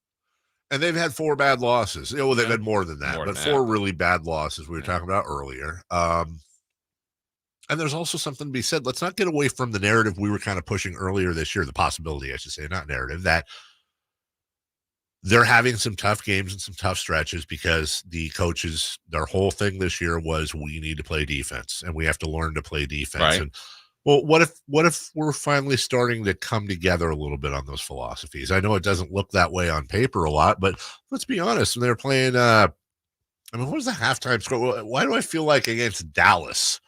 Didn't they? I think they had it below 50 at the half, and I want to say in the first quarter there was for a decent amount of time. Yeah, Dallas had 49 points at the half. In fact, they held Dallas to 25, 24, and 26 points before giving up 40 in the fourth quarter. Yeah, and I think I don't know where they are numbers wise, but remember last year or the last couple of years they've been dead last or near the bottom. Yeah, and 27th, 28th defensively. I think they're closer to about 20th or 19th now. Oh. So I mean, it's creeping up. It's not shattering records, They're but 20th in opponent points per game. game. Okay, Yeah. So and just for the heck of it, defensive rating by team in the NBA, team defense. Let's just see how good / bad they are. Spot. Well, that can't be right. What? Hold on a second. Per game, defense, regular season, defensive rating. Yeah, I knew that wasn't right. Hold on, that was wins. It showed them at 8th. They're 18th. Okay.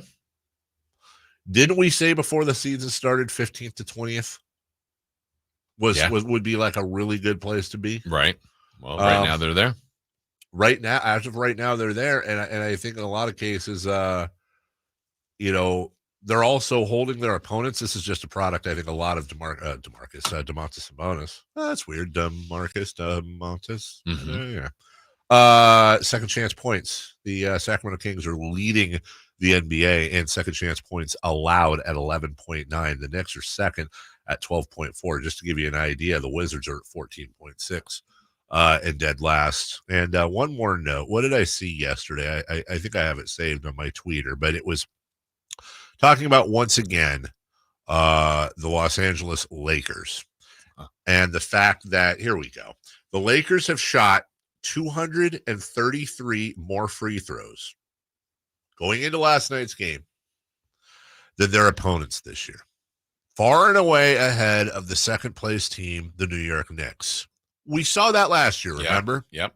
Here's something that really curves that stat. They're probably driving to the basket all the time, right? Exactly. Right? Like they deserve the free They're throws. just going in at the other team. So aggressive, bros. Bro. Yeah, the Lakers are dead last to drives to the basket. Because they're getting fouled. Yeah. Like, what more do you need to have an emergency meeting with the referees and be like, guys, do not be intimidated, please. We're calling the emergency meeting. Emergency meeting. The refs tweeted that thing out to LeBron where they were like, "Oh, we're going to be sleepless tonight because we missed the call." Well, guess what, dude? You're made up for it 100,000 times. Like, this is ridiculous. It's getting ridiculous. Okay. All right. It's getting ridiculous, man. That was my only issue I ever had with that DeMarcus Rand. He kept calling Katie man. Yeah. But, no, it's right. Don't do that. Don't do that. We'll take a break when we come back. Crosstalk, Styles, Watkins, and celebrity birthdays coming up next. The NFC champion San Francisco 49ers will get their chance at revenge when they face the AFC champion Kansas City Chiefs in Super Bowl 58. Jimmy going to throw a deep shot into double coverage. It's intercepted by Fuller, and that will be it. The Kansas City Chiefs will win their first Super Bowl. Reed versus Shanahan. Purdy versus Mahomes. The Chiefs versus the 49ers. It's Super Bowl 58, Sunday, February 11th. And it's on your home for the National Football League, Sactown Sports. Power Business Technology is proud to be 100% independent, locally owned, and managed Toshiba copier dealer. Local ownership cuts out the red tape, allowing ourselves to never be too busy to personally answer the call when our clients need us. Recognized for excellence in service execution, training, and customer service, we're proud to be named a 2022 Toshiba ProMasters Elite Dealer. Contact us today for all of your business printing needs at 844-POWER-BZ. That's 844-769-3729, or visit us at powercopiers.com. The world has changed a lot these last few years. You can do pretty much anything from your home, including order your new Honda from Northern California's #1 Honda dealer, Stockton Honda. Check out our great selection at StocktonHonda.com or come in today and get pre-approved all in the blink of an eye. Stockton Honda makes buying a car simple and stress-free. Anytime, anywhere, it's all here. StocktonHonda.com. Winter is coming. I know you know that, but are you prepared to keep your family warm all season long? At American Energy Heating and Air, their goal is to exceed your expectations of the heating and air industry by valuing the customer experience and making your home comfort system as efficient as possible for the most value. So book your $49 furnace tune-up and safety inspection today. Prevent dangerous gas leaks. Extend the life of that furnace and save on your energy bills. And here's the guarantee. This isn't a sales call. They're not getting in the door so they can try to sell you a bunch of stuff. No, they're just they say they're going to do. $99.90 or go to AmericanEnergyAir.com. Been serving the greater Sacramento area since 1981. A+ Better Business Bureau rating. Get your $49 furnace tune-up and safety inspection today. 916-520-9990. American Energy, making the uncomfortable comfortable. Sacramento's premier music festival, Country in the Park, is back. 2 big old nights, May 17th and 18th at Cal Expo with Brantley Gilbert, Dustin Lynch, Walker Hayes, and more. Plus line dancing, a mechanical bull, and Sacramento's best food trucks. One-day tickets are on sale now, starting at $46, or upgrade your experience with VIP or pit passes. Country in the Park, May 17th and 18th at Cal Expo. For more info, visit CITPFest.com. Brought to you by Hubble Chrysler Dodge Jeep and Ram Center. All guests come to you from the Folsom Lake Honda Hotline. Folsom Lake Honda, your one-stop Honda shop. Birthdays are meant to be spent with family and friends, and nothing brings family and friends together better than freshly baked and home-delivered crumble cookies. It's time for the news of the day. The latest headlines, the biggest stories, hard-hitting analysis. Yeah, this is none of those things. And now, here's Carmichael Dave and Jason Ross. Yeah. All right, let's get started. So Chris Watkins, here's my question for you. Yeah, what's up? Thought you were funny? I know. Yeah. Apparently not. Oh, the mic was on. That's interesting. No, he turned it on. No, I turned it on. It's quick. That's gonna catch me slipping. Don't get caught slipping. That's a nice shirt. It was from the All-Star game last year? All-Star game last year. Look at that. Very much. Right. Thank you. Morning. Like Good morning. Appreciate I that. thought it was the Hornets logo. No, it's Bugs Bunny. Spinning a Kings logo. Spinning a Kings logo. As I've gotten older, I've gotten more into the alternate Kings hats, I think. That's where you're at. Dork. I'm an individualist, rebel. How did yesterday show, though? Good? Oh, outstanding. Yeah. It flew by. We Okay, looked good. up and it was 1:30. Yeah. We did our giveaway and got out of there. What was the giveaway? PBR? Eddie Griffin, undercover brother. Yeah, that's my undercover brother. So good. Yeah. So good. Today is National Plan for Vacation Day. I love that. I do too. Nothing better than planning. I 100% agree. Planner. Oh, yeah. I just had to cancel a vacation. Why? Oh, is the thing. But yeah, okay. It's fine. Yeah. I love planning. I love Airbnb-ing and VRBOing. No, well, no. Google flighting. No, and- no. No? I don't get, we don't have enough time, but I've never got the Airbnb. Why? I'm a hotel guy. Always have been, always will be. I feel the same way about, Airbnb this. Airbnb if it's a bachelor party. If it's 4 or more, sure. But 4 or less, give me a hotel. Well, not me. I like to go to places. 4 people in a hotel. Yeah. You can stretch out. You don't have to worry about anyone else there. You can go grocery shopping and snack around the house. Everybody can be together. They're not stuck in their rooms. And then they want you to clean before they charge you. You have to find to clean. Yeah, but you're right. And there are a lot that really take advantage of that. You just kind of have to filter because you're right. You don't want to be paying all this money and then, you're paying $200 a day for cleaning and you need to strip all the beds and start a load and do that. Yeah. It's like, no, dude, I'll pay a cleaning fee. So I ain't doing we were in Scottsdale for a bachelor party. Uh-huh. So we did a Airbnb, which this one counts. We didn't really have a choice because it's 8-9 people. Yeah. First of all, you get in there in the house and it says no crashing on the couch. I'm not kidding. There's a sign that says no crashing on the couch. That's dumb. Then it said, something to the effect of, okay, don't be loud, whatever it is, right? We're thinking, okay, we really weren't that crazy. I mean, we're not 22 years old here. Yeah. They showed up at the house, Dave. Really? They showed up and they said, hey guys, we really need you to be quiet. If we get in trouble one more time, we're gonna lose our Airbnb privileges at the house. What do I care about that? 100%. It was insane. Insane. You're gonna have bad. A lot of it too is you have to read the reviews. There's a little bit of legwork that goes into it. I've had one bad experience and I've probably stayed 40 Airbnb. I've had one And unfortunately, it was in the middle of Mexico, and it turned out to be a scam, and I had to find a new one rather quickly. Ballet. Yeah, it wasn't great, but we're all right. Well, you know what? Next time you're on vacation, why don't you let me book your Airbnb for you? Just give me a telly. You know, it's just sit in a hotel. Yeah, I like it. I'm Makes you feel alive. planning a trip to Europe in the end of the year. Please. Help? Yeah. Oh, absolutely. Let's go. Just give me your dates, your itinerary. Carmichael Dave's travel service at your service. Yeah. Good slogan. Today is also National Croissant Day. Can I say this? I think croissants are incredibly overrated. I'm not a fan of croissants. Are they that highly rated? I feel like everyone's they're like, good. Oh, croissant. Like it's I like them. It's flaky dough. I think the mess is what makes it. Yeah, super flaky. I like it as bread in a sandwich every now and again, but by itself, like a sandwich from Burger King, I'll eat that. But does that? I don't think that counts. Like cronuts? That's yeah, they're okay. Yeah. They're fine. It's fine. But it's just you know, what do you and they're so flaky, like you can't really put butter on them. Yeah, I don't think you're supposed to. So you're just supposed to eat this. Yeah, don't they already have butter? Yeah, they're already so you're supposed to butter eat croissants. You're supposed to eat this plain croissant. Butter croissant. Aren't Butter they normally croissant, butter? I mean, like, it's like, oh, English muffin has butter in it, but you're gonna put stuff on the English muffin. Oh, hey, look, it's a buttery biscuit. Well, I'm putting jelly on it. You know the difference. Celebrity birthdays. Thank you. Brought to you by Crumble Cookies.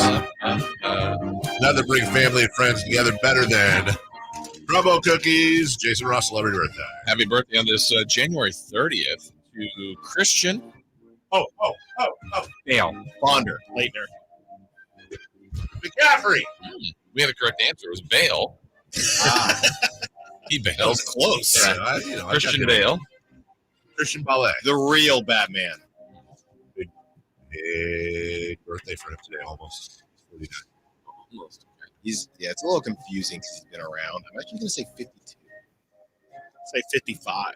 I'm going to say 47. It's a close one, but Carmichael Dave with a win. 50. Christian Bale My today. instinct was it's a big one. Happy birthday, Tom. Eddie Brady. We had a Tom yesterday. I know it's not. Yesterday. Please, Green. Tom Odell. He was relying on for you. Maley. 76.